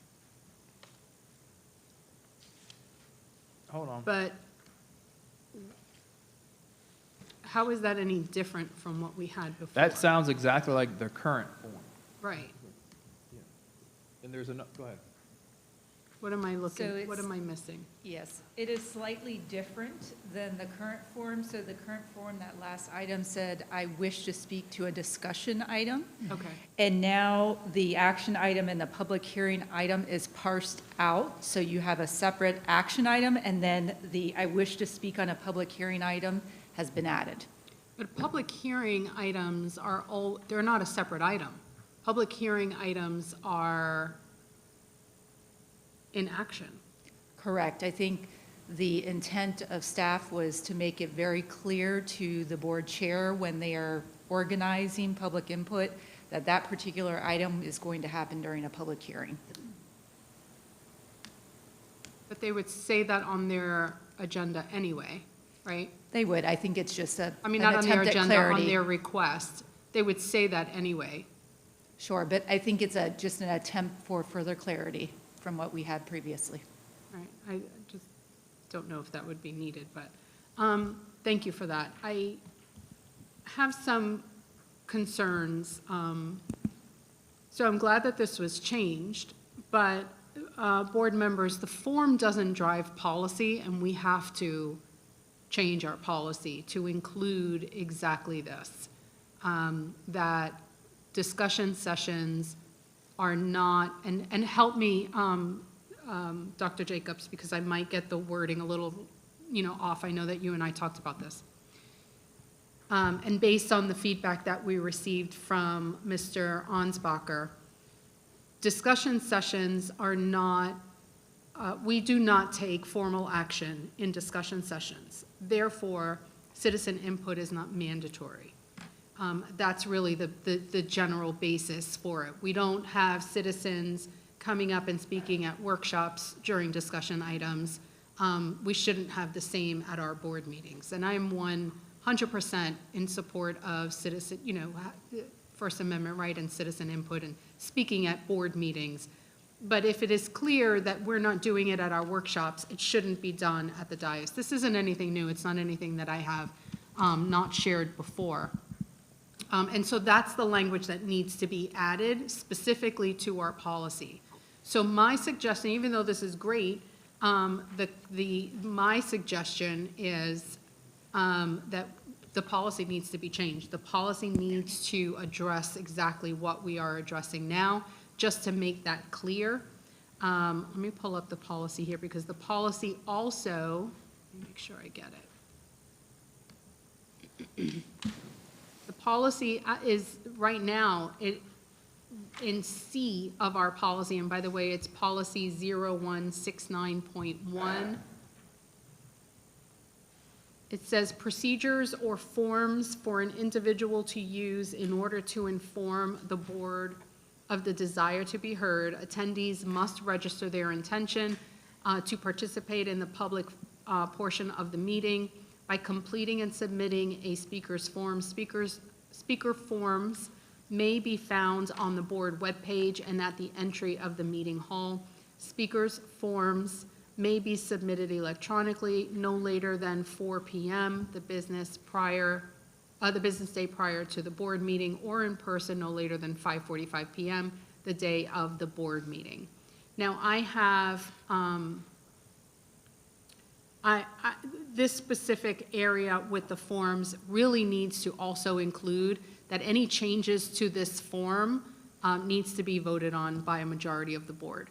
This form has been changed multiple times over the last several years, and consensus wasn't there. And it was changed by previous chairs who just decided they wanted to change it whenever. And that's not the way that it works. I think that we need to capture in here that when the form, since it's in our policy, when the form is actually changed, that it is voted on by board members. I also wanted to bring attention to a section F. Underneath section F, it says the requirement for public comment on action items does not apply to, and this is of course the requirement for public comment, does not apply to an official act that must be taken to deal with an emergency situation, an official act involving no more than a ministerial act, a meeting that is exempt, and it says what it's exempt for, or a meeting at which the board is sitting in a quasi-judicial capacity. I'd like to add there discussion sessions, because it's not a requirement for public comment during discussion sessions. And so I think that either we do it simultaneously, but like we're putting the cart before the horse. We're kind of approving the form and not approving the policy. The policy doesn't support the change of the form, even though I think we need it. I just think that we should do the form at the same time, or, depends on what you all want to do, but it makes sense to do it simultaneously. Anyone else? Yeah, I would support changing the policy with some of the recommended changes you've stated. I think it makes sense, because I think we've discussed this exact topic probably like 6 times in the last 14 months already. So I think we should change the policy and move on, so we don't have to keep having this conversation. Dr. Jones? If we're going to change the policy, again, I think we need to make sure that we put that information out there, have exactly what it's going to say, and just not do it quickly, like in one night, so we can put it out there and make sure our citizens take a look at it, just like any other policy. We give them time to take a look at it, and then if they want to speak to it. So through the chair, just to respond to that question, I'll bring this back. This will give us the time to look at the specific policy. I'll bring back the policy for board approval to send it to public hearing, and what I'll bring is the actual policy change, aligned to the actual form itself. That way you can see, are the two actually jiving? Then you would approve it at the next board meeting, and then approve it to send it to public hearing. That addresses Dr. Jones' concern, making sure the community has plenty of time to review the policy prior to final approval, which would be in August. That's fine. I will say this about the citizen input guidelines. I appreciate that being shortened. It's a very long thing to say. But I also think that in there, you should have the statute number at least that we refer to for removal of someone, because I think, we do that for other policies. So I think we need to put that in there in the guidelines that said that we're following the statute. Other than that, the only other concern I have is the where it says I wish to speak at the citizen input or action or public hearing. What we're doing with this form, I'm just kind of putting it out there, is that people can only speak once, period. I know we wanted to kind of limit it to discussion items and, because it's hard as the chair to get it all straight and everything else. And I think Michelle and Dorian have done a really good job of helping me do that a little bit better. But I think that we got to be careful of limiting, like if a citizen wants to come, they get 3 minutes, right? And so we're saying with this new form, they only have 3 minutes to speak to everything they want to speak to. And in the past, they could speak for 3 minutes to everything. So we've gone from 3 minutes to everything to just 3 minutes, period. So that's what it says. It says or. So I think. No, Because you sorry. fill out a form for each time you're going to speak. Okay, I wanted to make sure, because I just don't want to limit somebody's speech if they want to speak to books and then they want to turn around and speak to, some sort of item that we have for action. Okay. May I follow up on that? The second bullet on that form, it actually says, persons may speak up to 3 minutes at the beginning of the business meeting during citizen input as indicated on the order of business, and up to 3 minutes to each action agenda item during the action agenda, or during public hearing as indicated on the order of business. And this was the other thing that was the major concern, is as indicated on the order of business. It's not what has been changed at the dais. It's when you walk in, what is printed on the order of business. You can't put on there, I want to speak to any item that has been added. It has to be when you come in, because we hadn't gavelled in yet, when they submit the citizen form, and, nobody knows exactly what we're speaking about, so, or what we're adding or what we're not adding. So it's really on the order of business, is on the order as you walk in. So that needs to be clarified in the policy too. But I do understand what Mrs. Baraborg is saying. It's that when the citizens look at just the bottom portion of this form, it kind of gives the impression that they're only speaking to one of those without reading, the above second bullet. So I think what we need to do is the above one, or something about, where it says, please fill out one of these forms for each item. I think put that in bold type. Yeah, I agree. That would help. And also clarifying that second bullet point, I think you'd put it in there that to submit multiple forms for multiple applications. Yeah, that's fine.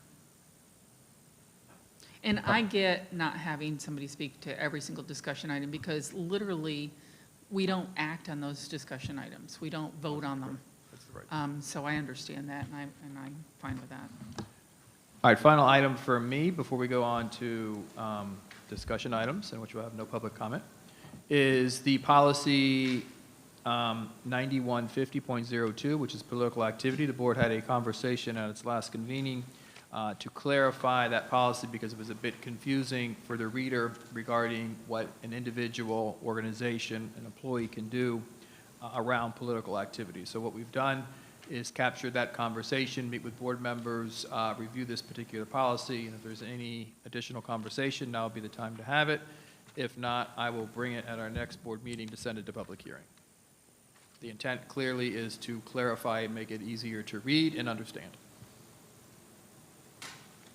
So in that aspect, so the way I'm reading this, it says no one can put like a political T-shirt on, correct? Dr. Jacobs, you want to handle that? Yes. Or a button attached to a shirt? Yes, you may. So part of the attempt in clarification was previously with the language that was included in this policy, there was a clause that said wherein, and I think that created some confusion among staff and members of the public as to whether they could wear temporary expressions of, or passive expressions is really the term that's used in this policy, on school grounds. And in fact, when you look here on section 2, or section D2, we have tried to make this super clear for readers, and we have indicated, so there are prohibited political activities on school and district facilities.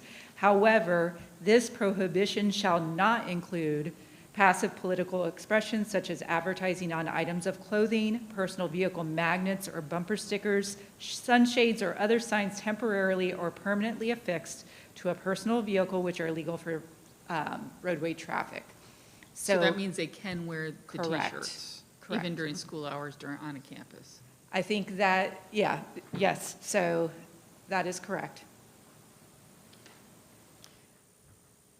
Go ahead. Yes, sir. I'm just seeing this based on your question, but do we want to specifically address other particularly students or teachers' expression relative to stickers and other things that they might have on a laptop or on a carrying case or something? So section B really refers to the political activity by students, and it indicates that they have the right to express those preferences for political parties. However, and then it provides the caveats of those. If they're serving as an official representative, they're not of the school district, they cannot do that. If it's disruptive to the educational program, or if there's reasonable cause that failure to regulate that expression would create some type of disruption in the school environment. So we do address students in there as well. On C, that really is parsed out to specifically refer to employees. So in that, they retain all their rights. However, they're not able to use their official position to influence or attempt students to support or oppose any party or candidate. Okay, so it looks like, and based on this wording, it would appear that a sticker on a laptop, for example, would qualify like a bumper sticker. My concern is, and I'll defer to legal counsel, a laptop technically is district resources. Therefore, that's not their personal possession, that's district resources, and we're not to place those things on district resources. So something like a knapsack or something, a personal item, they could have some. Right. Or if it was their own personal computer. Okay. Yes, go ahead. Dr. Jacobs, on D2, this prohibition shall not include advertising on clothing, bumper stickers, sunshades, or other signs temporarily or permanently affixed to a personal vehicle. Okay, so. Are you questioning the permanently? Yeah, I was trying to think, wasn't it just temporarily or something? I guess like I that? would think of, for example, the vehicle wraps are becoming very popular now. So that would be technically something that's permanently on there, where if they Oh, had a okay. I just political didn't get that. Yeah, vehicle okay. wrap job. Okay. All righty. Anybody else? Mr. Rosario? Yeah, and I'd just like to say that 95% of section D2 is still the same. It doesn't change. The only thing that changes is what's in red. And so that the red is just clarifying. So all of that was already in there. I mean, it was already allowed. The problem was the interpretation of it. So what's in red here is just making it clear that these are not prohibited now. And so it's kind of like, you know, I mean, my easiest thing is like wearing a cross. If you're wearing a T-shirt and it shows some kind of political expression, to me, if you're wearing a cross and you're showing your faith, doesn't necessarily mean I'm going to start proselytizing. You know, I'm not going to pull out the Bible and start reading and preaching. But when you wear, and the same thing should happen when you're wearing a political shirt. You know, it's your personal expression. but you're not actually using it as a campaign. The whole idea here is nothing can be used on our campuses as a campaign tool, as an active campaigning thing, like you're not recruiting someone, for one side or the other. So otherwise, all that is still basically the same. So with that understood, then a clarification for that, if they have like a vote for, what's that from that funny, vote for Pedro, okay? If they have that, that's okay, because they're not asking for joining a campaign, they're asking you to consider voting for Pedro? Yes, and I'd like to defer to legal counsel for that. You know what I'm talking about, right? The Pedro? movie? Yes, that's, I know, but yes, that's correct. Napoleon Dynamite, there you go, that's the Yes. movie. So that's okay, all right. Madam Chair, the remaining items are to discuss. All right, thank Wait, you. I'm sorry, Dr. Moore, is this coming to us tonight? I think it comes in, no. I'll get back to you on that. Well, I believe you asked for the policy also to come with it, right? No, that No, was no, different. that's the other one. That's a different That's the other item. one. I'm sorry, I'm tired. I That's a believe- different item. This I is believe it already, does. this is like the second or the third time that it's Okay. before us. We're now looking at the changes, I think. Well, look, but let's go Because to there's, there isn't any feedback here, so I don't see why it can't come to us tonight. Yeah, it's 4:05, so we, Yes, it's on the agenda for tonight Okay. to set a public hearing. Perfect. Okay. Thank you. thank you. All right, so discussion A, every year FSBA asks for boards to choose by vote an advocacy committee member and an alternate. The responsibilities of this position are based on the following criteria: participation on this committee with statewide representation. There's one representative from every school district. Interaction with policymakers and stakeholders to promote public education. The opportunity to be considered to serve on a legislative or federal subcommittee. Monthly meetings and additional meetings for subcommittees. Advocacy and communication leadership, and reporting advocacy efforts back to your respective boards. I did serve on this committee. FSBA is asking for us to choose a member and this year an alternate as well. And the term for this committee is July 1st to June 30th. FSBA then will be appointing its legislative and federal subcommittee members by September 1st. So with this understanding, and I thought it was going to be like 4 meetings a year, 6 meetings a year. It was all the time. Yeah, it was weekly, sometimes bi-weekly, monthly for sure. It depended on the time of the year, whether or not legislation was happening at that point, and also there was a lot more to it than I thought was going to be. So just a heads up. And it says that you would be appointed to legislative or federal subcommittee. I've been asked by FSBA President Tim Bryant this year to serve as the chair for the legislative committee for the state of Florida. So I assumed that role over the week.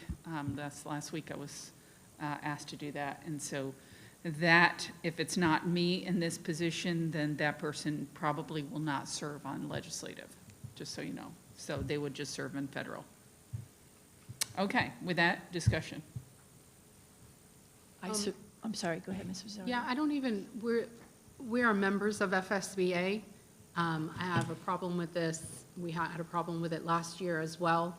Our focus is not their platform. Our focus should be our platform.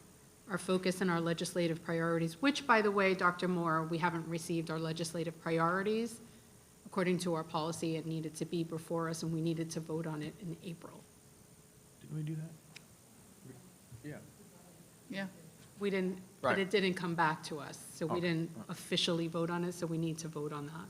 But that's our priority, is our legislative priorities. It should be our priorities, not what FSBA does. There's a lot of things about FSBA that I love, and I think they're great at, and then there are a lot of things that I don't agree with. And I don't believe that we, as a small school district that we are, certainly we are not a large school district. There was a point where I think when Mr. Bass was here, he talked about the small school districts consortium or something, which might have aligned better with our platform, you know, with the things, the way that we do business. And this is an option. This isn't mandatory. This is not something that I personally think that we need. And so that's where I stand on it. Ms. Berenborg? I had the opportunity to serve on advocacy, then a state legislative platform, and federal. And the one thing that I understood, obviously what Ms. Berenborg just said, it's quite a few meetings, but they were very, very good for me as a school board member, because when you look at the platforms, federal and state, they really do align well with what we want. And I can't remember exactly, but mental health was one last time. We always had issues with transportation and getting more money from the federal, and it was great listening at the federal platform as to what we could do or how we could make some of these things better for our state. I'm not interested in serving this year because it takes a lot of time, but I do think that they're a learning experience for us, and our state really works well with our legislator, the FSBA. They're meeting with representatives all the time. Even if some of those, our representatives were on the Zoom meeting, it was great hearing from them, from our local representatives. So I think it's a learning experience, and sometimes we can promote to them what we think is important, not just what they think is important. And for me as a school board member, it really was a plus to be on those and to listen to people across the state and then at the federal government. Thank you. Dr. Pasco? Okay. So I did attend this small district consortium meeting. There you go. There's a packet. I picked up one for everybody. Sure. And they do work in collaboration with FSBA. And they meet, there's one for you too, Dr. Moore. They do meet with FSBA to work on the platform. And the other thing that I find really good about this, and you know, you change from within. If you don't like something within an organization, get involved and speak your mind and talk about what's important to our district. There are power in numbers, and they kept saying that over and over again with this small district consortium, especially with talking to our local legislators and working on special projects for grants and appropriations money. There is a big effort to have kind of a collaboration with the other small districts to kind of have like-minded grants out there, because I do know that when the legislators are looking at the final budget and the end of the session, they look at appropriations, and if they see a lot of the same appropriations popping up, then they start to kind of gather those together and make those bigger appropriations. So it does help to have a voice in FSBA. It does help to have a voice with this other small districts to be able to say, this is our need, and it's also the need of them. The more they see that pop up, the more money can be generated towards those smaller districts. So I do think we're still members of FSBA. We still should have some sort of say and a speaker there on our behalf. All right, so that item will be coming to us tonight. Pre-kindergarten, Dr. Jones. Yes, I just asked for a quick update on this. I know Mrs. Blood will come to us and give us updates on pre-K and our ESE classrooms, and sometimes they will come to us with Mr. Seymour on, we need to add another classroom here. And then speaking to principals the last couple weeks, with some open classrooms that we now have, are we going to have more available? Do we have a waiting list? Just give it to us, Ms. Flood. All right, so let me. Or Dr. Moore, I'm sorry. All right, I'll do a little update if there's any specific questions. Just as an overarching update, we do have 7 sites that provide VBK or pre-K, 21 classrooms in total. Of those 21 classrooms, 10 are ESE. We service about 311 students this year, and our anticipated enrollment will be 311 for next year. So we're right on target. It's important to note that of our 21 or our 7 sites, there are an additional 35 programs across our county who are in the VPK, or Voluntary Pre-K program. So there's a number of sites across the county. We only receive 50% funding or half-day funding for these specific programs. So it is a very costly venture because we do offer a full-time service for our students. But in terms of looking at enrollment, one of the things that we've done is maximize enrollment at our charter schools. Our magnet schools, none of which are actual sites. Our sites are Dodgertown, Fellsmere, Glendale, IRA, Pelican, Sebastian, and VBE. So going into next school year, you will anticipate changes because we have 5 classrooms at Pelican. Guess what? We're going to need those rooms. So we'll be looking and working with Ms. Flood to determine, not next school year, but the following school year, where those actual classrooms would go. So if there's any additional questions, would be happy to have Ms. Flood answer those questions. Mr. Rosario? Yeah, Dr. Moore, you said that the pre-K program, that we only have 50% to cover this program. Where are we getting the remaining 50%? So we balance that within our budget, so our hours we receive a half-time funding, so basically enough to cover 4 hours. We go, how many hours? 6 hours? 6 hours. So we have to cover the cost for that. And it's just that's just what we need in order to provide the service. No, but where are we getting the extra money that we need? So it's budgeted into our money based on everything that Mr. Green just went through. It's a line item in our budget to make sure that we have those funds available. Do we get any grants? We always are seeking grants. That is something that we continuously do for those specific programs. As mentioned, 10 of these classrooms are ESC, so there's additional funding aligned to the needs of those students based on their matrix or IEP. Do we get CSAC money for this? No, not during the confines of the day. There's Step Into K, which is a summer program, which we'll have that going into next school year. In terms of the operation of this program, no, we don't receive any CSAC funding. Because I thought somebody presented at CSAC just now. That is for the summer programming, which is run through an outside organization. That's Step Into K. So Step Into K is a preparation program for our students who are walking into kindergarten to get them conditioned to the routines of kindergarten to make that transition into kindergarten much smoother. So this is not part of the school year experience. It's a summer program. So how come I wasn't aware that that this school district was going before CSAC and asking for taxpayer-funded money to do a program that we approved? So something's not right. I was completely thrown off on that. So Step Into Kindergarten has been in this community for I don't know how long. Yeah. And CSAC had always funded that particular program.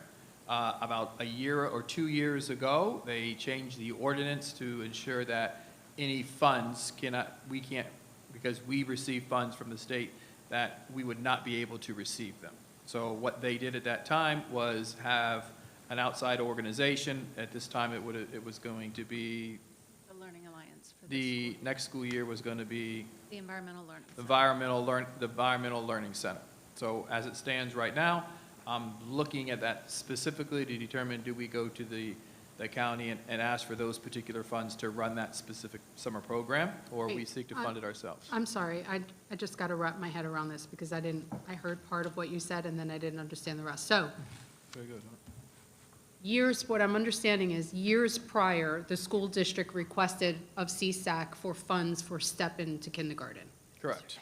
2 years ago, that changed and CSAC funds could no longer come directly to the school district for this program. It now had to funnel through another organization. Yes. Last year was the Learning Alliance, who actually requested. This year would be the Learning Alliance. The previous year was the Ed Foundation, but that foundation no longer exists.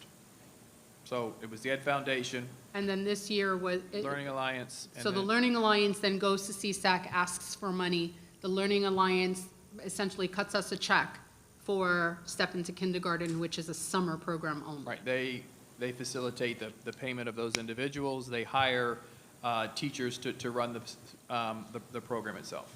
And then next year, you're saying it's the Environmental Learning Center? It would be the Environmental Learning Center. If the correct. Environmental Learning Center receives CSAC funds, they would essentially cut us a check for next year's step into, They wouldn't cut us a check, they would pay the employees that would work for them to offer that program. oh, so they would offer it under their name. Step into Kindergarten would be hosted and offered by the Environmental Learning Center, Correct. not the School District of Indian River County. But But we those- had an employee They are our. presented. Right, because we facilitate, that deployee was Ms. Flood, because Oh. this is the program historically that the school system has always run.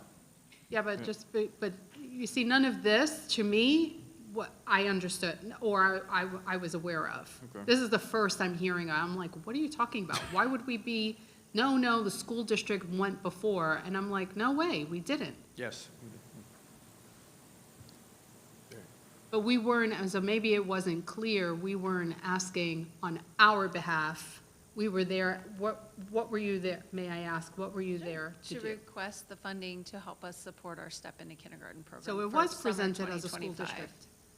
Which is. Well, the school district works in collaboration. They would be with Learning Alliance or with the Environmental Learning Center for 2025 to be able to host this. Because of the ordinance, we cannot pay the employees. So that funding that we get from CSAC would pay those employees Okay. to present the program Okay, to and- 212 plus students. And so, which I think is important for us to have. But now that I know, what in the event that, let's say, the Environmental Learning Center or some outside organization receives whatever funds they receive, right? But it's not exactly what they initially asked for. It's less than what they initially asked for. And it only would cover their programs and doesn't cover our program, or Step into Kindergarten program, not ours.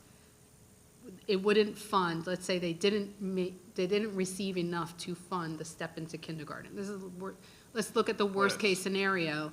What would happen with Step into Kindergarten? So it's funded for this year. That one of the advantages of the program is that it's funded this time for the following summer. So if not funded, we just established our own foundation. So that would be one of our priorities to do it. And at the end of the day, if we can be in control of it, that's what I would prefer, because I don't like to walk around with my hand out. Yeah, I'm not really, I mean, that just kind of threw me off. I think that there should be much more transparency, or maybe, letting us know, FYI, this is how it's, and I may have missed it, my mistake, if it was explained this way, but this is the first that I'm hearing it being explained this way, and it really threw me for a loop to hear that the school district was, before CSAC, asking for money for our pre-K program. I was like, that just can't be true. I'll work with the presenter. Well, I think it's important because a lot of people had raised eyebrows. Well, what is this about, The other thing, since you mentioned the direct support organization or the Ed Foundation, which is our direct support organization, I just want to throw it out there because we did approve the 3 initial Board members? board members. I was going to say presidents, but board members. I just wanted to reiterate that DSO, Direct Support Organization, has to be in the sunshine, all of their meetings have to be held in the sunshine. So, other than the exception is the donors don't have to be named. That's the exception of what can be withheld from public. But I just want to make sure that there aren't any other meetings, because, I haven't seen anything out there yet. But just moving forward with that. Through the chair, that they're yet to advertise and meet. Okay, thank you. Sorry, Ms. Barron?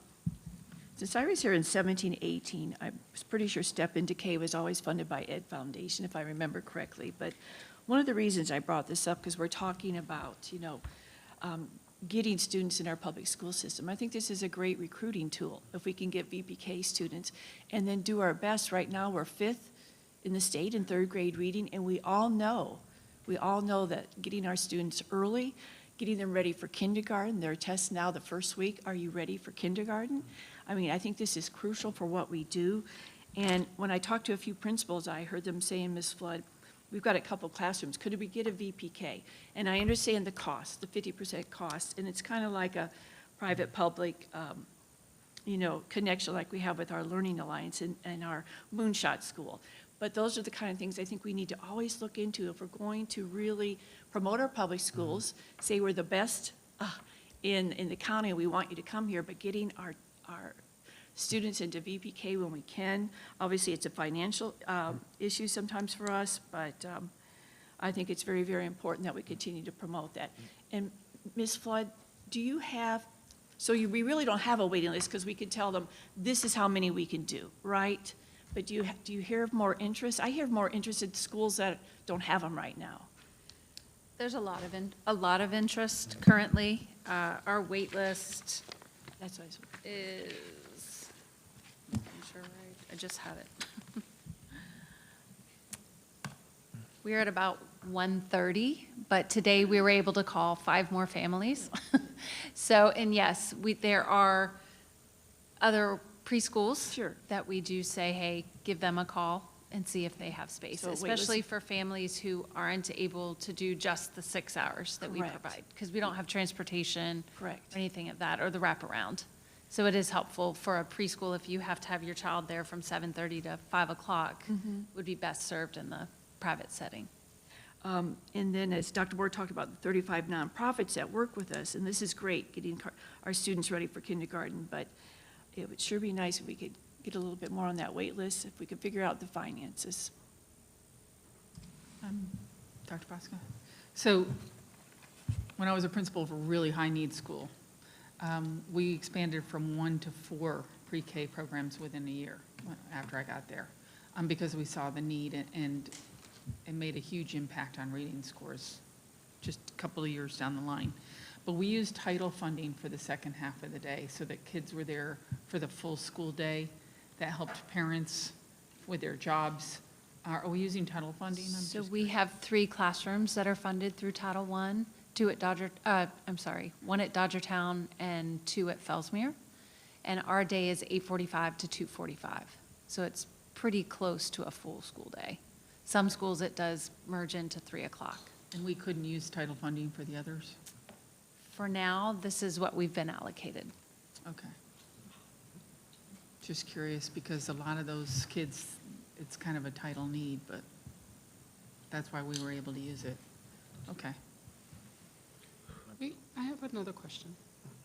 For the VPK programs, Ms. Flood, are the children taking naps?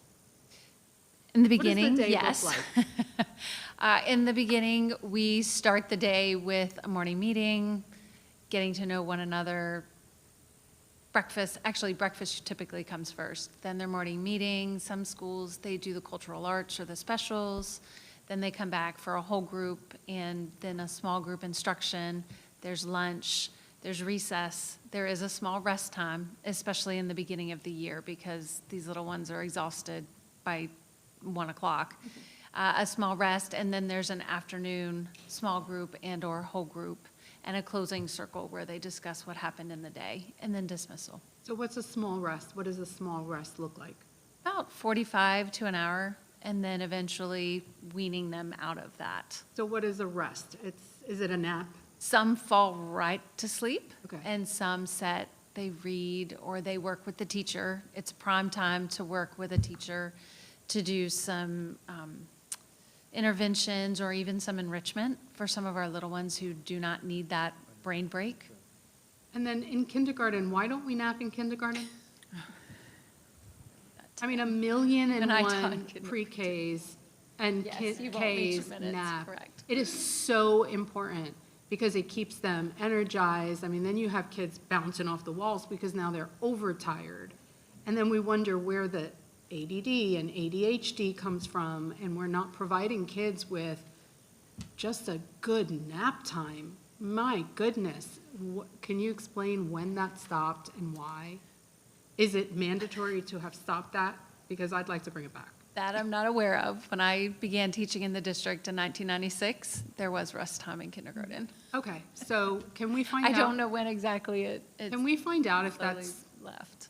mandatory or not? Well, But I'll I provide don't think information. y'all to the have board. the Because, I instructional mean- hours. All right. I in mean, the it day. is so important. It's really important. It's like we're overstimulating babies when they really need that nap time. They need it. I cannot tell you how insane my son was without his nap time. I mean, I know that there are a lot of children out there. I mean, they don't all fit the same mold. I mean, Dr. Posca has some little ones. I don't know if they still take if they still take naps, but There's definitely some napping going on. it is so important. It really is. So can you find out, Dr. Moore? I think that's. Yeah, I can provide the board the required instruction, the minutes in which were funded, and how those minutes are used. Because if we can implement, I'll bring it back as an action item. I mean, if it's supported. You're laughing, Mr. Green. Is it about my nap he's time? trying to take a We nap. all need a nap time during the day. I want a nap time in the workshop. In the workshop. About 3 would be good. No, we do. I mean, I think it's so important for us to take a look at that because, again, if you look at the whole picture is preparing them for not just pre-K, but also for first grade. If their brains are not getting the rest that they need fully in pre-K, they're not going to function 100% in K. And clearly, if they're overtired in K, it's not going to benefit the children first, second, third, fourth. Like, we want the best out of them in the later school years, in my view. Play and rest in pre-K and K is critical. It's critical. Would you not agree? No, Yes, honestly. The play is important, yes. Okay. There's a state initiative on that, so. There's a what? A state initiative. Okay, all right. It's Is it okay a to play new- in VPK. Is it a new initiative? It began this school year, yes. Interesting, Yes. how they're bringing back play, because they realize you cannot overstimulate children with computers and iPads, and wow. I mean, we need the kitchen back in the classroom, we need the dress up, the creativeness. Honestly, I don't mean to say that, we need all of that in there, so that. It's in pre-K, so don't worry. Perfect. Beautiful. Yes. Yeah, when You're I was, welcome to come visit whenever. when I was a principal, I had a bad day, I'd go down to pre-K and play Absolutely. housekeeping. Yes, come to learn how to our cook from a classrooms 3-year-old. anytime. Nap? No, There are 11 housekeeping there's 21 to visit. would help me cook. Yes. Ms. Rosario, your item is next. Oh, what's my item? Proclamation in support of Oh, parental rights. proclamation, yes. Sorry. we I'm went sorry, from school one- board attorney. School board C. attorney. Oh, school board attorney. Okay, Dr. Moore, board members. So obviously, Mr. Ansbacher has resigned from his position here with us as school board attorney. I'm going to ask Dr. Moore to give us an update. I know that we have Mrs. Shattuck here, Ms. Shattuck, as a, I think, temporary position fill-in. I'm not sure. Dr. Moore, I'm going to add it to you, and then I'm also going to, at the end of what you say, I am going to talk about an RFP process. So, Dr. Moore, any update? All right, so I did meet with one of their managing partners, Sniffen and Spellin, Terry Herman, who, just as he did before, will follow the same process he did, which led us to Mr. Ansbacher. So he has initiated that process. I believe we spoke last Wednesday, or had to be Wednesday of last week. So I'll schedule with him to get updates as he seeks another individual who he could contract with to serve as board attorney. Keeping in mind, Sniffen and Spellin, we work with them from our contracts and all other matters. So in terms of what Mr. Ansbacher did, he was representing the board during the board meetings themselves. And then we worked with a number of different attorneys from Sniffen and Spellin regarding the actual operation of the school system. So as Sniffen and Spellin. Sniffen and Spellin, I'm sorry, Molly, got the term wrong. Molly. As information becomes available, I'll provide updates to the board regarding who they, where they are in their search process. Now, Dr. Moore, this has been a week or two now since the resignation. How long did they say about how long it would take for them to come back with us? I mean, we can't just be on hold without a steady attorney. We described the same process he used, Mr. Ansbacher, which was pushing it out there through his different networks and advertising, interviewing, and then coming back. I think all things considered, it took over a month to find Mr. Ansbacher. Some initial concerns that he had is summertime. So apparently in summer, you know, it may be harder during the summer to find an individual. So that's his initial concerns. The length of the last board meeting was also obviously a concern, but he said he would do his due diligence and keep us informed. So at the same length of time, I would say in hopefully 5 or 6 weeks, hopefully he's identified somebody. But as I said, I'll keep the board informed in terms of, you know, how his progress is moving along. Yeah, I just think this is a critical position for us as a board. And if we have to go through the RFP process, I think that we should do that. If we have to go with another firm, I mean, I understand that we already have a contract with them. But if it's necessary for us to find an educational, you know, a permanent educational attorney, I think it is that important.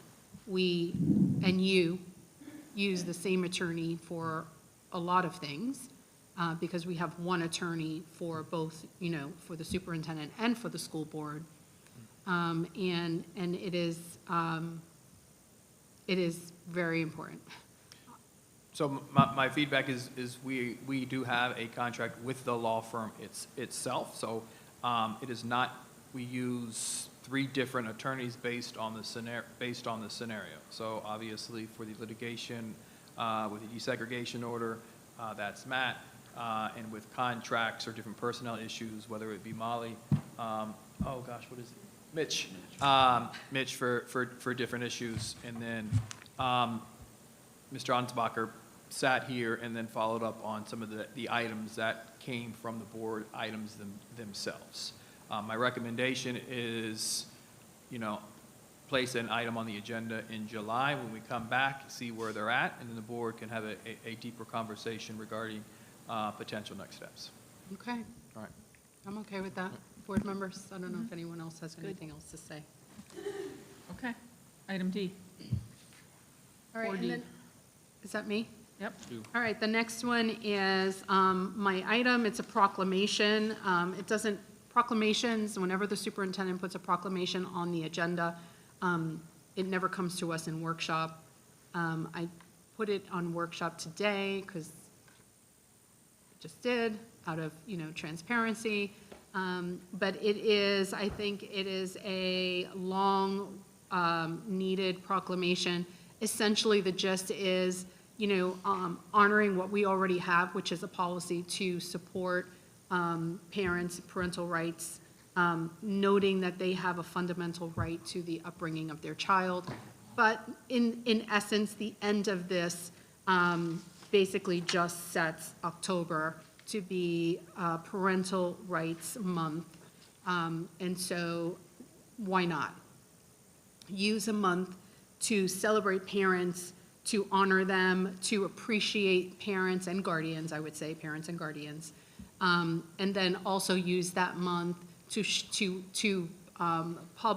publicize or, you know, help educate them on what their rights are. Believe it or not, even this many years after the bill was passed, there's still a lot of parents who don't know what their rights are.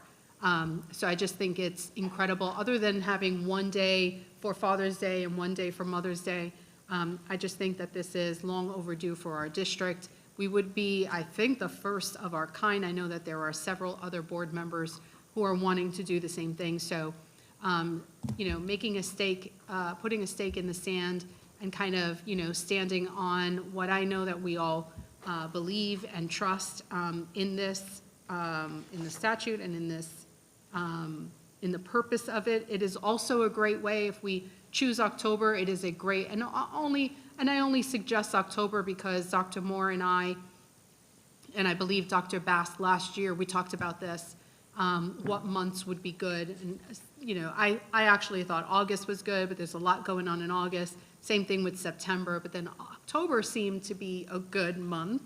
And then why not, enter into November in the month of, beginning Thanksgiving, giving thanks to our parents and guardians and of appreciation to them.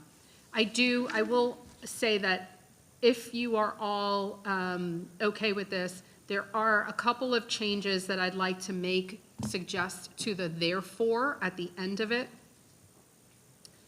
And it says, and obviously as I was thinking through this, therefore be it resolved that the Indian River County School Board affirms our commitment to honor, celebrate, and appreciate parents as well as their fundamental rights to direct the well-being and education of their children. And then the rest would stay the same. So that would be my, and then of course, instead of just Parental Rights Month, take the stigma of the politics out of it and just say Parental Rights Appreciation Month. I could go with that. Ms. Berenborg? Go ahead.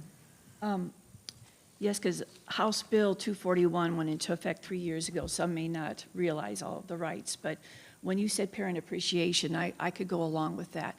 I think that's a time when we not only make sure our parents know their rights, but let us appreciate those who are out there volunteering every day. Our Booster Club presidents, our band parents, our PTA, our SAC parents, and bringing representation in from each school. Because there are many, many parents who give many, many volunteer hours every day to our schools. And yes, I know they're recognized at the schools, but if we could do something with parent appreciation to make sure that they know they are being acknowledged by the district, I think it's very, very important, because I think most principals would tell you the parent support at the schools really, really make a difference. I agree. I think it's a great idea to educate, particularly as new parents come into the school system. It's good to educate them on their rights and help them understand their rights, but also help them feel both involved and embraced and fully understand where they fit in the community, because we've gone from being a monopoly to more like a business, as we've talked about, because we have customers who can choose to go elsewhere, and we want them to choose us.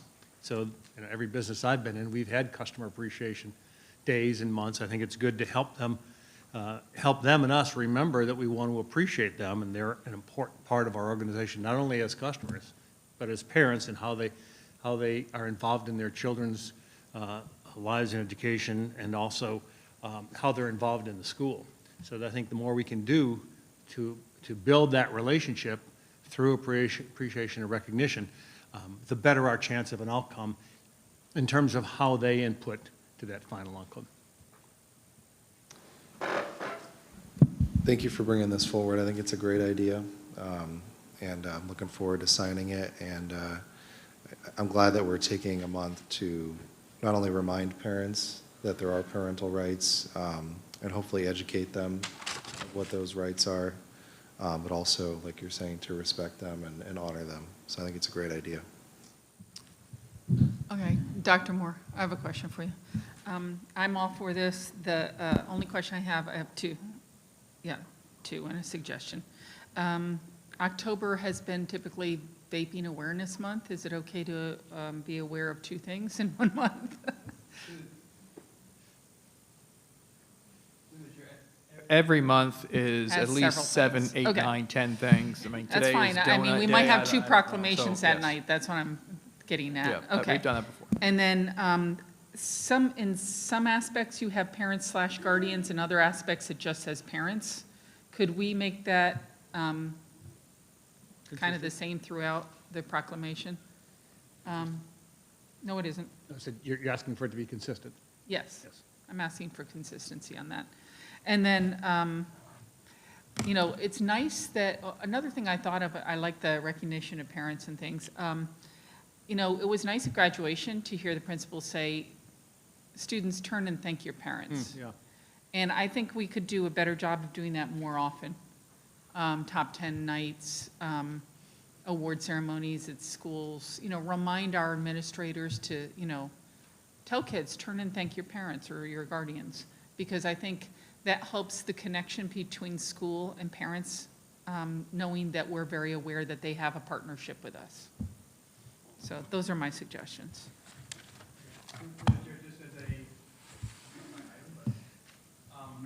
What we'll do is capture those changes and we'll print it and put it on your stations, maybe with the highlighted section you each can read. And as we would just have to make a motions to approve it as read, because there's some slight changes that you just made, and that would take care of us having to go back and change the agenda. If we can just do it that way, that would be perfect. You want it So tonight? it's on the agenda for this evening, so Okay. we've captured the changes. Ms. Rosario recommended a few, and you add Guardian. We'll make those changes, and then we approve the item tonight. We're going to approve it as read into the record. Okay, sounds good. All right, anything else? All right, then I'm going to adjourn this superintendent's workshop. It is 4:43.